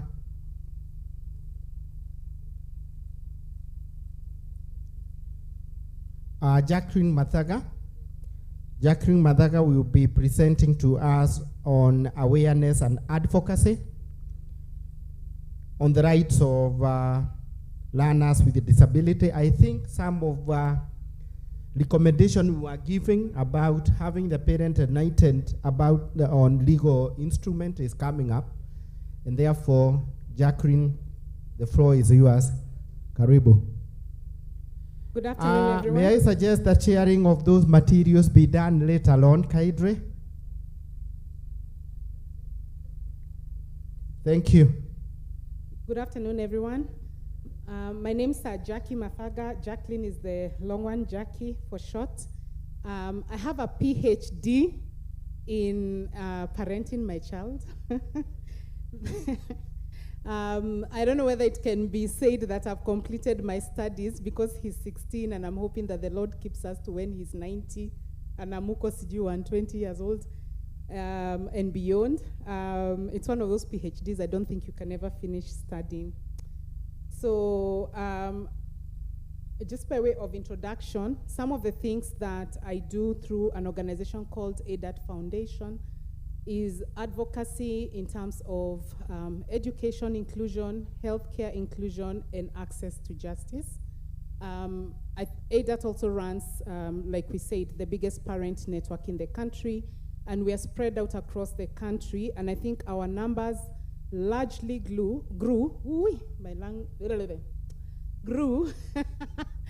during the pandemic, because that's when, as parents, we really came together in support of each other. And when we do advocacy, we believe in parent-to-parent support, that a parent is the greatest strength for the next parent, and it's parent issues that those of us who can then push towards government and advocate before government and government officials for. So this afternoon, I'm before you to talk about awareness and advocacy on rights of learners with disability. My co-researcher is Dr. Jane Mwirurin.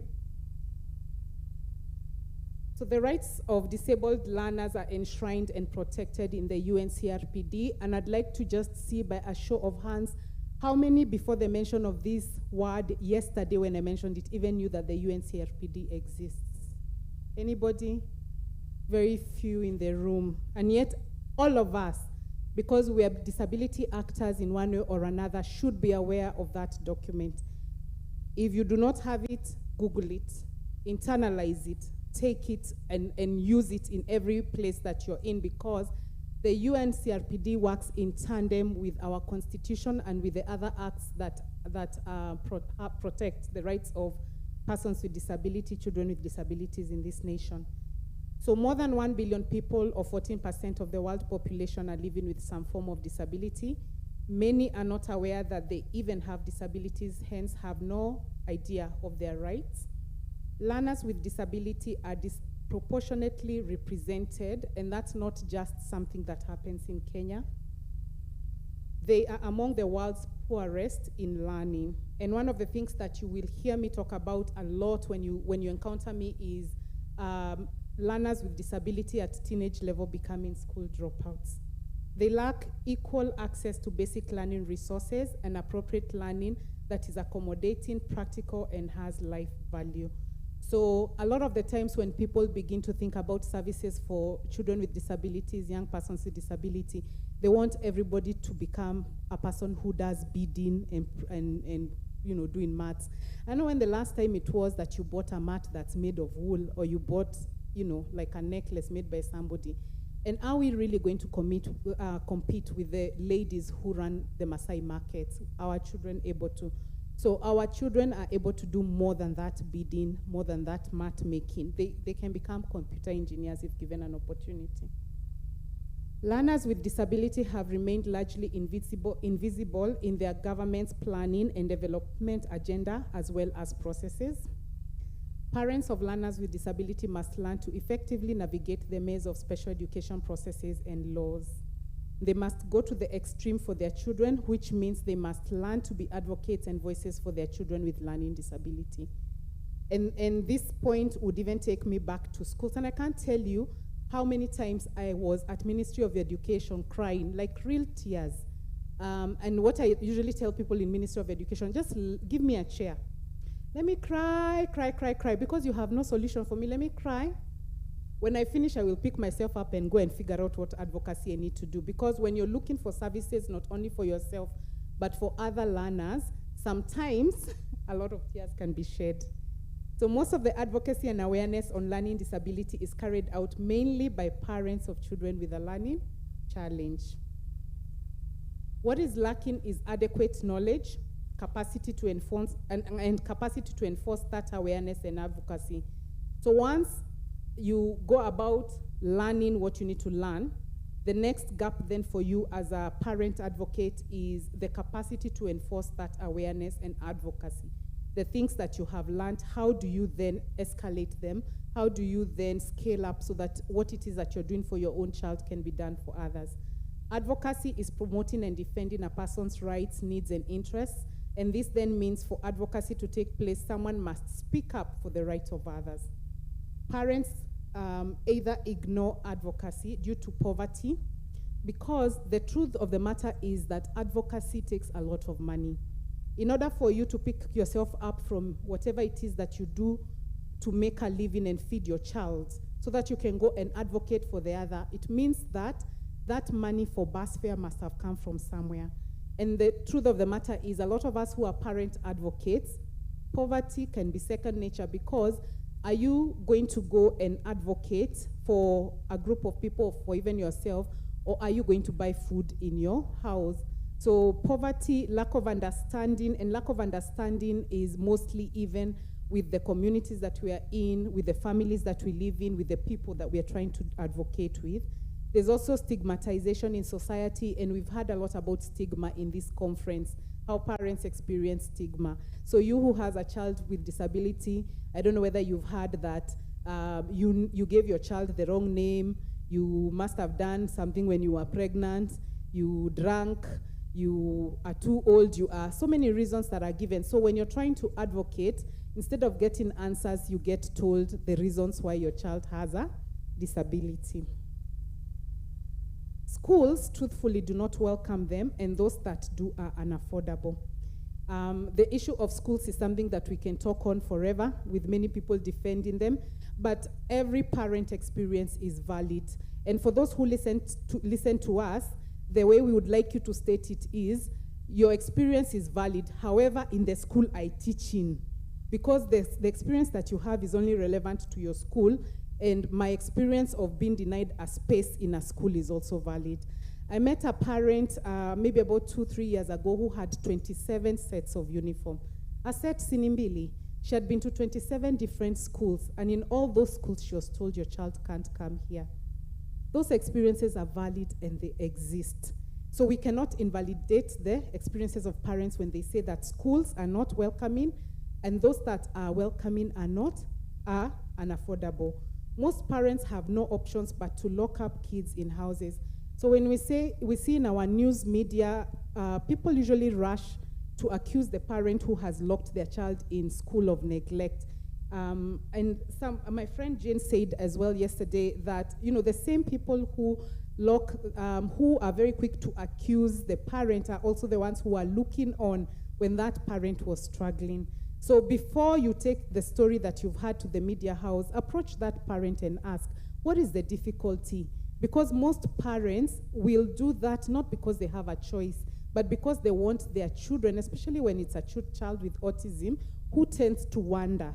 They want their child safe, but at the same time, they still need to earn a living. So more help should be offered rather than condemning, and sending them to their grandparents who have no idea what they are dealing with leads to more stigma of the children. And we know that many parents take this as an option, sending them up country because they want their children to be well fed and safe, and because where they live in urban centers is not optimum. In the awareness world, we have come to learn of the terms impossible children. You know, whether you've had yourself being told your child is impossible, the term forgotten children, hopeless children, as terms used to describe learners with disability, among other derogatory terms. We hear very many. These are the polite ones. In the support groups, we have unconfirmed reports of homicides against learners with special needs in the informal sectors of Nairobi. So what happens when caregivers have reached their end of the rope? You have no one to ask, nowhere to go. We've had several cases where we get called because, so recently, one of the most recent ones was a mom who called me saying that she had collected all her children and she was about to cross the road so that all of them can die together. However, she remembered that there was one child who had not come back from home, from school, so she decided to hold back the act that she was going to do because she remembered there was a child who wasn't with them so that they died together. So at that point, then there's a lot of intervention, there's a lot of counseling, there's a lot of trying to meet the immediate needs of that family, which a lot of times includes food, shelter, connection to a community of parents that care. The birth of children with disabilities is the catalyst of most broken homes as well as single-parent homes. Nobody chooses to have a child with disability, but when this occurs, one parent might choose to check out. The advocacy to enlighten parents to support each other is met with blame games of disability, what has caused the disability and ownership. So the blame game sometimes we encounter even when we are trying to empower parents is from those we call to do empowerment, who instead of doing the empowering, begin to now turn the blame. They want to explain to us what caused our children's disabilities rather than doing what it is that has brought them, which is to tell us how to get access to services we called them to tell us about. In our study, we found that poverty was rampant in Nairobi and more so in informal sectors among families with learners with disability, and we think this is replicable across the country. So the purpose of this study was to review the rights of learners with disability in Nairobi, Kenya, or across the country, how the rights are advocated, if they are aware of rights, if caregivers are aware of rights, if the learners with disability themselves are aware of rights.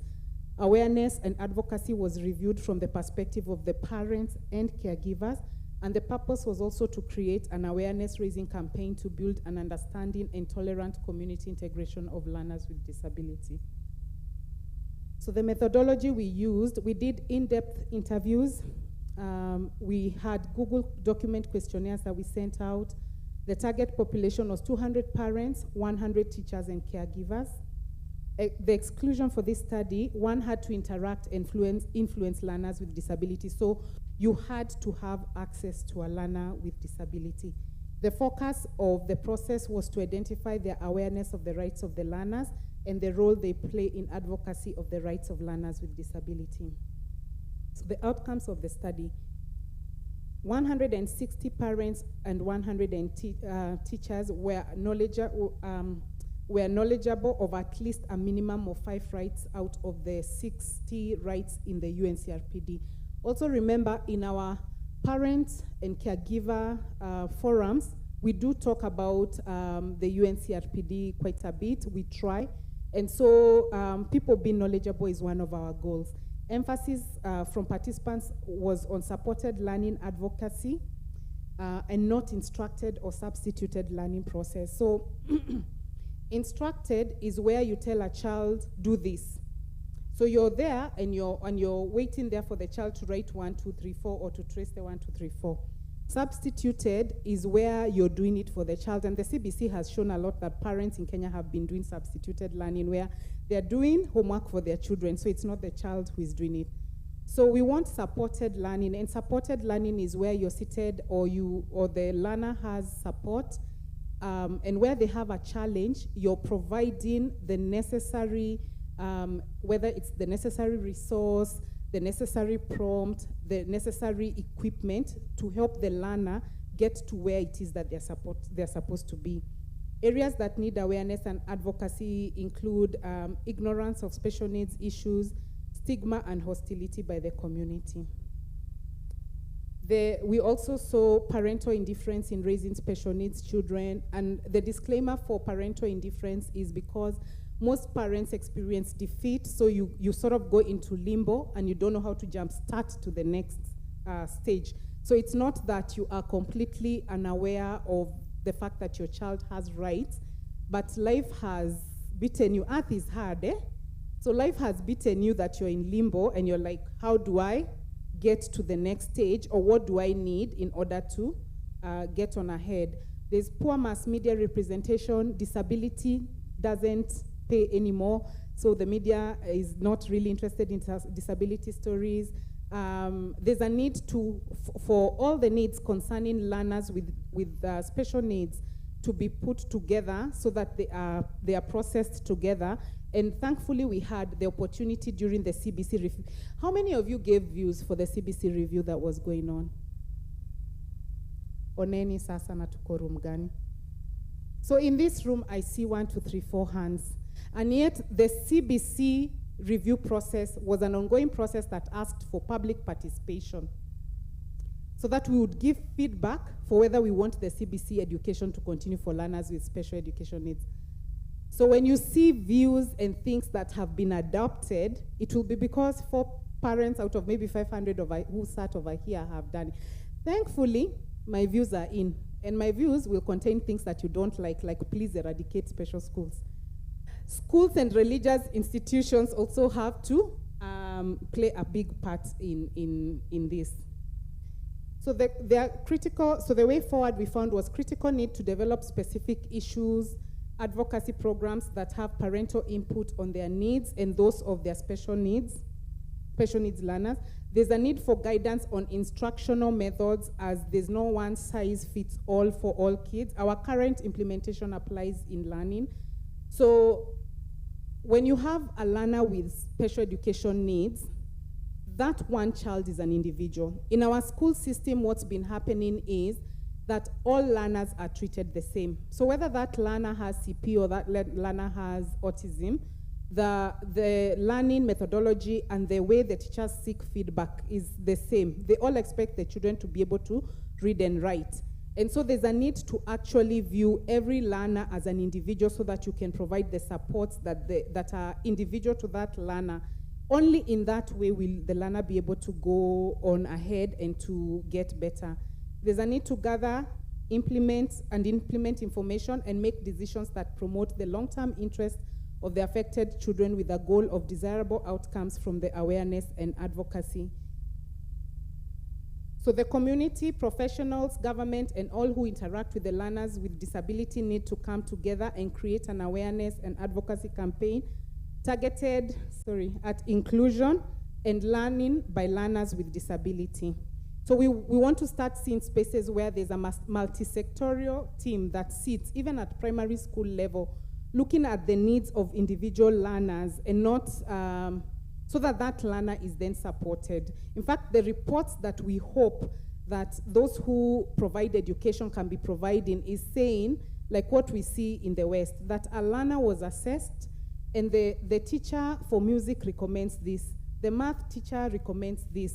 So we need to move towards where we have individualized education programs for learners with special needs within schools, that, and then those IEPs are formed by a group of people, and we say including community people because we want the acceptance of these learners within communities. So as professionals and advocates for learners with disability, we should visit community schools to educate pupils and teachers about the rights and potentials of learners with disability, as well as lay the structures to enable this to happen. So a challenge I want to throw to parents is this, and I'll use myself as an example. In one of the schools, because my son has been to very many schools, when I say parents are rejected from schools or kids are rejected from schools, it doesn't mean that I stand aside as an observer. I stand as a participant. Even me, those experiences for don't come tomorrow happen. Sometimes I fight to the highest level I can. Sometimes I'm like, yeah, watch I can. So when I say that we should advocate within a school environment, what I mean is this. In one of the schools my son was in, at the beginning, when I knew he was going to go to that school, I decided that the thing I was going to do so that he's accepted is I was going to use time to go and advocate for him ahead of time. And by advocating for him ahead of time meant that I was going to prepare the school for my son. So I didn't sit and then have him admitted and then let him fight his own battles with nobody understanding him. By the time he joined that school, I wanted everybody to be aware of his name. I wanted everybody to be aware of what his particular needs are. And I wanted people to be able to know how to safeguard him, to protect him. What I mean is this. I went from class to class to class. I asked for a week. Please remember I said advocacy takes time and money. Because when I'm coming to a school to advocate, it means I've left my job, I've taken time off in order to do this for my child. So go from class to class to class, or bunch classes together according to their age group, and then say there's a student coming, his name is this.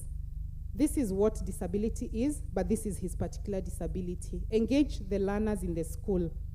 How many of you have children with disability? Children are very receptive to being told and being spoken to about disability. So in that way, then I found out that in that school, there were students who had brothers and sisters, cousins and others who are not in that same school because they had special school. Because kids will tell you honestly, oh, my mom takes my brother to a special school because there's no space here. So you realize then that your child is not unique, and you begin to make friends even for your child ahead of time. So talk to all the students, talk to teachers, and talk to them about how to safeguard your child. By safeguarding, what I mean is what will keep your child safe in that school environment. If a child needs boundaries, if your child is over-friendly, my son loves to hug. So when he sees people, his first reaction, because he's been much loved in my family, is he'll want to hug you. But can a 16-year-old boy hug everybody? No. So what do we do to safeguard him? Teach others how to be the first ones to offer a greeting. When he approaches you, offer a fist bump. When he approaches you, offer a high five, because his need is for being acknowledged and to say hi to you. That way then, you keep him safe from being told that he hugged somebody inappropriately or that he kissed your cheek, because in some cultures, you cannot kiss anyone. So you safeguard by also allowing others around to know how to treat your child and what will keep him safe. And that means that every parent must be involved in advocating for the rights and for the acceptance of your child within the school environment. The implementers and mainly from the education departments need to leave their offices and conference rooms and go to where the learners are to put many things in practice. So we have very many nice policies that sit and gather dust in offices. In fact, many countries have taken our education special needs policies and adopted them and put them to such good use in other countries. And yet, it is a policy that was created by brains here in Kenya. Is it working in Kenya? Not yet. So there's a need for those who create policies and sit in offices to leave their desks go to the ground and find out whether the document you created is actually working. The area opinion leaders, local authorities, police, religious leaders are also need to be sensitized. We do sensitization work around this area around disability issues. Parents of learners with disability in the community should become the drivers of awareness and advocacy, as they will be able to direct the advocacy to what's needed individually for your child. So the other ways forward, we all need to learn about, you need to learn about your child's disability as much as I need to learn about my particular child's disability. You need to ask a lot of questions and listen to the answers. Parents, listen to the answers. Become a pseudo lawyer on the rights of your child with disability. If you do not know what the rights of your child with a disability are in this country, as a parent, that should be Disability Awareness 101. What are your child's rights? Because when you advocate around rights that are in existence. Be a problem solver, not a problem maker. So be a solution provider. So when you go to schools and they're not providing the right service for your learner, go with a solution for the head teacher. Because as good-hearted as they are, they might not know what to do. Because your child is your child, and the headmaster or the headmistress doesn't have a child with disability. So if you want inclusion, you must go with a solution. Now also remember that that head teacher or whatever might also tell you that what you're asking me to do, I can't do. So you learn to roll with the punches. Being disappointed is part of this parenting journey. Always avoid the blame game. Be a futurist and think long-term. Meaning that when you're thinking about the education of your child, think about where you want them to be. If they're not getting what it is that they need in that school, think about what school can give them that.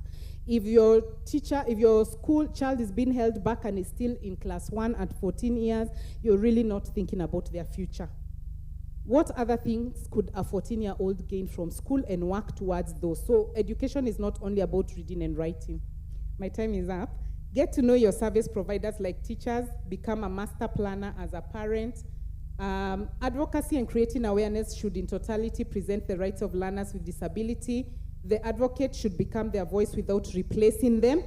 What I mean is, your child needs to be empowered as an advocate. So you as a parent need to be talking to your child with disability about what their rights are and about what it is you're trying to do for them. So do not substitute by taking up their role. Do not be telling them what to do, but instead begin to tell them so that they can also rise up as advocates. Advocates should continually seek to improve services, especially governments for learners with disability.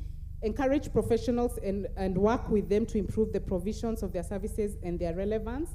Document and objectively report the availability of services to learners with disability and where to access the services. Monitor for inappropriate placement and services and push for interventions that are appropriate.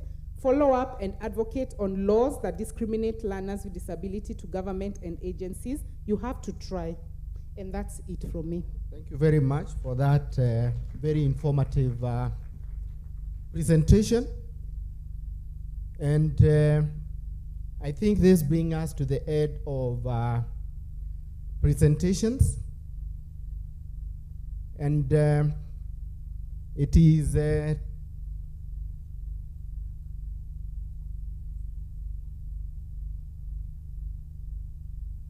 thank you. It is 2 o'clock. We still have a session in the afternoon, and I can see the other group have already finished. They are taking lunch. And do we have any burning question or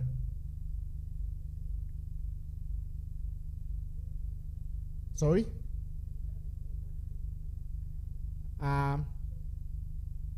Kaidre, I will just take 3, please, in the interest of time.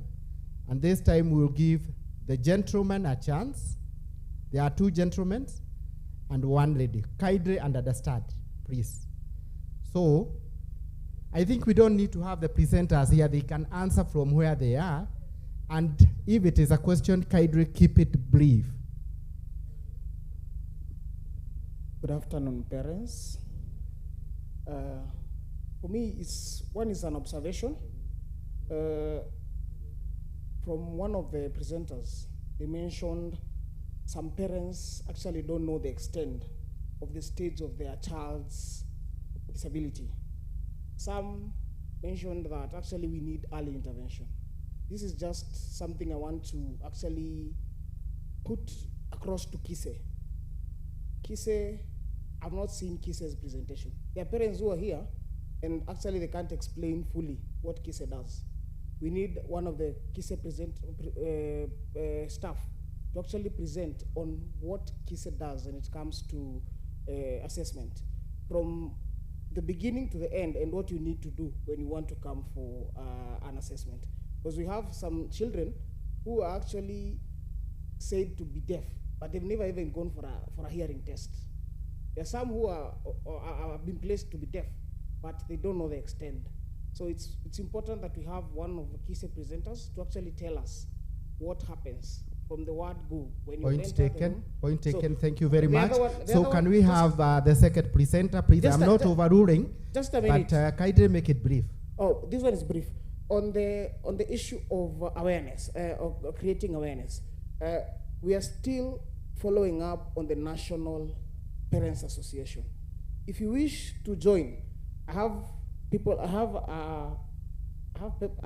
a pen and paper here. You can put up your name, and we will follow it up. I also have people who already volunteered to actually start the steering committee. So right now, if any of you want to join the National Parents Association, kindly put up your name here. Well, and we will information follow it well shared. Kaidri, thank you very much. We will make arrangement to have KISE make a presentation. So the other gentleman was? I am up. Thank you very much. I want to appreciate the two researchers, Jacqueline and Muiruri, for that wonderful presentation, awareness and advocacy. My observation is that you improve that study to inform policy making in future by including other very important stakeholders. You have raised an issue to do with 27 pairs of uniforms. That's raised squarely on the teachers, but your study left those people out. The advocacy and awareness should have gone to the teachers. Another category of personnel who are very, very, very important are the assessment officers, are the EAC officers across the republic. They would have come of assistance if the study should have included them. Lastly, thank you very much. Thank you very much. I'm not overruling, but the next item, which is very important, is that in Kenya we have done a lot with delocalization or devolution. Devolution. But your presentation was much of an urban, particularly the city of Nairobi. We come from the distant counties. Perhaps you also reconsider that. Thank you very much. I am Charles Kisigot. Thank you very much, Charles. Thank you very much. I think we have nothing in terms of response. It was just comments. So Kaidre, the last trade, and that trade, I mean the ready in front. And Kaidre, after you have finished with the comment, you read us in prayer. Okay, thank you.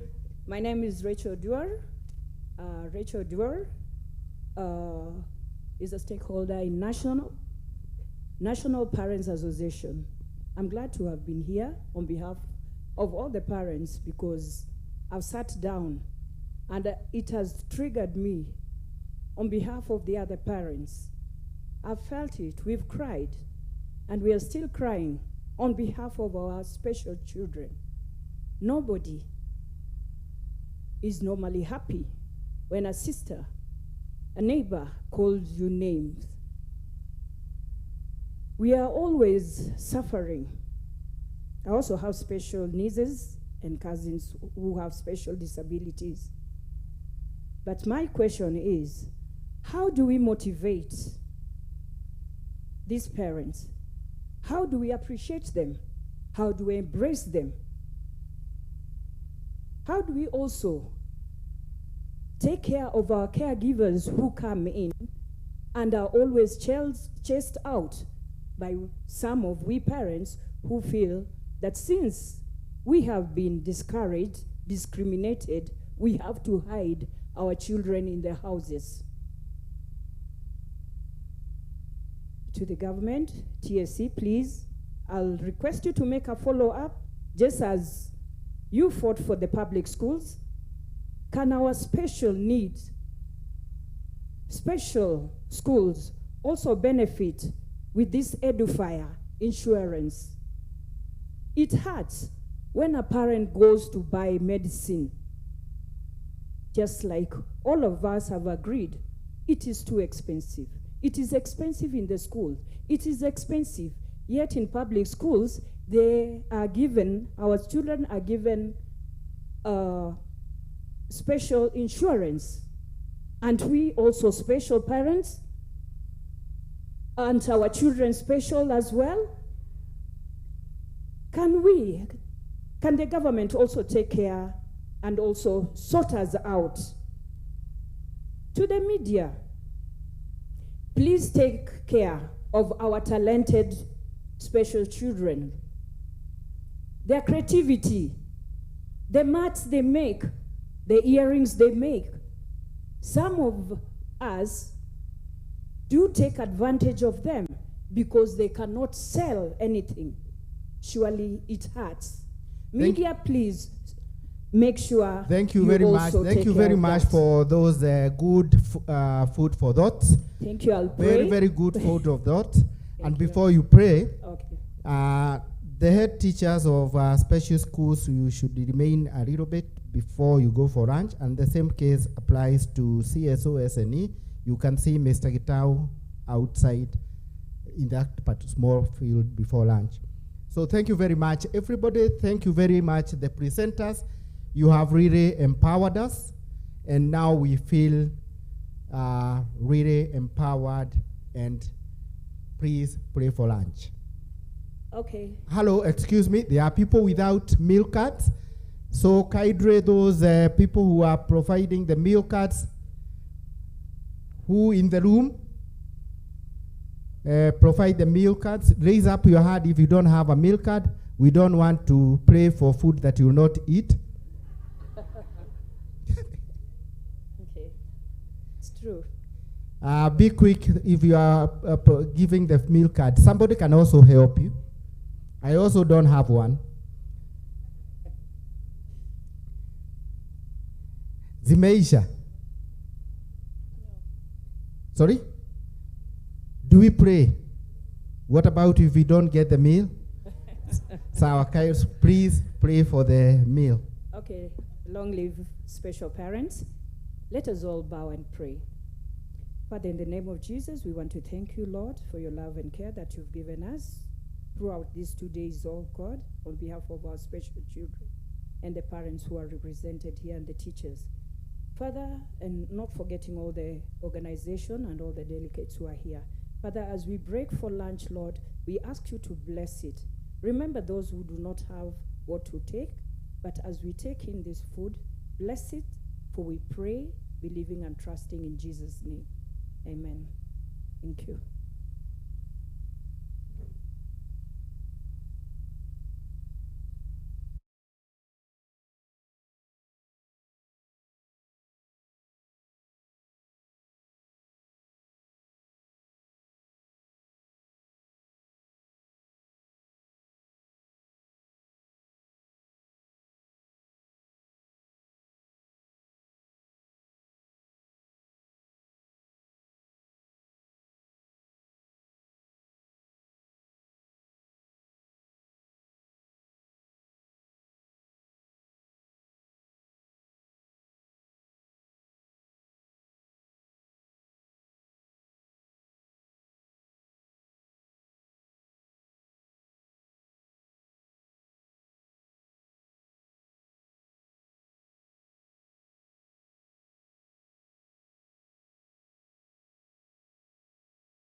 kolala.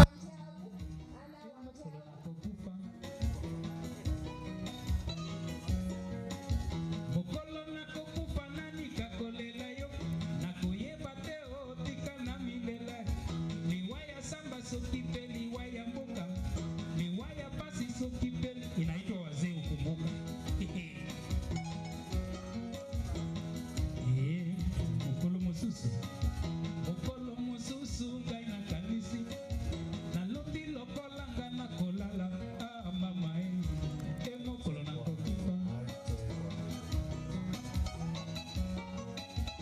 Kolo na kokufa nani kakolela yo. Na koyeba te o tika na milela. Liwaya samba soki pe liwaya mboka. Liwaya pasi soki pe liwaya mayo mama mokolo na kokufa. Mokolo na kokufa ngai moto ya gwiji. Nakanisa ida mwasi oyo na bala. Nakanisa falanga mingi oyo na beli okotika mama. Mokolo na kokufa.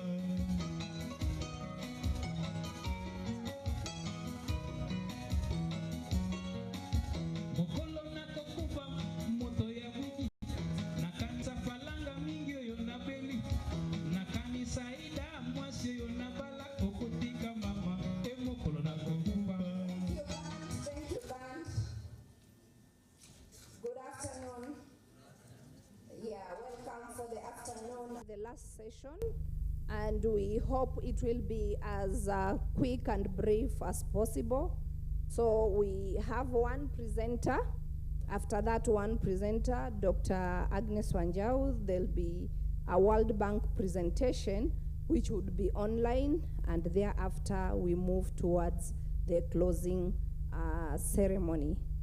And as Dr. Wanjau prepares to come, there are certain issues which have been raised by our colleagues.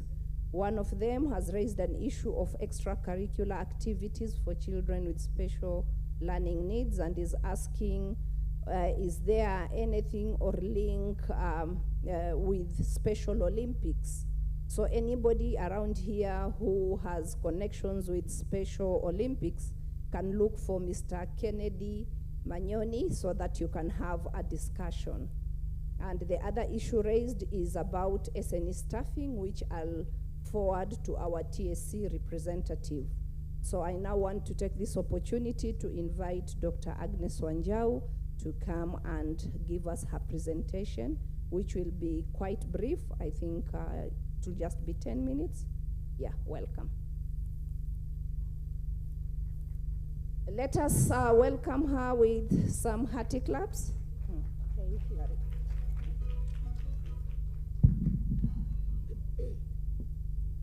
Good afternoon, everyone. Good afternoon, parents.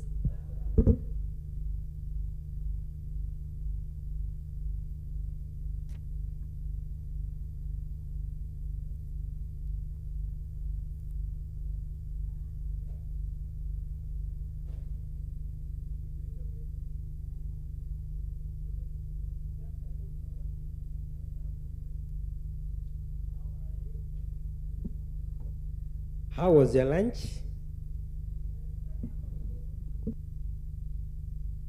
Also, on to me.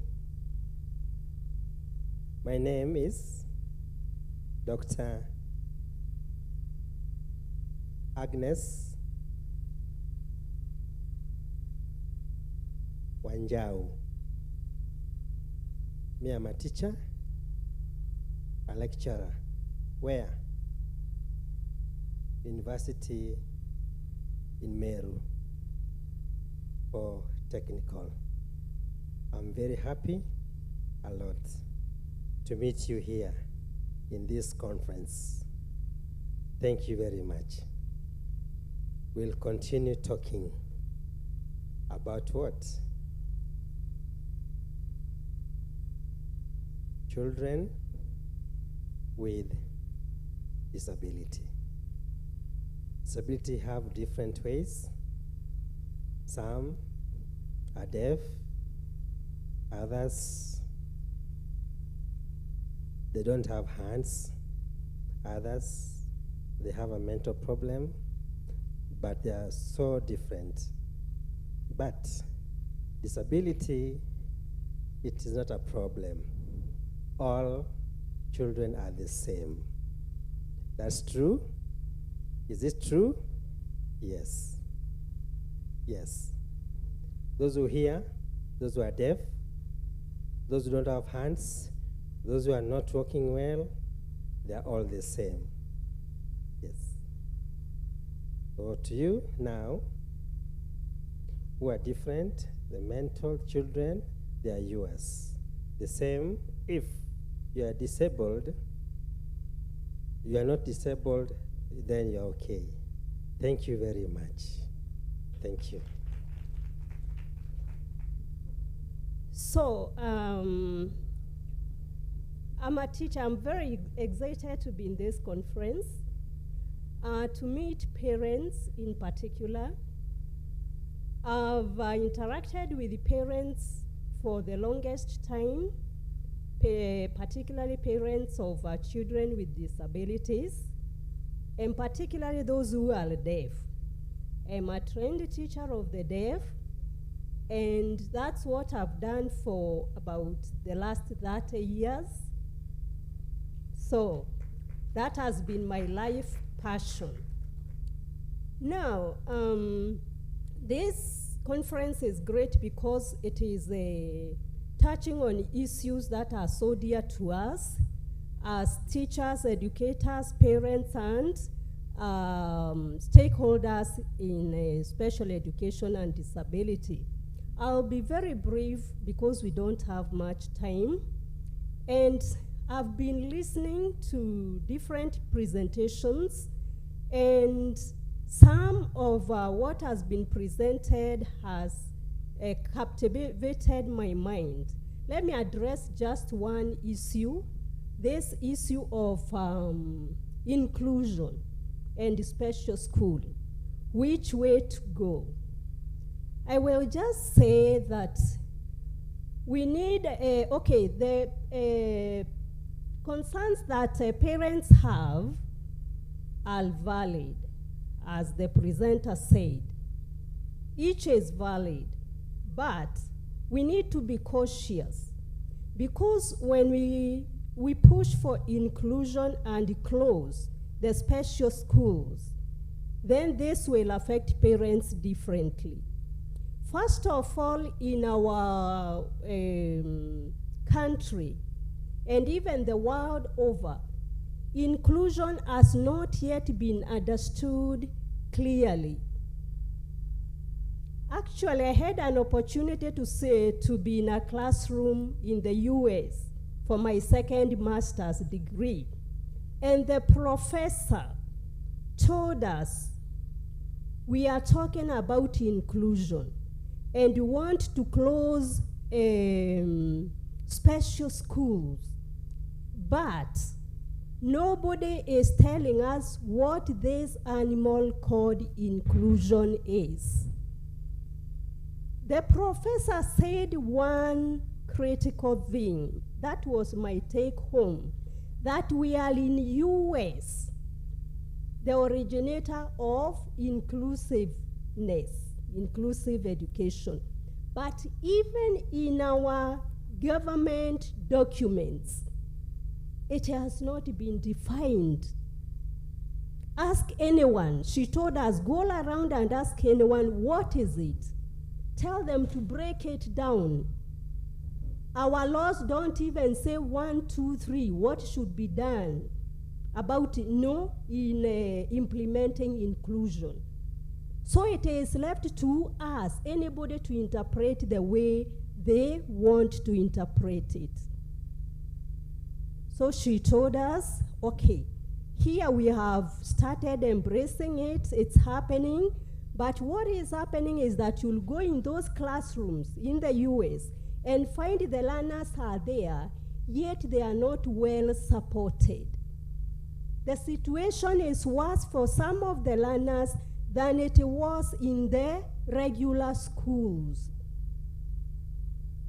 So she said, let's move cautiously.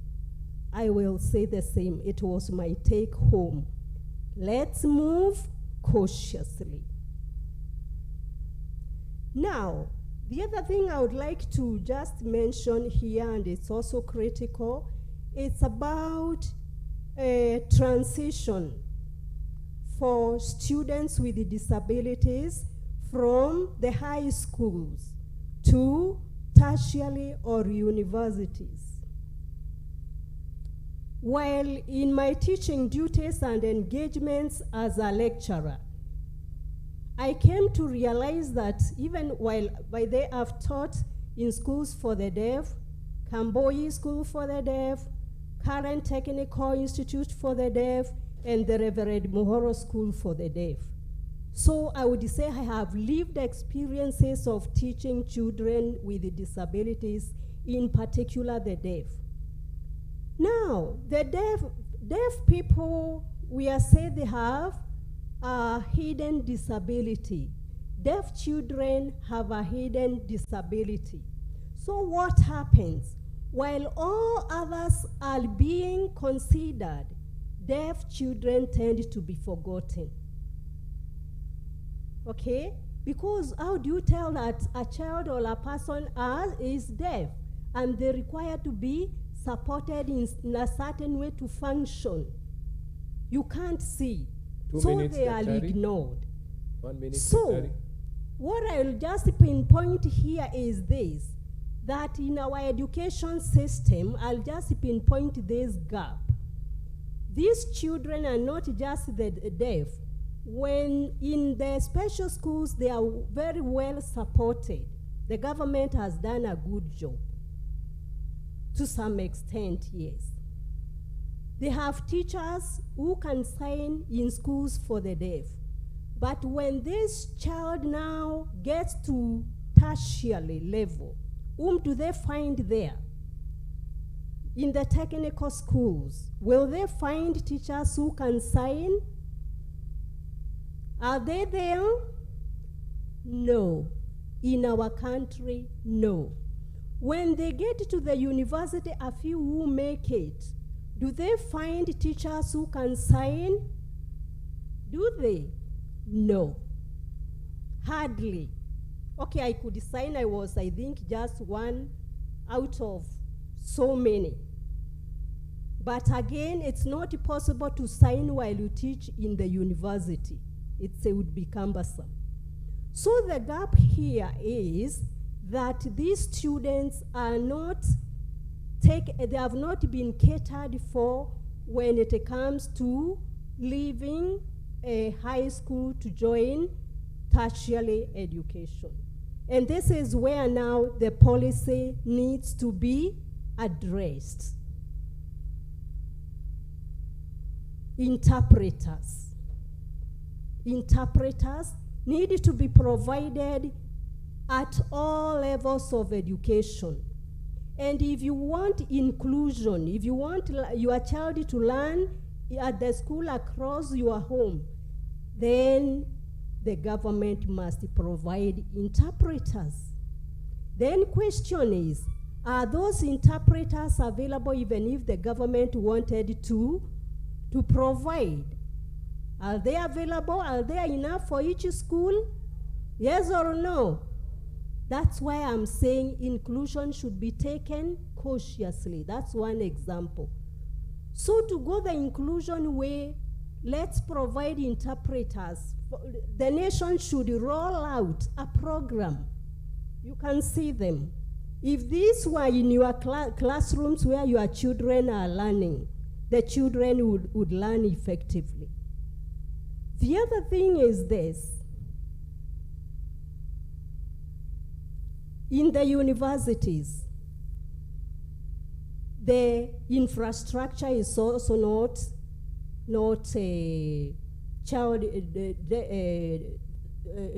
friendly to people with disabilities on wheelchair or those who have visual impairments. I did a research for my PhD, and I talked in depth with the students at the university. And they talked it out I gave them this, Dr. platform to talk, and they brought out those issues. You can read that from my thesis. Policy and provision for students with disabilities in Kenyan public universities.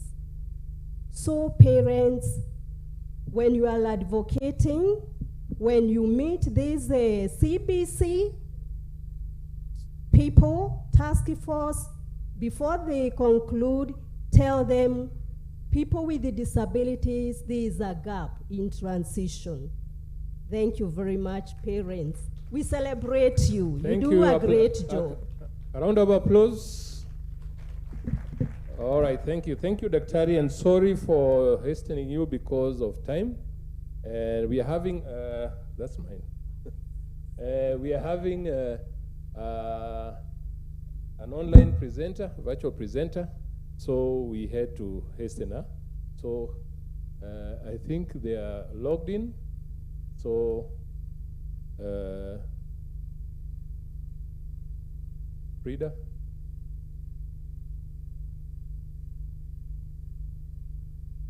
All right. Yes, welcome. Raja. Hello everyone, I hope you can hear me well. Yes.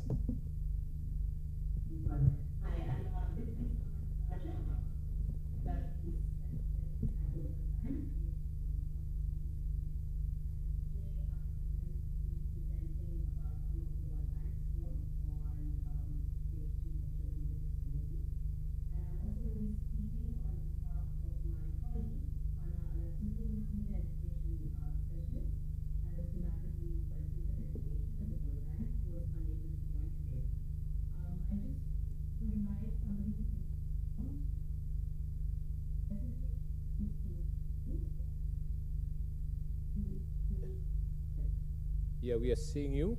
Maybe you can share the presentation.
Thank you, Deputy.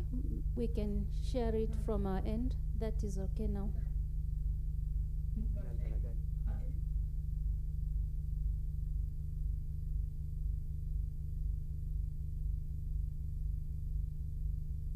All right, Deputy.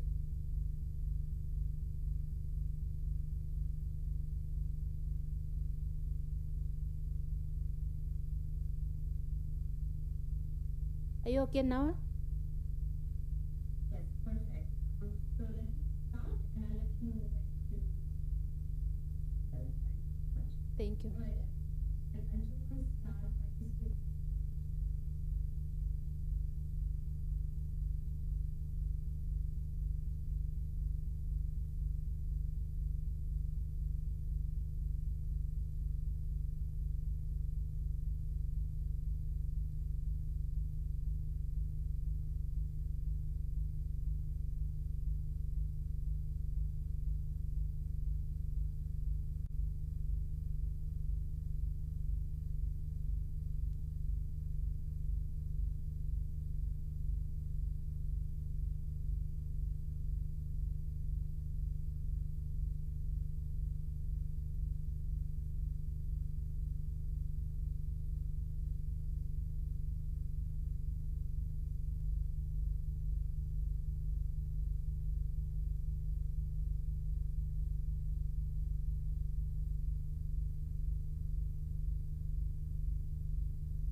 working to, I'm sorry?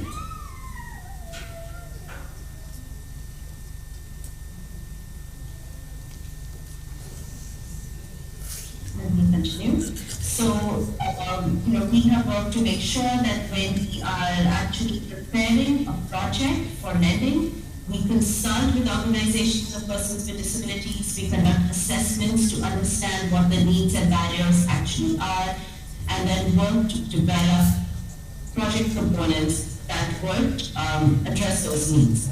We also have a disability inclusion and accountability framework, and again, that helps lay out the main principles that we want to undertake when we support disability inclusion. We have some very specific commitments that the World Bank has made. In 2018, we made 10 commitments on disability inclusive development, and the first of those is specific to education, with the goal to have all of the World Bank education investments be disability inclusive by 2025. And we have bolstered that by what we call our IDA financing. Our IDA financing is financing that goes particularly to low-income countries, and these are grants, or they are very low-interest loans. And we have included language in the past and the most recent financing cycle, again specific to disability inclusion and education. Next slide, please. Let me talk a bit about how we are working to go from documents to practice. The next slide. Our education global practice, again, under Hannah's lead, has developed a guidance note for disability inclusion and education. Now, this note is available online for everyone to use, but it has specifically been designed for bank staff and what we call task team leaders who are leading bank projects, to help them to understand how we can make projects more inclusive. And the guidance note really breaks down what are the common challenges that children face in getting access to education, but also once they are in the classroom, what are the challenges that they face that prohibit them from learning. And then the guidance note provides specific examples of activities and components to help our task teams who are working with the government client to understand components that we can put in. Next slide, please. So again, the inclusive, as I mentioned, the inclusive education resource guide goes through the different stages of the project. It focuses on when we are preparing a project, the consultations we are having, the engagement we are having, and to actually create components within the project. The other thing the guide does is it gives some specific recommendations on how you can monitor the project. Examples of indicators that are disability inclusive within the results framework, and support for monitoring those results along the way. Next slide, please.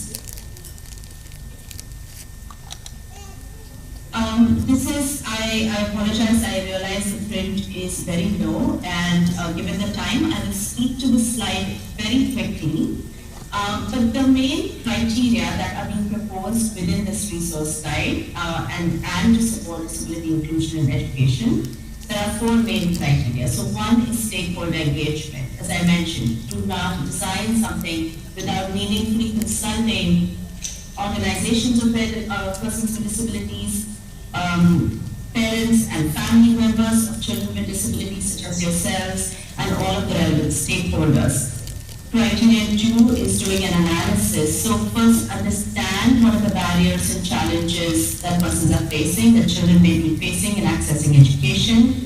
Do the inclusive project design, and then as I mentioned, ensure that there is monitoring in place as well. I have just one more slide with this presentation to go. So if we could go to the next slide, please. And the one after that, please. Within the bank, we have secured funding through what we are called trust funds. And we have two big trust funds that support disability inclusive education. One is the Disability Inclusive Education in Africa program, And through that program, and I'm going to be speaking about that program in a bit, but through that program, we were able to give grants to 7 countries in the Africa region that actually worked to then do different components. Sometimes create teacher training modules, work with parents and families on awareness raising, work on community sensitization, work on improving data collection on children with disabilities, accessible learning materials, and so on. We've been able to carry this work forward through our Inclusive Education Initiative. Again, the Inclusive Education Initiative has provided funding to a number of countries and also has been funding a number of global public goods. I'm happy to provide the link in the chat to the Inclusive Education Initiative. It also has a community of practice that you're all welcome to join. And if my colleague Frida can then maybe the distribution of materials, share that link. All right, the next slide, please. So this was my colleague Hannah's presentation. Again, apologies from her end as she's not feeling well. To give you a broad overview of what we are doing at the bank. I am now going to proceed. I know we are running out of time and I'll try to be quick, but I am now going to proceed to a second presentation where I want to showcase the results from recent research that we have taken, which is really focused on what we call the multi-dimensional determinants of disability education. And in that study, we really focused on parents and families of children with disabilities because we wanted to understand and learn from them what really are the barriers they face. I imagine for many of you in the audience, many things you already know.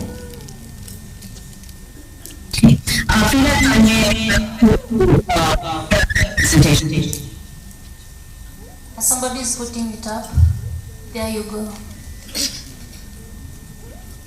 Thank you so much. All right, we can move to the second slide. So, when we talk about the multi-dimensional determinants, what do we mean? And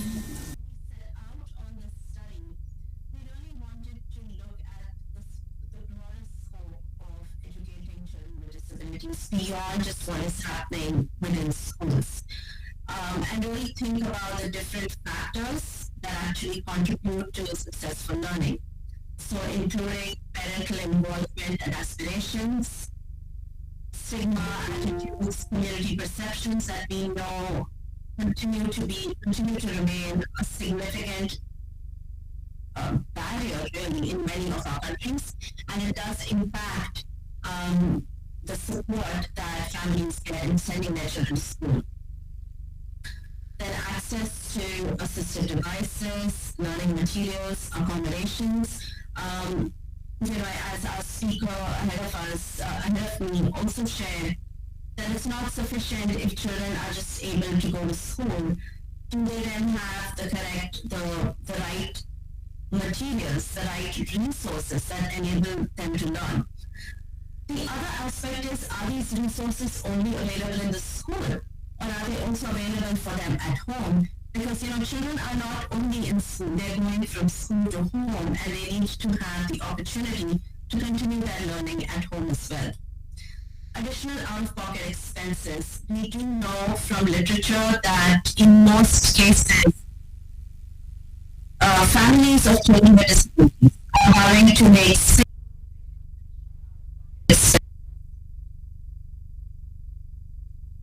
families of children with disabilities. I'm running an echo. I just need to make sure that the audio in the room is okay.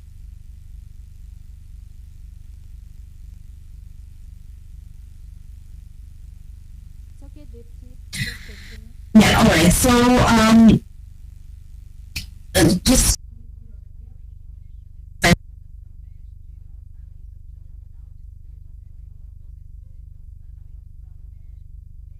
household be a significant burden on families that becomes a barrier to their participation. Then we are looking at the community, because again, when the child even gets to school,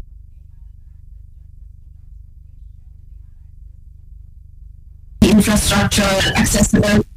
And finally, we look at our families'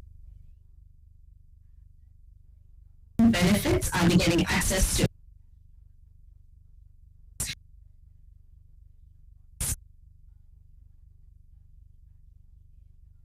3 countries?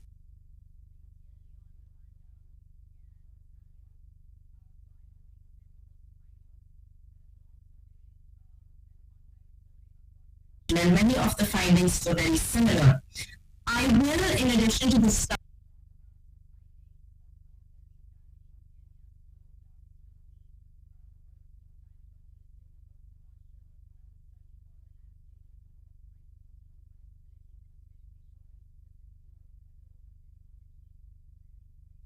education technology in particular, and we actually got, we did a case study in Kenya and learned a lot of information, so I'll share some findings from there as well.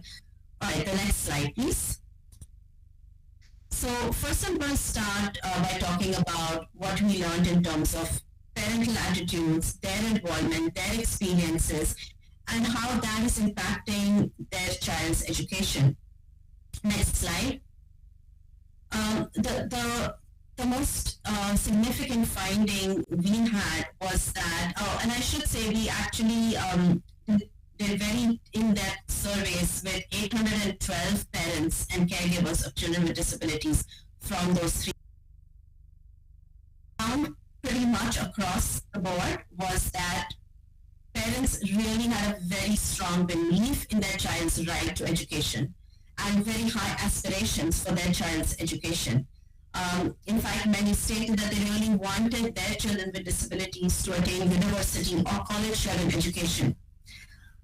One of the things we noted, and again, that may not be a surprise to many of you in the room, is that parents and caregivers of children with sensory, so visual disabilities, hearing disabilities, and physical disabilities, mobility disabilities, for example, they were more confident of actually being able to advocate for their child's needs with their school.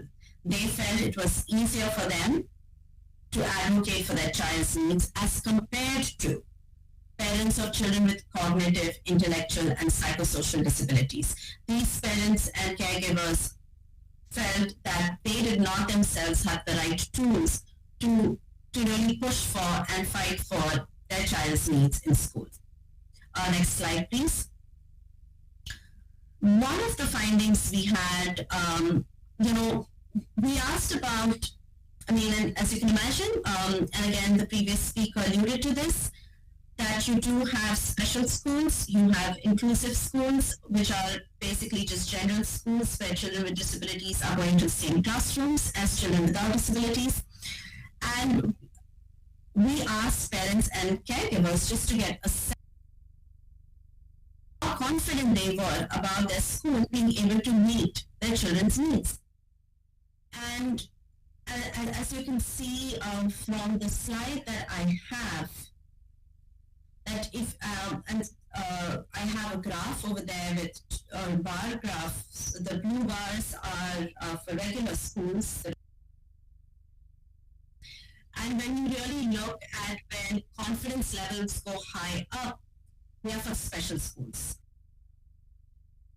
Saying they have more confidence that the special school will be able to meet their child's need. And we really have to think about this. This is not to say that the model of inclusive education is not the right approach. What this is showing is that resources are still going to special schools. So trained teachers are still going to special schools. Equipment is still going to special schools. Accessibility is more in special schools. And so I think it is really important for us collectively to think about how resources also flow with the growing emphasis on inclusive education. I'm going to pull a little bit from the other study that I mentioned, which was the review of ICT for disability inclusive education. And we had the same finding there, where we also had lessons from Kenya, that the special schools were more likely to have access to information and communication technology, to assistive technology, and they were also better staffed with teachers who could actually help children to use those technologies better. So again, this is something that we need to think about in terms of resource allocation moving forward. Next slide, please. Okay, so then we wanted to understand, just access that people have to assistive devices, to learning materials. And in the interest of time, I will only speak to assistive devices in today's presentation. Going to the next slide. Across our regional survey, there was extremely significant unmet need for assistive devices. Again, I have a bar chart here with bars of two colors. The blue bars are answering the question, does your child currently use any assistive device? And what you will see is those are pretty low. So then we asked all of the parents and caregivers who said no, their child does not use an assistive device. And we asked, if not, would your child benefit from the use of an assistive device? And those are the red bars. And you will see just, they are all almost above 90%. So what that's showing is that these children would benefit from the assistive devices, but their access to the assistive devices is very low, very low.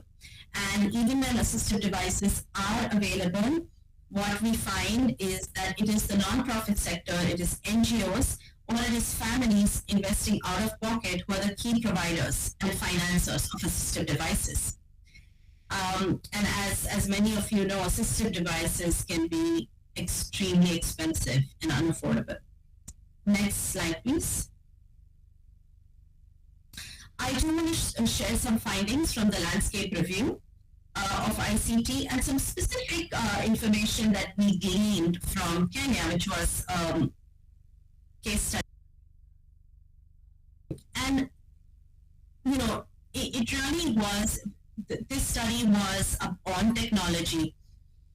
But one of the key lessons was that for technology to work, you really have to also invest in the human enablers, the human aspect. So teachers, but also parents and figures need more expertise themselves in being able to use the technology so they can support children with disabilities. We did another study during COVID-19 to get a sense of survey of parents and caregivers to get a sense of what they were experiencing at that time with their children being at home and if they were able to support their children with disabilities. And again, access to assistive technology, access to even the right bandwidth, having the right devices was huge. But another challenge was that parents and caregivers themselves were never given the training, were never given the guidance. They did not know how to support their children with disabilities in using these materials at home. So we really do need to think about that. We got an example, a pretty good example from Kenya of an organization called Lugha Ishara. And one of the things they realized, particularly during the COVID-19 period, was that when children with disabilities were at home with families, so children who are deaf, they could not really sign with their family because families had not been trained. So one of the things they tried to do was provide sign language lessons for the entire family so that child wasn't isolated and was actually able to communicate with their own family during the COVID-19 remote learning. All right, I will be ending soon. Next slide, please. I want to talk a bit about the additional costs of disabilities and additional out-of-pocket costs that families of children with disabilities face in supporting their educational participation. Next slide. And across the countries, main categories popped out where families were saying these really are significantly higher additional expenses we face for a child with a disability as compared to a child without a disability. And the first one was on assistive devices. And again, we've spoken about it, but just to reiterate that a lot of the devices and software are just considered to be, are just too expensive for families to afford. and that can limit their, the availability for the kids. Transportation costs for adapted or accessible vehicles, and a lot of times with the lack of accessible public transportation, families are taking on those costs of the transportation. Adaptive learning materials, and then expenses for personal care assistance. This also really popped up as a significantly difficult category where providing or paying for personal care assistance. Sometimes families are asked to also pay for the personal care assistance in schools. Again, this is a significantly high burden. Now, the reason this is important is because we also asked parents to help us understand why children dropped out of school. There were significant numbers of children with disabilities in all 3 countries that had dropped out of school at some point in their primary school journey. And when we asked parents for the main reasons, they mapped pretty much straightforward onto these categories of the additional expenses. And so what that means is that when families are not able to make the expenses, their children may be dropping out of school, and this is an extremely serious concern. Okay, so the key takeaways, next slide please. Again, the key takeaways, I'm sure you've spent the day discussing many of these exact things, but again, the key takeaways from our report was that it's really important for us to invest in developing assistive technology service delivery systems, and by us I mean the community, all of the stakeholders, and rehabilitation services, making sure that that there is accessible public transportation, that there are barrier-free environments, that there is continuity of learning between school and home. Children just don't leave all of their devices at school and come home without access. And finally, those additional out-of-pocket expenses that I mentioned, we really need, maybe government support systems, social protection programs, maybe cash transfers, stipends, to help families to meet those costs. Okay, next slide, please. And this is my last slide. I want to talk to you, all of you, a bit about some upcoming work that we have on parents and families. I mentioned the Inclusive Education Initiative at the beginning. And through the Inclusive Education Initiative, we are working with Inclusion International, which I'm sure many of you know, on an activity to empower families to leverage community resources for inclusion in education. And this is really stemming from a gap that many families of children with disabilities, and particularly children with intellectual disabilities, face in getting information, advocating for their children's needs, having the right resources. So we are focusing on significant networks of families and parents of children with disabilities in South Asia and Sub-Saharan Africa and the Latin America region, which also includes Kenya. And through this work, what we're going to do is create tools and strategies that will be provided to parents, that will be provided to caregivers, again, for family-led advocacy and engagement. I will be sharing the link to the website where you will find all of these resources as they come out. And I want to thank you. On the next slide is my contact information and Hannah's contact information. I know we're getting to the end of your session, but if there are any questions, I'm here to answer. Thank you very much. That was our virtual presenter from World Bank, Madam Deputy Raja. Let us give a round of applause to our virtual presenter. Receive those claps, Deputy. You did a good presentation. Thank you so much. Reactions from the floor. So maybe I pick three reactions. From this end one, from here one, and from here one. I already have one from this end. Somebody take the mic nearer. Yes, I have the second from our lady here, and then I need another one from this end.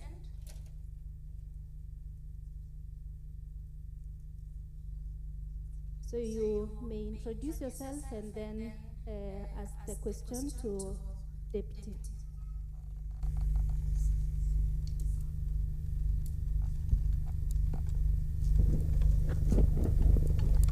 Good afternoon, everyone. I'm Lucy. I'm from a tertiary institution dealing with the persons with disability in the area of visual impairment. And my concern with the conference is listening to the speakers. And I would want to get a concern over the issue of people who have lost or who have acquired disability when they are adults. Because these systems and structures are there for the children of the high school and the primary school students, we have the REAC, but for the adults who, for example, who say they are grown-ups, there is no system in place. So I just want to react that because they are parents, one, and their issues, I don't think I have had any structure that deals with these people. So kindly shed some light. Thank you, Deputy. She will react later. I need one more person to ask the question, as we appreciate the presentations from World Bank on inclusion and equity in education and multidimensional determinants. Yes, we have the gentleman. Introduce yourself and then my name is Sakota, Senior Lecturer at Parental University, UK.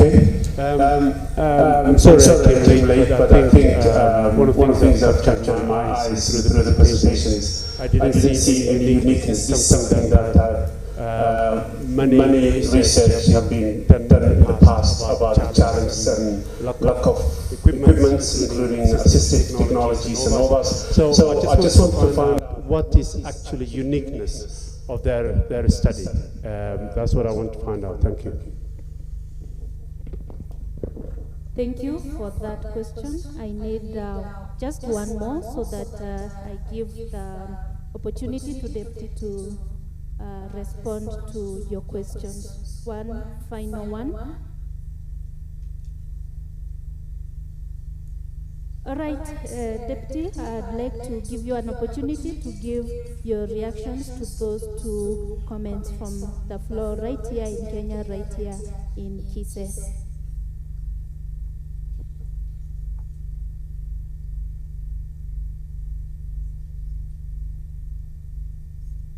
Give us the voice. Youth and adults with disabilities, and you're right. On some of the work that we are doing that is focused more on elementary school education. However, when I mentioned the World Bank's commitment on disability inclusive education at the beginning, and the framework and the guides that we have to support that, those cut across all levels of education, including tertiary, university level. But in addition, the bank is also working on projects that are looking at including persons with disabilities and skills development programs, so that there is a pipeline to work.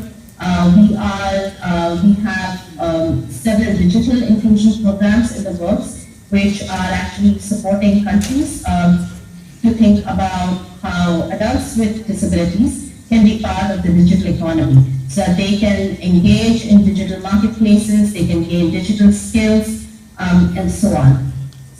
We also have, in addition to that, so we have programs on employment, we have programs that look at access to health, we have programs on transport, where a lot of our lending operations through transport are focusing on ensuring that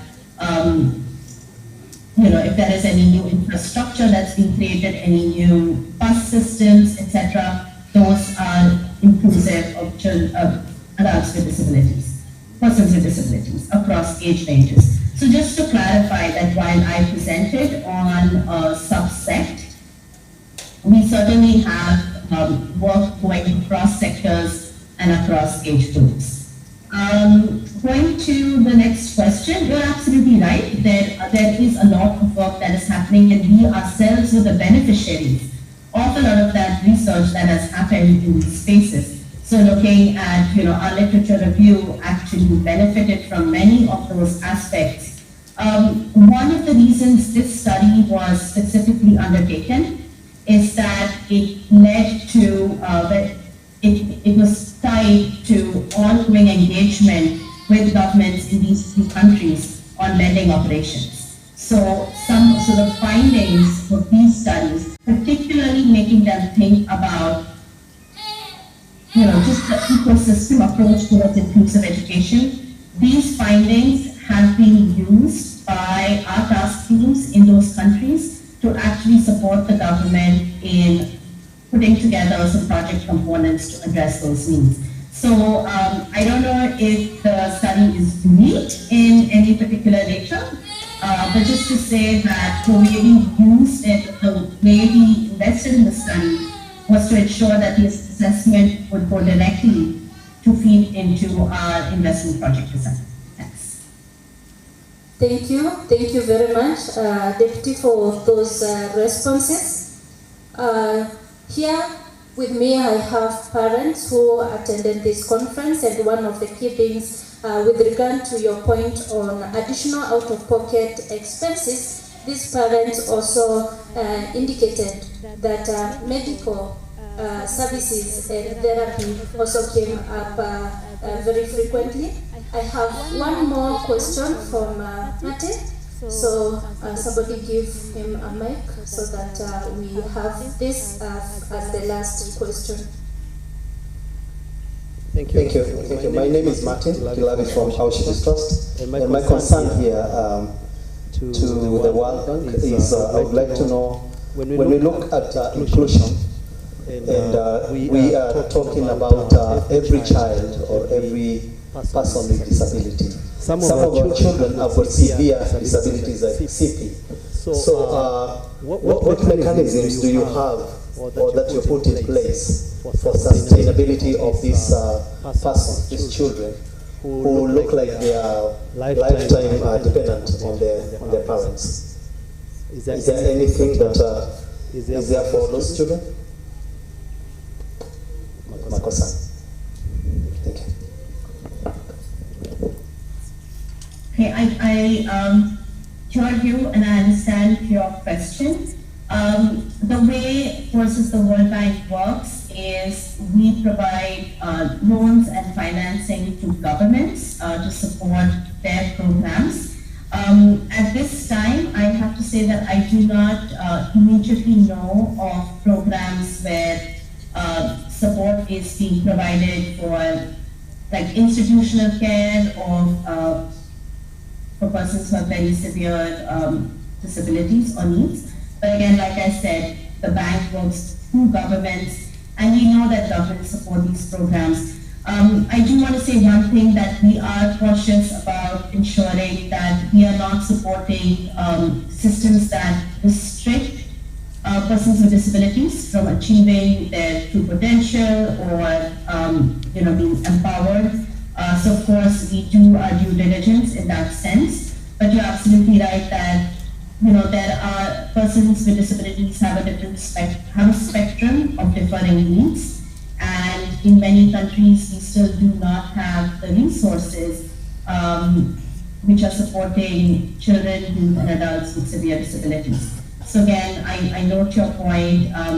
Like I said, I don't know an immediate example to share with you, but these are things we can have, consider as governments come to us in that project design phase.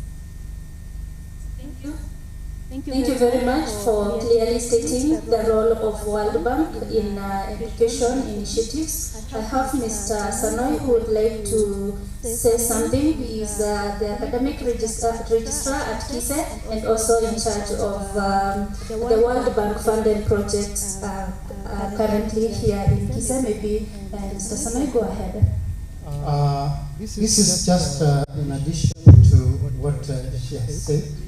Currently, the Institute is engaged in government programs that are linked to the World Bank. Specifically for this institute, for the next 5 or so years, The World Bank will be funding production and procurement of materials for learners with special needs and disabilities across the country. That is what will happen. It's a program already agreed and signed between the government of the Republic and the World Bank, and will be implemented through this institute. That is one. Two, we are already also engaged in a program funded by the World Bank on a survey to determine the needs and numbers of learners with special needs and disabilities, with a view to establishing a data bank for the country. My colleague Dr. Frida is the one handling the data bank issue. Because we are saying you can't provide service to people you don't know where they are and who they are. And therefore we have requested the government to do that, and that leeway has been given to do that survey and for purposes of a data bank. And it is funded by the World Bank. Another key thing we are doing with the World Bank is to equip the KISE workshop for purposes of that production. That one has also been okay.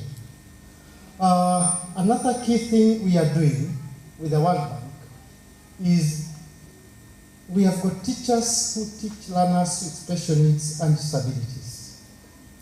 They may need to have some competencies developed for purposes of inclusion. And therefore, through the Teacher Service Commission, we are doing two things. One, develop screening tools. Then once we have developed, train those teachers to do basic screening at the school level, 2,500 teachers. Those are some of the things we are doing with the World Bank under the Primary Education Equity in Learning Program. Yeah, thank you.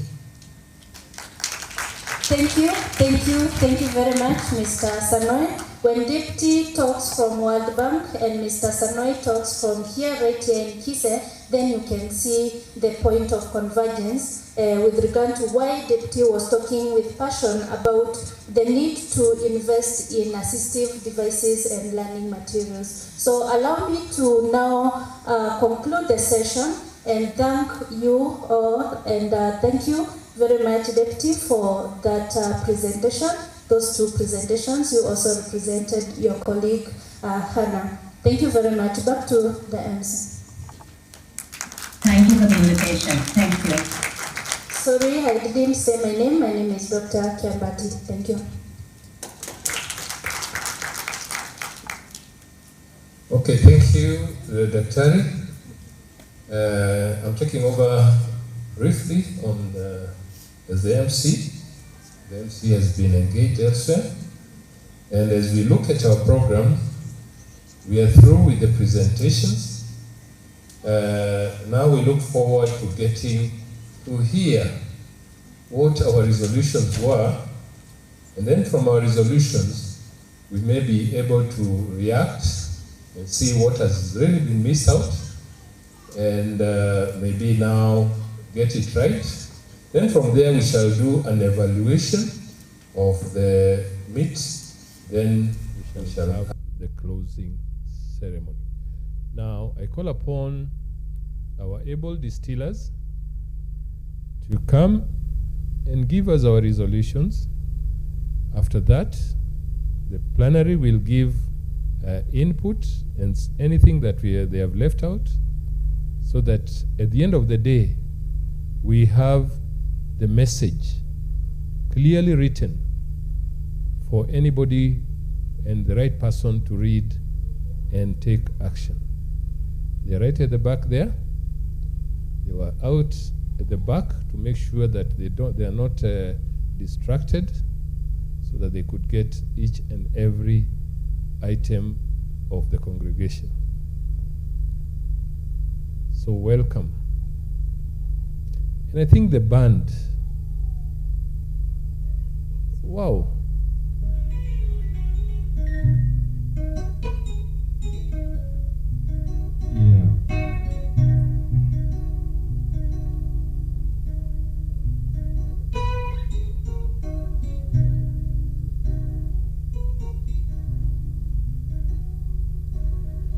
Yeah, as they settle, the parents who slept over,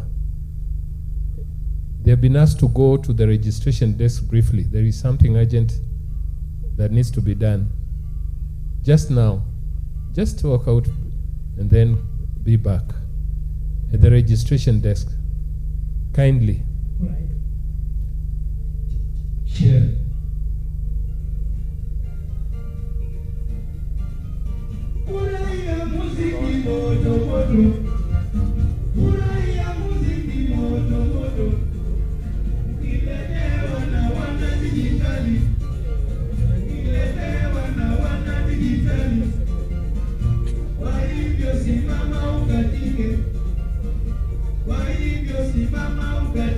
Simama ukatike.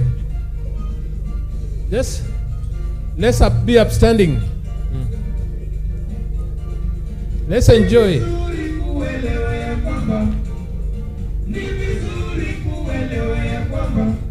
Just stretch and feel good. Simameni.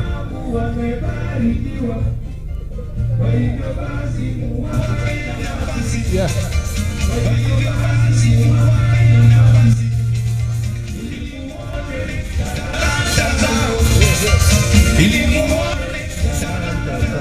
Yes.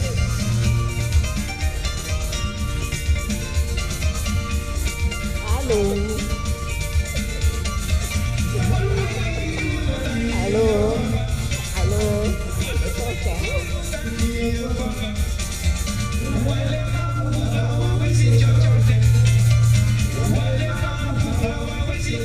Hello. Okay, okay. Thank you, Smart Digital. This is a band of two able friends of ours who are visually impaired, and you can see what skill they have. Si wanatoa mziki mzuri? Tuwapigie makofi. Thank you, Smart Digital Smart. You'll even be smarter. Yeah, thank you.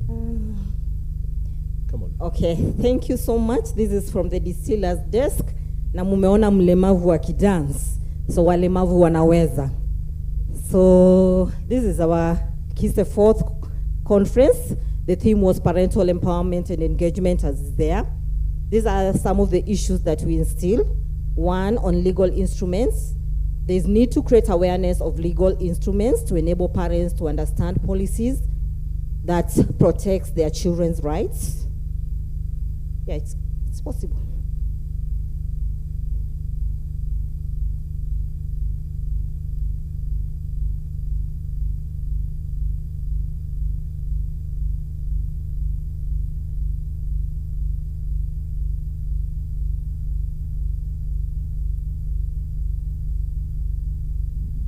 I think we need it presented so that it's clear.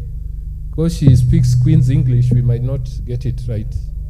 So I think Trufena will allow us to read for ourselves also. Just a minute.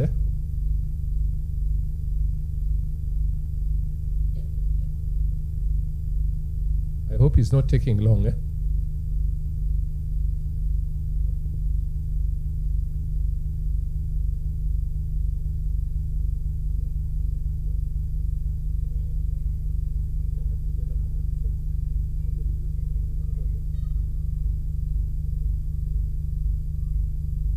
Wake a soft, very soft music, so that we suit Trufena to be able to present the resolutions very well.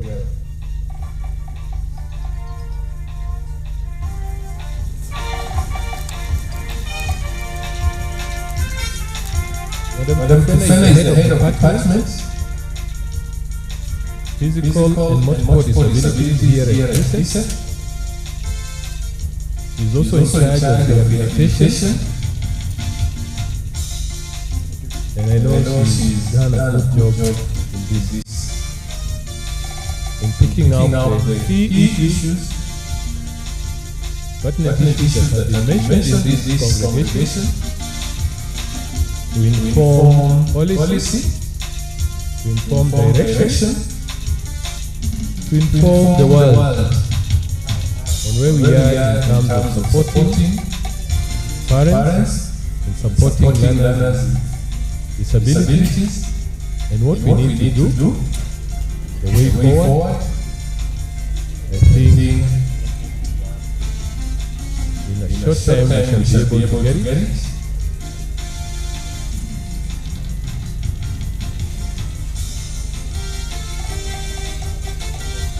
This is about cooking the food. Now we want to serve it, and the product is what is going to give us in just a few minutes.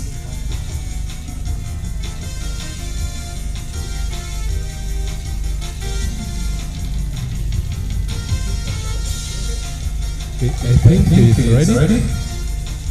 Anytime it will be up. It will be up. So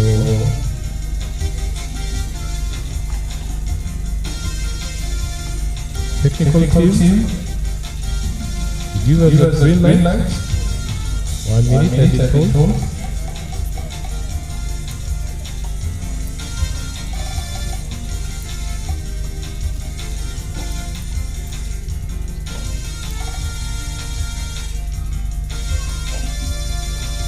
Oh, there it is. Ready? All right. So Pen, hold, pen, smart, digital. Okay, basically the distiller's desk was collecting issues that inform policy and practice. And one of the issues that was raised, that parents need to be aware of legal instruments and be able to understand them so that they can advocate for their children's rights. Policies continue. There's need to develop policies to guide a comprehensive assessment of children with disability and synergies between the Ministry of Health, Social Protection, and other stakeholders involved in the assessment. Ministry of Education to develop a structure for implementing home-based learning for children with severe disabilities. MOE to keep the 15 promised made to the learner and trainee with disability in the sector policy 2018 to enhance inclusion. There is need to enforce policy on the involvement of parents in their children's transition. Fast-track implementation of policies on accessible public transport, that is by the government. Then teacher deployment, teachers trained in SNE to be distributed according to their areas of specialization to enhance support of children with special needs and disabilities. When it comes to advocacy, parents need to be empowered to advocate for their children with special needs and disability through their associations. Partnership, there's need for stakeholders, medical, educational, and NGOs, among others, to work collaboratively to make the world more accommodative to children with disabilities.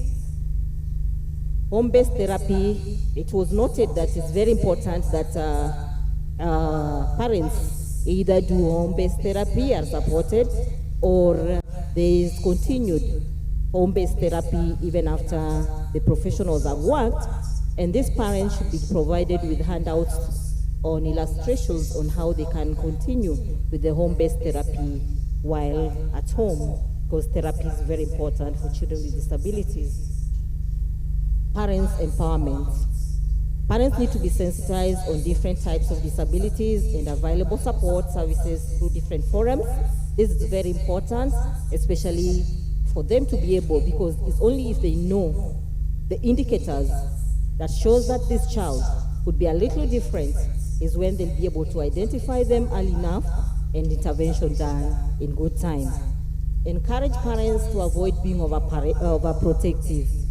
Imagine if I was overprotected. Will I be here today? So let's let those children try.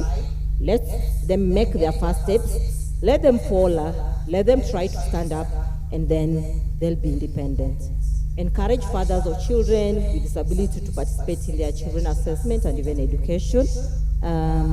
Yes, I was so encouraged when I saw a father here giving his experience as a single dad, taking care of 2 disabled children. Thumbs up. Okay, still on empowerment, we realize this on diagnosis of children with disability. There's a lot of emotional reactions that parents go through before the acceptance. And therefore there's need to establish a psychosocial support system for parents of children with disabilities. It's also important to encourage parents to establish parental support and lobby groups, because that's where you realize you're not alone. There are others who have been through this journey and will share your pains and your joys, because I believe they are also successful, because every milestone achieved is a success. Need to provide parents with assistive devices to support their children at home. Why should we have the assistive devices in school? But when the child goes home, there's no assistive device, and therefore there is regression. So parents requested that they need to be supported with the assistive devices so that learning continues even at home. Government to establish economic empowerment programs for parents of children with disabilities, very important. Come up with the ways of making them, come up with small income generating activities that will enable them be able to provide for these children, and it should be tailored according to their needs, because parents with children with severe disability may not get even caretakers to take care of these children. What if we established an online IGAS for them to be able to continue working and supporting the child at home? Establish child care and youth centers to care for children with disabilities while parents take care of themselves, just to give them a break. There should be some centers where they can take their children for care, even for 2 hours, so that they can even go get that long bath, or go to a pedicure, or have coffee with a friend. Involve parents in decision making at all levels, very important. KISE. Government to consider making KISE autonomous so that it devolves its services to counties. So that was a suggestion. Be a central production and procurement center that you've been told that is already in the pipeline. Establish a data center on SNE to inform policies that is already in the pipeline, as you've been told by Mr. Sanoi. Parents came out very clearly that KISE should establish a center for nurturing the skills of learners and trainees with disabilities. And I think that we were told that the process has begun. Add all government special schools and units and what they offer on KISE website, so that parents can go there and find out which schools are available, and they cater for children with what kind of disability. Functional assessment. There is need for early identification and intervention, need for multidisciplinary assessment, so that the child is comprehensively assessed. The parent to be involved in planning for assessment and intervention for their children. Some parents felt they are left out. Other people decide for them, even without asking them what is their child able to do, what his or her needs, and how can we go about it to ensure that this child achieve those milestones that they've not achieved. Psychosocial support for parents and children with disability should be a core component of functional assessment. So administration of EACs ensure decentralization and equitable service country-wide, both in urban and rural areas, because people are asking if these services can only be found in KISE. What about those who are in the rural areas, who may not be able to even afford fare to KISE. Establish modalities of continuous assessment of children with disability. Assessment should be continuous so that we see whether there's progress and what else needs to be done. Create a structure for assessment from the national to county level. Establish modality of continuous assessment of children with disability and follow-up programs, very important.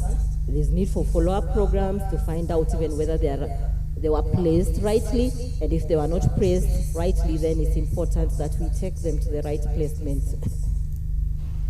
Equip EAC adequately, employ adequate and appropriate manpower in EAC, develop standard tools for EAC. Technical and vocational training. It was noticed that the curriculum probably, I'm saying probably because we are not sure, may not be very flexible, and therefore there was need to adapt the curriculum for technical and vocational training to suit learners with various needs. Revive sheltered workshops in schools for children with intellectual disability, very important. Create awareness on the significance of sheltered workshops. Accessible learning. Institutions should make their environment accessible to enhance inclusion. All institutions, whether special or otherwise, need to provide learners with disability with specialized learning resources, assistive devices, and technology. All teachers should be trained in special education so that they can be able to do some basic skills in screening so that they can be able to identify children with disability in their classes for intervention.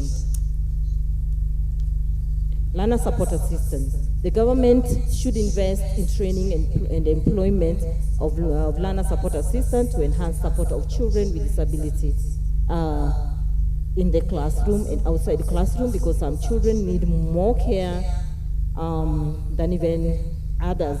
Some may need even care with toileting, with eating, with dressing, among others. So if the learner support assistants are available, they'll be able to support them.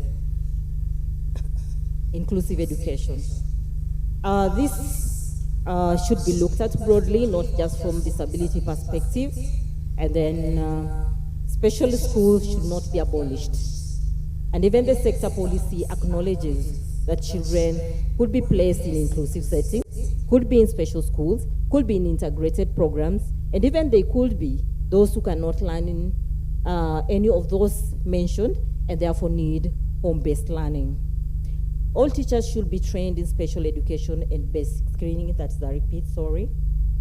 Pre-primary education. County government in collaboration with Ministry of Education should establish special pre-primary schools because some of those children may not fit in regular or rather inclusive nursery schools that are in the counties, and probably if there are pre-primary schools that are meant for children who have a little moderate to severe disability, then they will benefit from the special pre-primary schools. Then train pre-primary school teachers on inclusive education. Task force. The task force should come out clear on how issues of children with special needs and disabilities will be tackled in competency-based curriculum. Media. I don't know what to say. It came out clearly that apparently disability may not be an interesting topic to media, and therefore we are requesting the media houses that are represented here that maybe we need to repack the disability issues, how to say something in a better way, in a more attractive way, so that probably you could buy it, so that you help us with sensitization, so that it reaches the community, because the mainstream media is the one that reaches most people. So please kindly help us reach people on disability issues. There could be a parent in some parts of Turkana, in some parts of Somali, the upper parts, the Kenyan Somali, and they really want to get this information, but they can't. They have a child, they think they're alone. Probably if they see a parent discussing about their child who has the same problem and what they've done to support that child, it may change things for them. insurance. It is important to engage insurance companies in future in such forums to explore possibility of developing medical insurance covers for children with disabilities.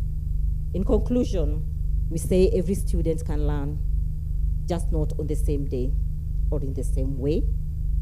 That is a quote by George Evans. Thank you.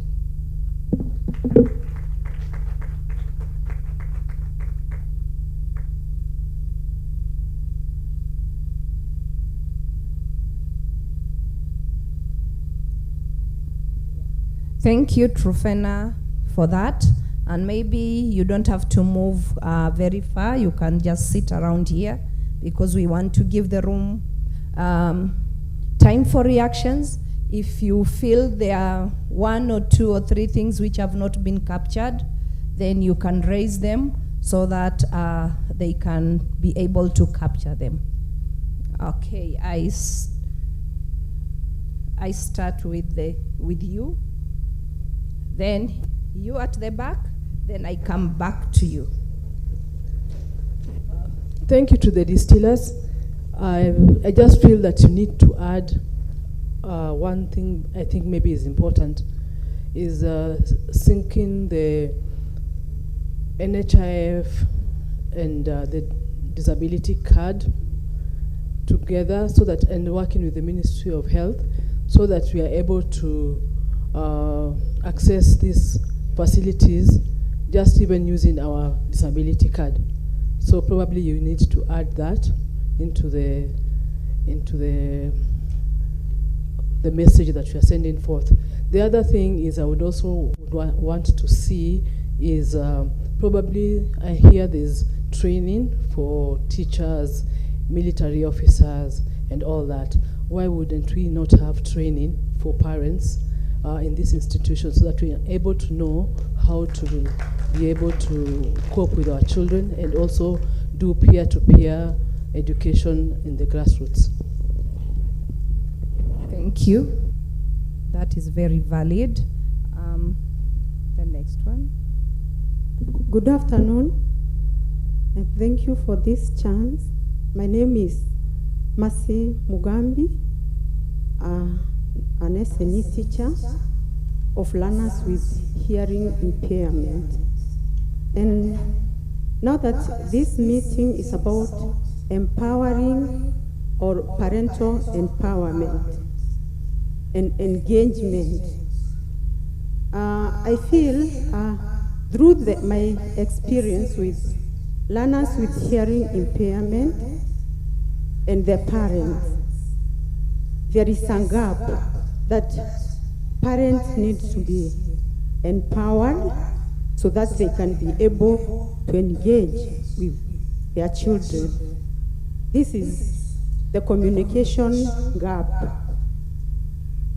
Mostly you find majority of the parents are not able to communicate with their children. You've heard about all these complaints about CBC having parents being engaged. But sometimes for us teachers of learners with hearing impairment, sometimes even if you give a task to the learner, the parent may not be able to guide this learner because of communication barrier. I think for me, I feel like the government maybe should support these parents and have programs where parents of learners with hearing impairment can be trained, at least to have some basic sign language in order to be able to engage with their children. Because you see, here you have the child, you are talking with the child, you're teaching them, you're giving them assignment, they carry the assignment home, the parent cannot guide them. The parent, even the most basic I think thing. you've made the point. You've made the point. So thank you. Unless you have another idea, which is different from what you've just said, I think we can move to the next presenter who had put up his hand. mbele. Yeah, the one who is standing. Yes. Thank you, Madam. I really appreciate what I've gone through in the last 2 days. And I also want to say thank you for the rapporteurs for the good work they are giving us. Maybe one of the issues that you are talking about, especially the one you started with on policy, I wish the people who could be organizing our conferences, you could be giving us in our booklets, in our handbags, the policies in summarized form. Instead of just giving us the booklet, you give us the policies, because very many parents might not be able to download the policies for us to know our children's rights and what they can be able to get. So we suggest that in the next conference, we need more information that is put in the bag, so that this booklet we are going home with should carry a lot of information, so that I go and tell that parent who could not be able to come to this conference, we read together with this. I go and share it with my family members, that these are the rights of this child that we are having in this family. Number two, Madam, there are also other issues that we seem not to have handled at all in this conference, because you are telling us when we leave here. Okay, just raise the issues so that they can be noted. I wanted to raise. Just raise them in point form, yes, because we need to move. Empowerment. Number one, you had no open forum for us. Open forum, people will bring up very many suggestions. Point and they'll taken. say, this Move, one never move, worked. Yeah, this move one to worked. the next point. Number two, not all these children who are going to school, through the disabled children, not all of them will be employed. So we should really talk about after school, then what? One of the parents here talked very well, that knowing how to identify colors, how does it help my child? So let us be very keen on empowerment. Point taken. Thank you very much. And I want to let the audience know that kindly just raise the issues you feel were not captured well or addressed, and you put it in point form, because we have time constraints. I'm only going to take 5 more, and I'm going to count the hands which are up. So there is 1, 2, 3, 4, 5, and there's that one at the end. She's raised her hand earlier on. That becomes the 6th. Those are the only people I'm going to accept ideas from. We start with you. Hi, so the distiller, like mentioned, captured that special schools should not be abolished. But there was discussion and no conclusion, because the reason why the suggestion for special schools to be abolished was because it's out of research for certain things. So if that suggestion is to stay as a conclusion to this conference, it should have a rider. Which children do you exactly want to be in special schools? Because in the past, special schools have served physical disabilities, whereas for those with intellectual disabilities, they've been negative experiences. So what exactly is it that you're capturing about? Because this, if it goes as a recommendation for policy in Ministry of Education, it's not going to help the issue that's on the ground. We are not safeguarding these children. So I also didn't hear issues of safeguarding learners. Because if you're going to allow special schools to continue, issues about safeguarding these learners from abuse must show up in that report. That's the point. So don't put it there if it's going to be a policy thing that gets forwarded, and then we end up in the same thing with special schools and our learners not safeguarded. I've not heard a lot also about transition services. I know you've mentioned some, but the reality of the fact that we've put over there that sheltered workshops should be there, but the jobs that are needed for learners isn't only what is provided in sheltered workshops, which produce manual work. What about the other learners who could end up in offices, so that we open up employment opportunities for children with disabilities? Thank you. That was very clear. Kabla uongee, ningependa kuuliza Ruth Wakoli, kama uko hapa ndani, muone kinara wa kongamano. Habari za jioni. Just an input. As caregivers, unapata, kama umepata mtoto mwenye akona special needs, most of us, you quit your job. Most of us, you find yourself being single, so you start from zero. So my question is, I see many organizations, they talk mostly about special people, maybe they can get loans. So I'm here for caregivers. As myself, I quit my job when I got my baby, and we separated with the dad. So I have to start from zero. Is there a way a government can give caregivers grants, loans, so that we can start our life easy?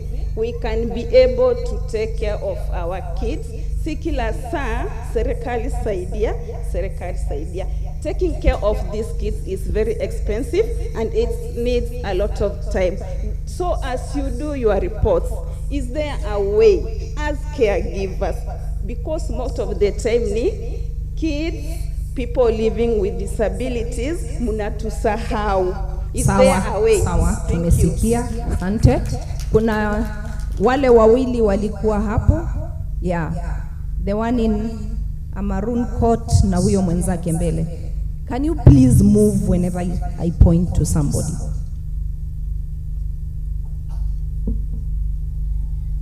Okay, good afternoon.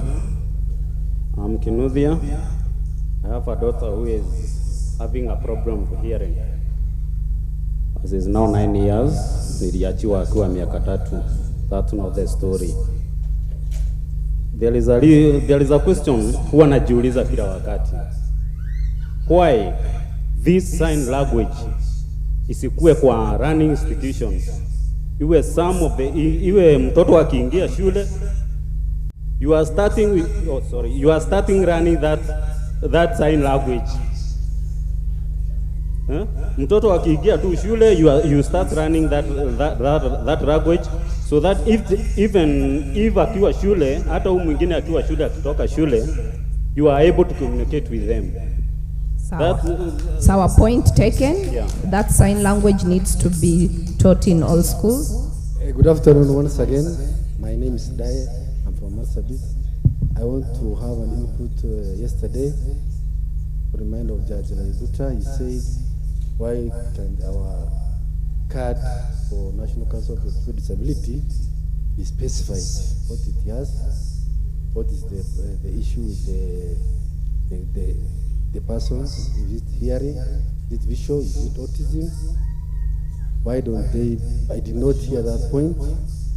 The other point about his suggestion on exemption of parents, because most parents are going through hard times with very, very huge hospital expenses while caring for this child. Why can they be exempted? Suggestion on exemption of parents from paying tax, as it is for people with living disability who are exempted from paying tax. Thank you very much. Thank you. I think that issue of taxing was discussed, and I think it has been captured. Okay. Let us go to the last question. Yeah. Okay, thank you so much. My name is Caroline Chemtai. I have a special child with multiple disability. She cannot fit in any institution, and I'm really happy for the presentation for the last 2 days. Trufena did a very good summary on whatever it has been done, and I'll only capture 2 points. One, when you talk of parental empowerment, for us with children with disability, we go through a lot, and one is about the health of that child. The wealth is health to us, is really health. Health is wealth, because kama mtoto analala chini all the time, when you go to the hospital you cannot access medical, it really puts us down. So I'll point on the insurance. why don't we get a government or a non-government organization organizing for these special children to get a special insurance? For instance, you get corporates, they actually negotiate for their employees to get that insurance card. No one has ever come in the government to even negotiate. Even if we pay 50,000 to cater for the whole year for that child, it's very important. Why don't we get special dispensation for insurance for these children? It's very, very hectic. Some have talked about leaving their jobs, looking for, most of them they've been left, divorced and all that. How do they support us in terms of health? Number two, you've talked about tax exemption. We've really gotten it, but now there's this point whereby you have a special child having that card. Even after 18 years, they still entirely depend on you. It's almost 100%. Why do we wait until 18 years and above for that child to benefit from that card? For instance, you want to get, thank you so much for that. We want to get, for instance, you want to make that child to be social, to be moving from one point to another. You want to buy that person a car. You are taxed, you pay the duty for that child. Even after 18 years, that child still entirely depends on you. When you're doing the investment, you do for the child plus yours. So why don't we negotiate for us? That child, once they get that card, thank you. They can use it even before the 18 years. That is what we want to the point is clear. Thank you so much. I've come to the end of taking the reactions. I'm sorry. I'm sorry to disappoint you, but we just have to move on. What I'm going to request you to do, we gave you notebooks, and if you don't have a notebook, I think we still have some papers around. We can pass them to you. Put down your issue, and they'll all be taken into consideration by our distillers. Yeah, and I think when Dr. Kiambati comes, she'll give you our email address. You can still email that. We would like to get all that information. Please don't go home with information you strongly feel would help us put our case forward and assist learners and youth and adults with disabilities. The following participants are requested to go to registration desk: Florence Phoebe from Embu, Margaret Wanjiru, Narok, Medina Osman, Garissa, Josephine Mwakera, Laikipia, Mwakera or Mwakira, something like that. Then Salmon Ouma Otina, Homa Bay, Florence Wanjiru, I think it's Wanjiru, Nakuru, Mwenda, Kenywa, Meru, James Gechana, Kajiado, and Richard Kiprop, Nandi. Kindly go to the registration desk. I now want to take this opportunity to invite Dr. Frida to come and take us through the evaluation process. Welcome.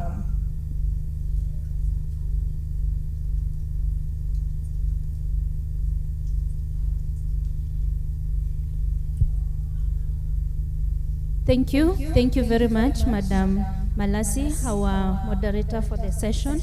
I am here for one simple task, and I believe all your recommendations that are pending, that you have not been able to give through this evaluation session, then you will have an opportunity to also indicate your recommendation that you have not gotten an opportunity to do that.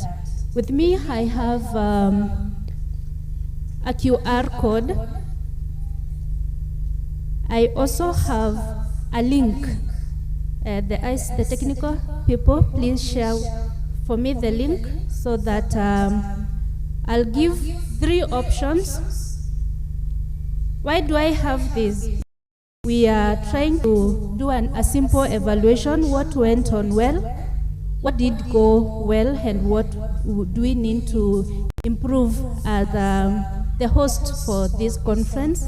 And question number 3, through the link or through the QR code, then you will be able to indicate your recommendation with regard to the theme of the conference. So anything that you wanted to recommend, you have not been able to, please recommend, but focusing on the theme of the conference, very important for us. Yes, thank you. We have the link and the process of doing it. For those who have access to this QR code, the protocol officers have already shared. So if you have access to the QR code paper, they have been circulated. Please scan it. If you have a QR code, scanner, if you do not have the QR code scanner, then you can use that part of the Google. There is a small camera at the corner, then you can be able to scan. I believe those who have used the QR codes before, they are able to scan. Once you have scanned, please pass it over so that the next person can be able to scan and access the link. Once you scan, you're able to access the same link that has been displayed.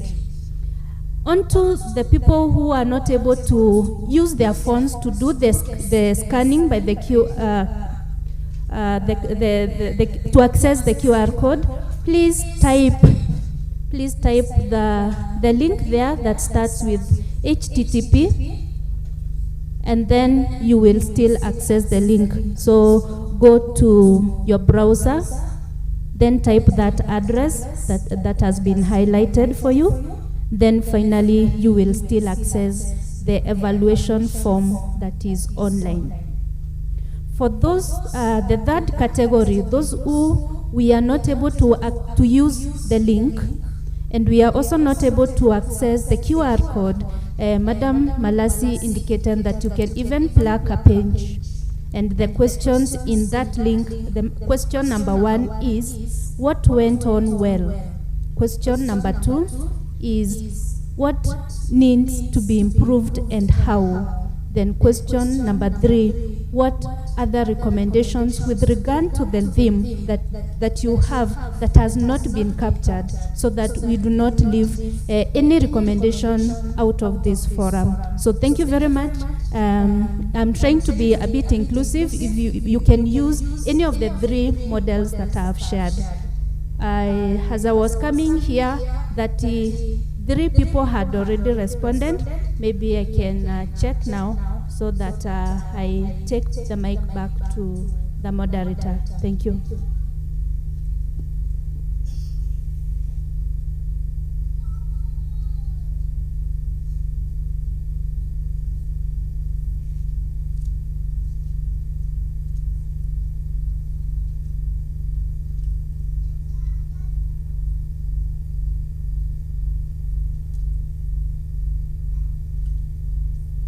I now have 46 responses through those who are submitting online. The protocol officers, you can pick for me the papers for those who are responding on paper, just in case there is anybody who has noted down their evaluation on paper.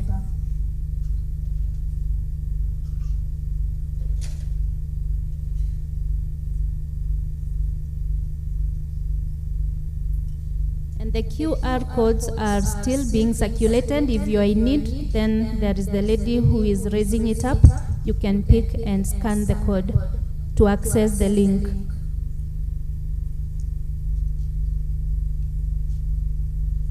I now have 50 responses. I believe majority are now on item number 3, trying to quickly key in their recommendation that has not been picked. Please don't forget to also let us know what went on well, what needs improvement, and how, and finally indicate your recommendation. They are just those 3 questions. Allow me now to give the mic to Madam Moderator. I need to reach a target of at least 50 by the time I sit down.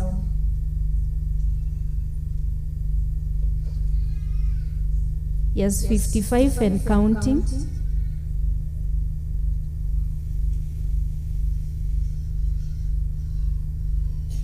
57,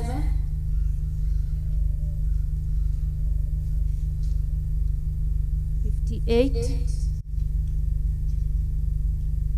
59. Thank you for your responses. They are coming. I know major 60 now.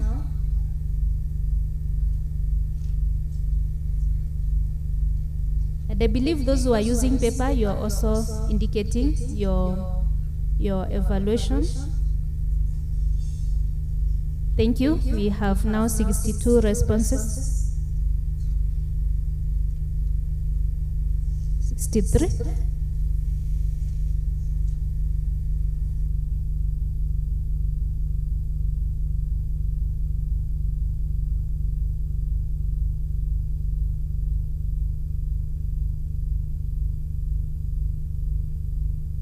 $65. If you have a challenge, you can still you can plug a page maybe from the back of your book and then write it down on paper. But I can see people here have gone very much digital. Nobody wants to bother the paper, but we will appreciate the paper as well, just in case you are not able to go digital.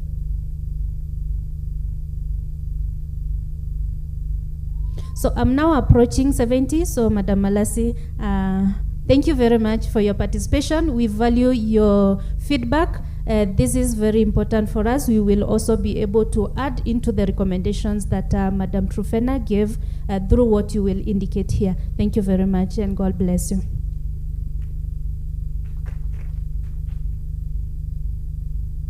Thank you, Dr. Kiambati. And keep sending because we are more than 250. It would be good if we get feedback from everybody. So we are almost coming to the end of our 4th KISE conference, Parental Empowerment and Engagement, Nurturing Potentials of Children with Disabilities. We want to really thank you for having taken your time to be here with us. We may not have met your expectations, but we had good experiences. This is the first parents conference ever, and I think we need to pat ourselves on the back that we have taken that step of faith. And as parents, we are going to have many more conferences of this nature, and years to come, I'm sure we shall be discussing deeper issues involving our children.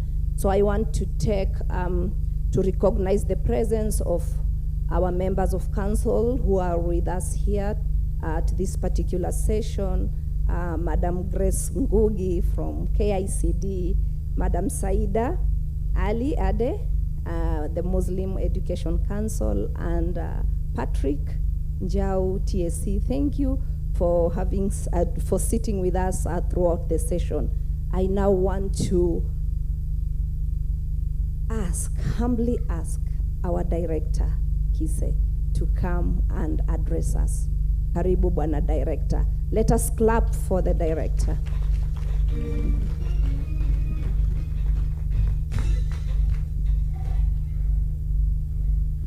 Thank you, Madam Moderator. I don't know to say it, but good evening. Good evening. I know you have been told so many things, but I want to sincerely appreciate you for coming here. I want to appreciate our online followers. Yesterday alone, we earned 3,500 followers online. We appreciate their comments. We will take into action for all the comments, and even now we are live on Facebook and YouTube. We appreciate our online followers. We will respond to every comment and will take into consideration all you have said. Thank you for following us in big numbers. For those of us who are here physically, we earned over 500 participants physically in this particular conference. We really appreciate your coming. I have the council members here. I want to thank you also for coming. I will be allowing the KICD rep to greet you. I want to appreciate also our social media providers, very excellent services. We appreciate. The Facebook and the YouTube has been very much alive, no interruptions. We are grateful. Our good friends, our DJs who belong to this family of disability, we appreciate you. We want to appreciate the IAC officers, CSOs who are here, the parent leadership who have been part of this journey. Thank you for mobilizing the parent to come to this conference. Let's appreciate them. We want to appreciate also the leadership of this conference. The chairman who has done a great job, Mr. Mweu, the chairman for the conference. Thank you so much. KISE team who are seated here, please stand up. KISE team. We appreciate you. Thank you so much. Thank you for a well done job. We want to appreciate also the government for allowing us to be here and give us an opportunity to speak. This conference was emotional because it was history writing. For the first time in this country, we have a conference for parents with disabilities for the first time. We appreciate the support. We know a lot has been said and a lot has not been said. This is the first step towards the right direction. We will involve you. In the next conference, we involve the parents, organizations in planning. We didn't know to do it also. It was the first one. So we're trying to do what you have done. And where you see we have not done it well, next time we'll do it with you. But you have written history. Because you are writing history in what you have discussed this forum. Something I want to mention also about the parent organizations. We will be engaging you very soon for a feedback. We will have a meeting with the parents organizations which are here. We want to talk to you as you talk to us. Because this is required by the Constitution. You are the key stakeholders. It is who understands what it means to have a child with disability. Mashabiki wanaweza kuongea wakiwa kando kando, but you understand most what you go through.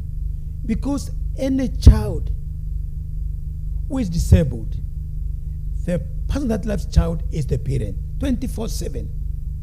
And we have been told very clearly, any learner, any child who is disabled is a human being, first and foremost. And that's why in the next conference, we're engaging insurance providers. Because health is a human right aspect. So we want to thank all of you. And the next time, we're going to do it better because we'll do it with you. This time we did it alone. Next time we'll do it with you. And thank you for coming in big numbers. I want us to say this. We are our clients. We deal with your children directly in assessment. We understand what you are telling us. We understand. We feel you. And when you speak here, we understand. Because we speak to you on one-on-one, we will provide the support required through the government, because this is an institution set by the government, so the government is behind your children. That is why this institution has been set the way it is by the government, so that you can make sure the facility they are provided. Please tell another parent with a kid outside that the government is doing something good here. Let them bring their children on board as we do other things together. We have also started this year what we are calling disability entrepreneurship, whereby we have the council has employed an officer who will be able to work with the children and people who are ready to undertake various government offers, because 30% is provided by the Constitution. 30% of all the tenders in the government, they're supposed for who? For women, the disabled, and the youth. But they've discovered what supposed to go to the disabled, many times they don't know. So what we've done as an institution from early this year, we are providing training. There's an officer, then this officer goes in to get them the requirement for a business. KRI, company registration, goes to the council for CANS, and we have done it so well. And then after that, what we are doing, we tell the government institutions, We have the staff for the 30%. Please take them. Men have been taken. Men have been taken by the government organizations. So we will continue working with you. But the question remains now, what about the parent? So we will continue engaging you, moving forward, and I'm sure we will do that. But I've said again, this is the first conference in this country of this nature. What we have done very well, understand us. Kama kuna tumekosea mtu elewe tu. Si ndio? Because we are partners in this journey, we have to do it together, isn't it? I don't so much the council members who are here, thank you so much, but my heart is full of gratitude. So before we close this conference, I want to allow the director rep from KICD, all the bags are from KICD, to say in Jambo, 1 minute, then I will declare this conference close, but not yet, until she speaks. And I hope we have given enough food. Was it adequate?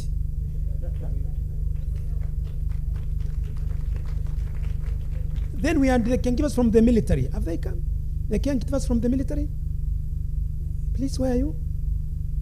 Please stand up. Yes. Yeah. Let's appreciate them. Under the guidance of the Women Association, because a woman feels more pain about her child than a man. Is it true? So they have been sent here by the Military Women Association of Kenya. Thank you very much, Bwana Director, Dr. Keogora. Good evening, everybody. I am very delighted to be here in my capacity as a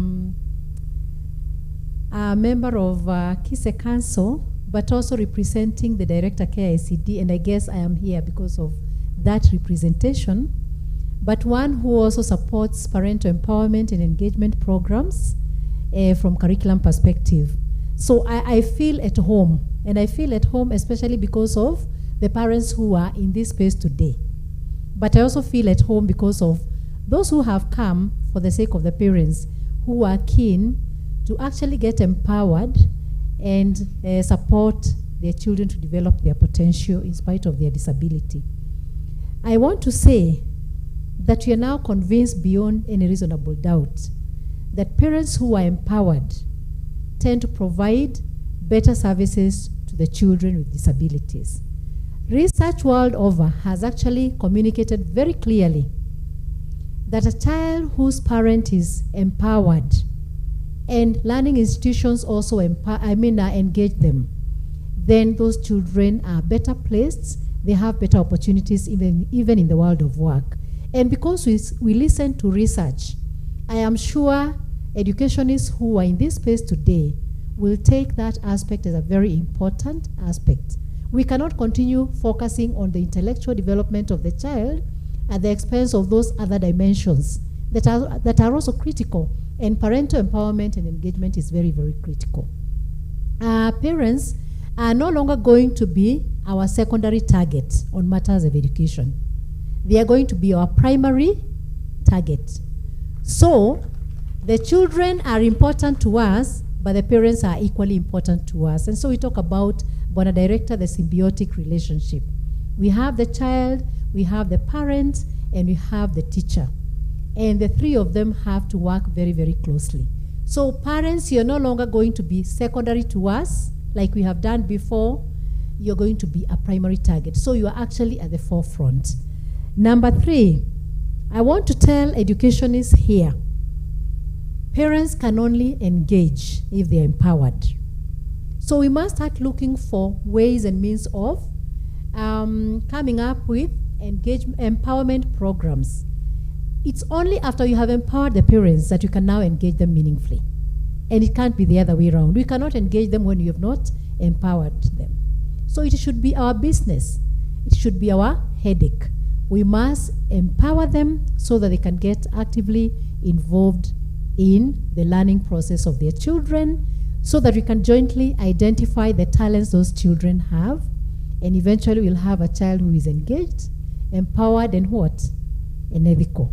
I want to end by saying that KICD has developed parental empowerment and engagement guidelines as one of the initiatives in the curriculum reform process.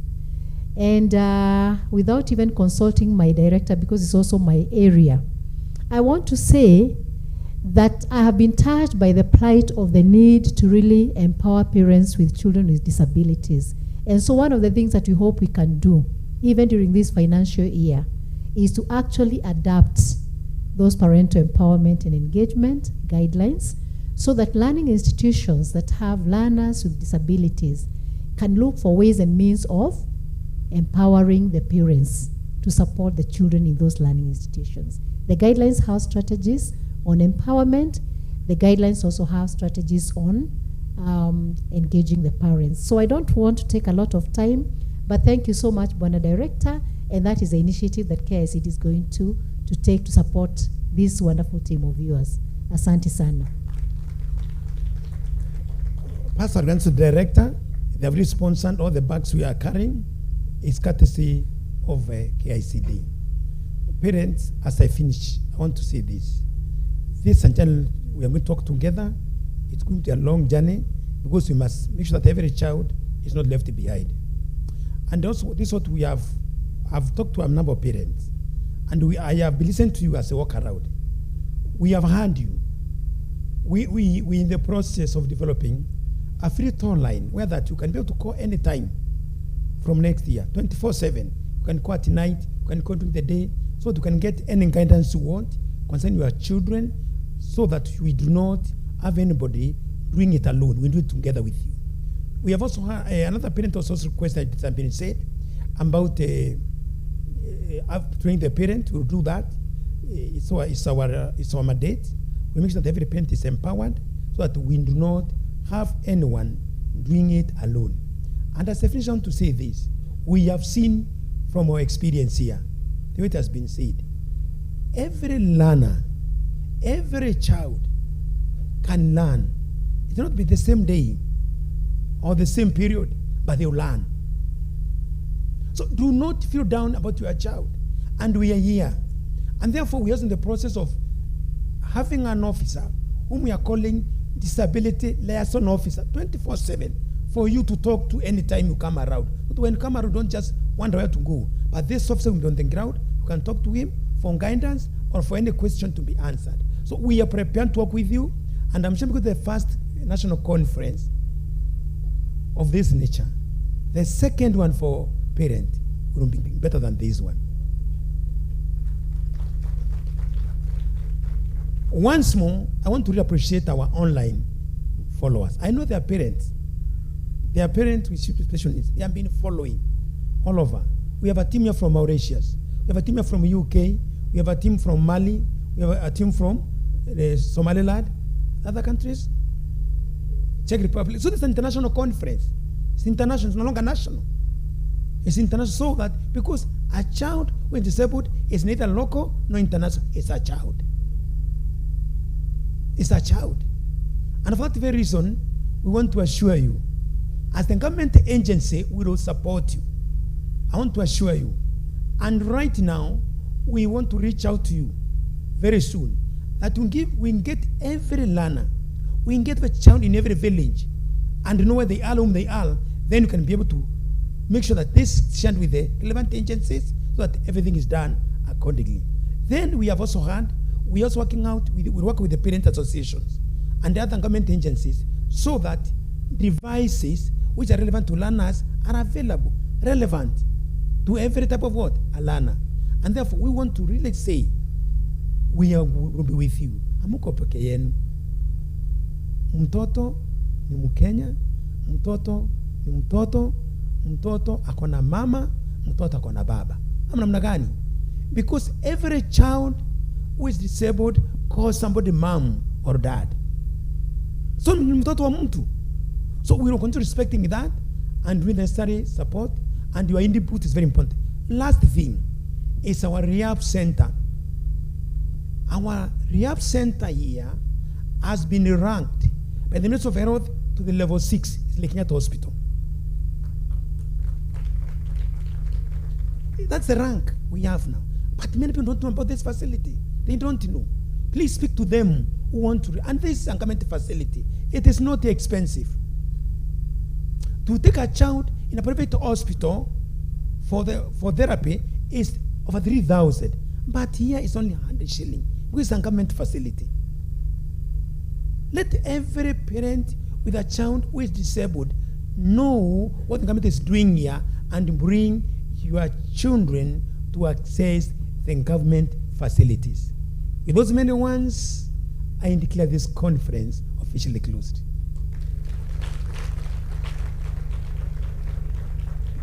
Thank you so much. And I believe Chairman will give us the direction from here. We'll sing the national anthem, have some guidance, then we can do the necessary. Please make sure you leave us your contact. We'll be reaching out to you. Leave your contact with us, very clear mobile number, email, and we'll make sure that we reach out to you. Asante sana. Chairman. Thank you. Another round of applause. Thank you. I think it's a very good ending and very relevant with very good words, very good advice, and promise that we shall support you and we shall still engage.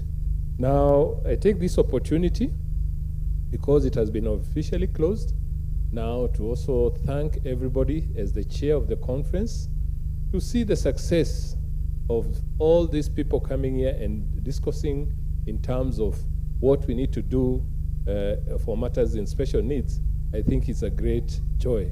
So today nitalala vizuri, nitafurahia sana. I think I'll have a very deep sleep, so the phone will be off for those who have been calling me, not because we have ended anything, but because I just want to rest.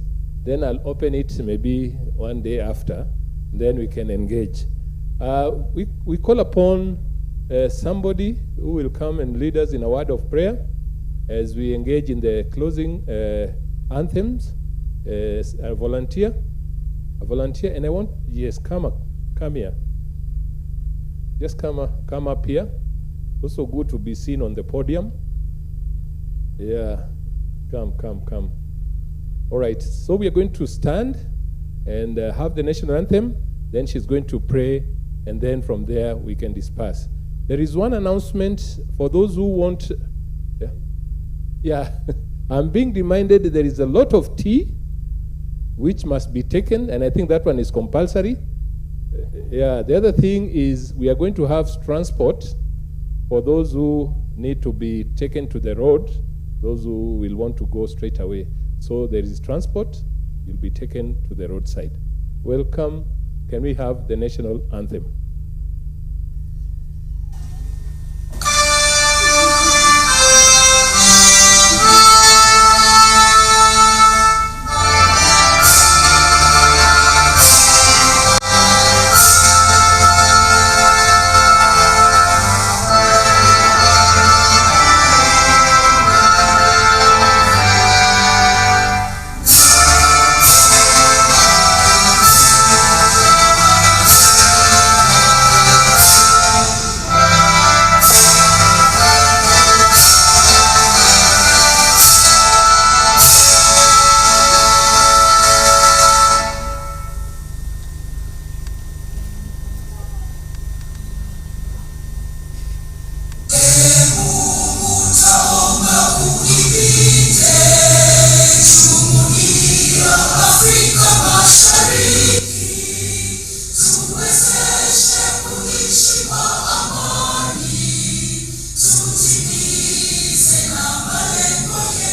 Let's pray.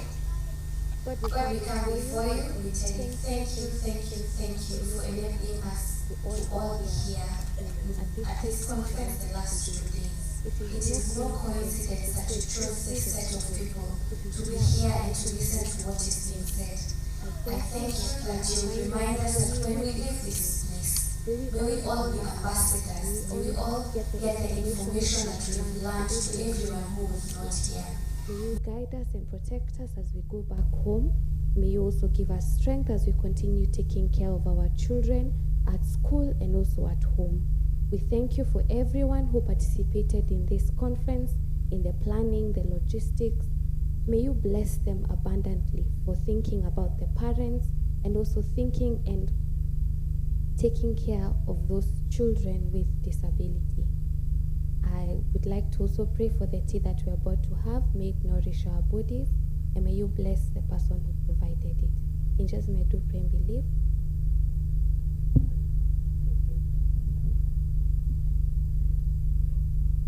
Okay, thank you everybody.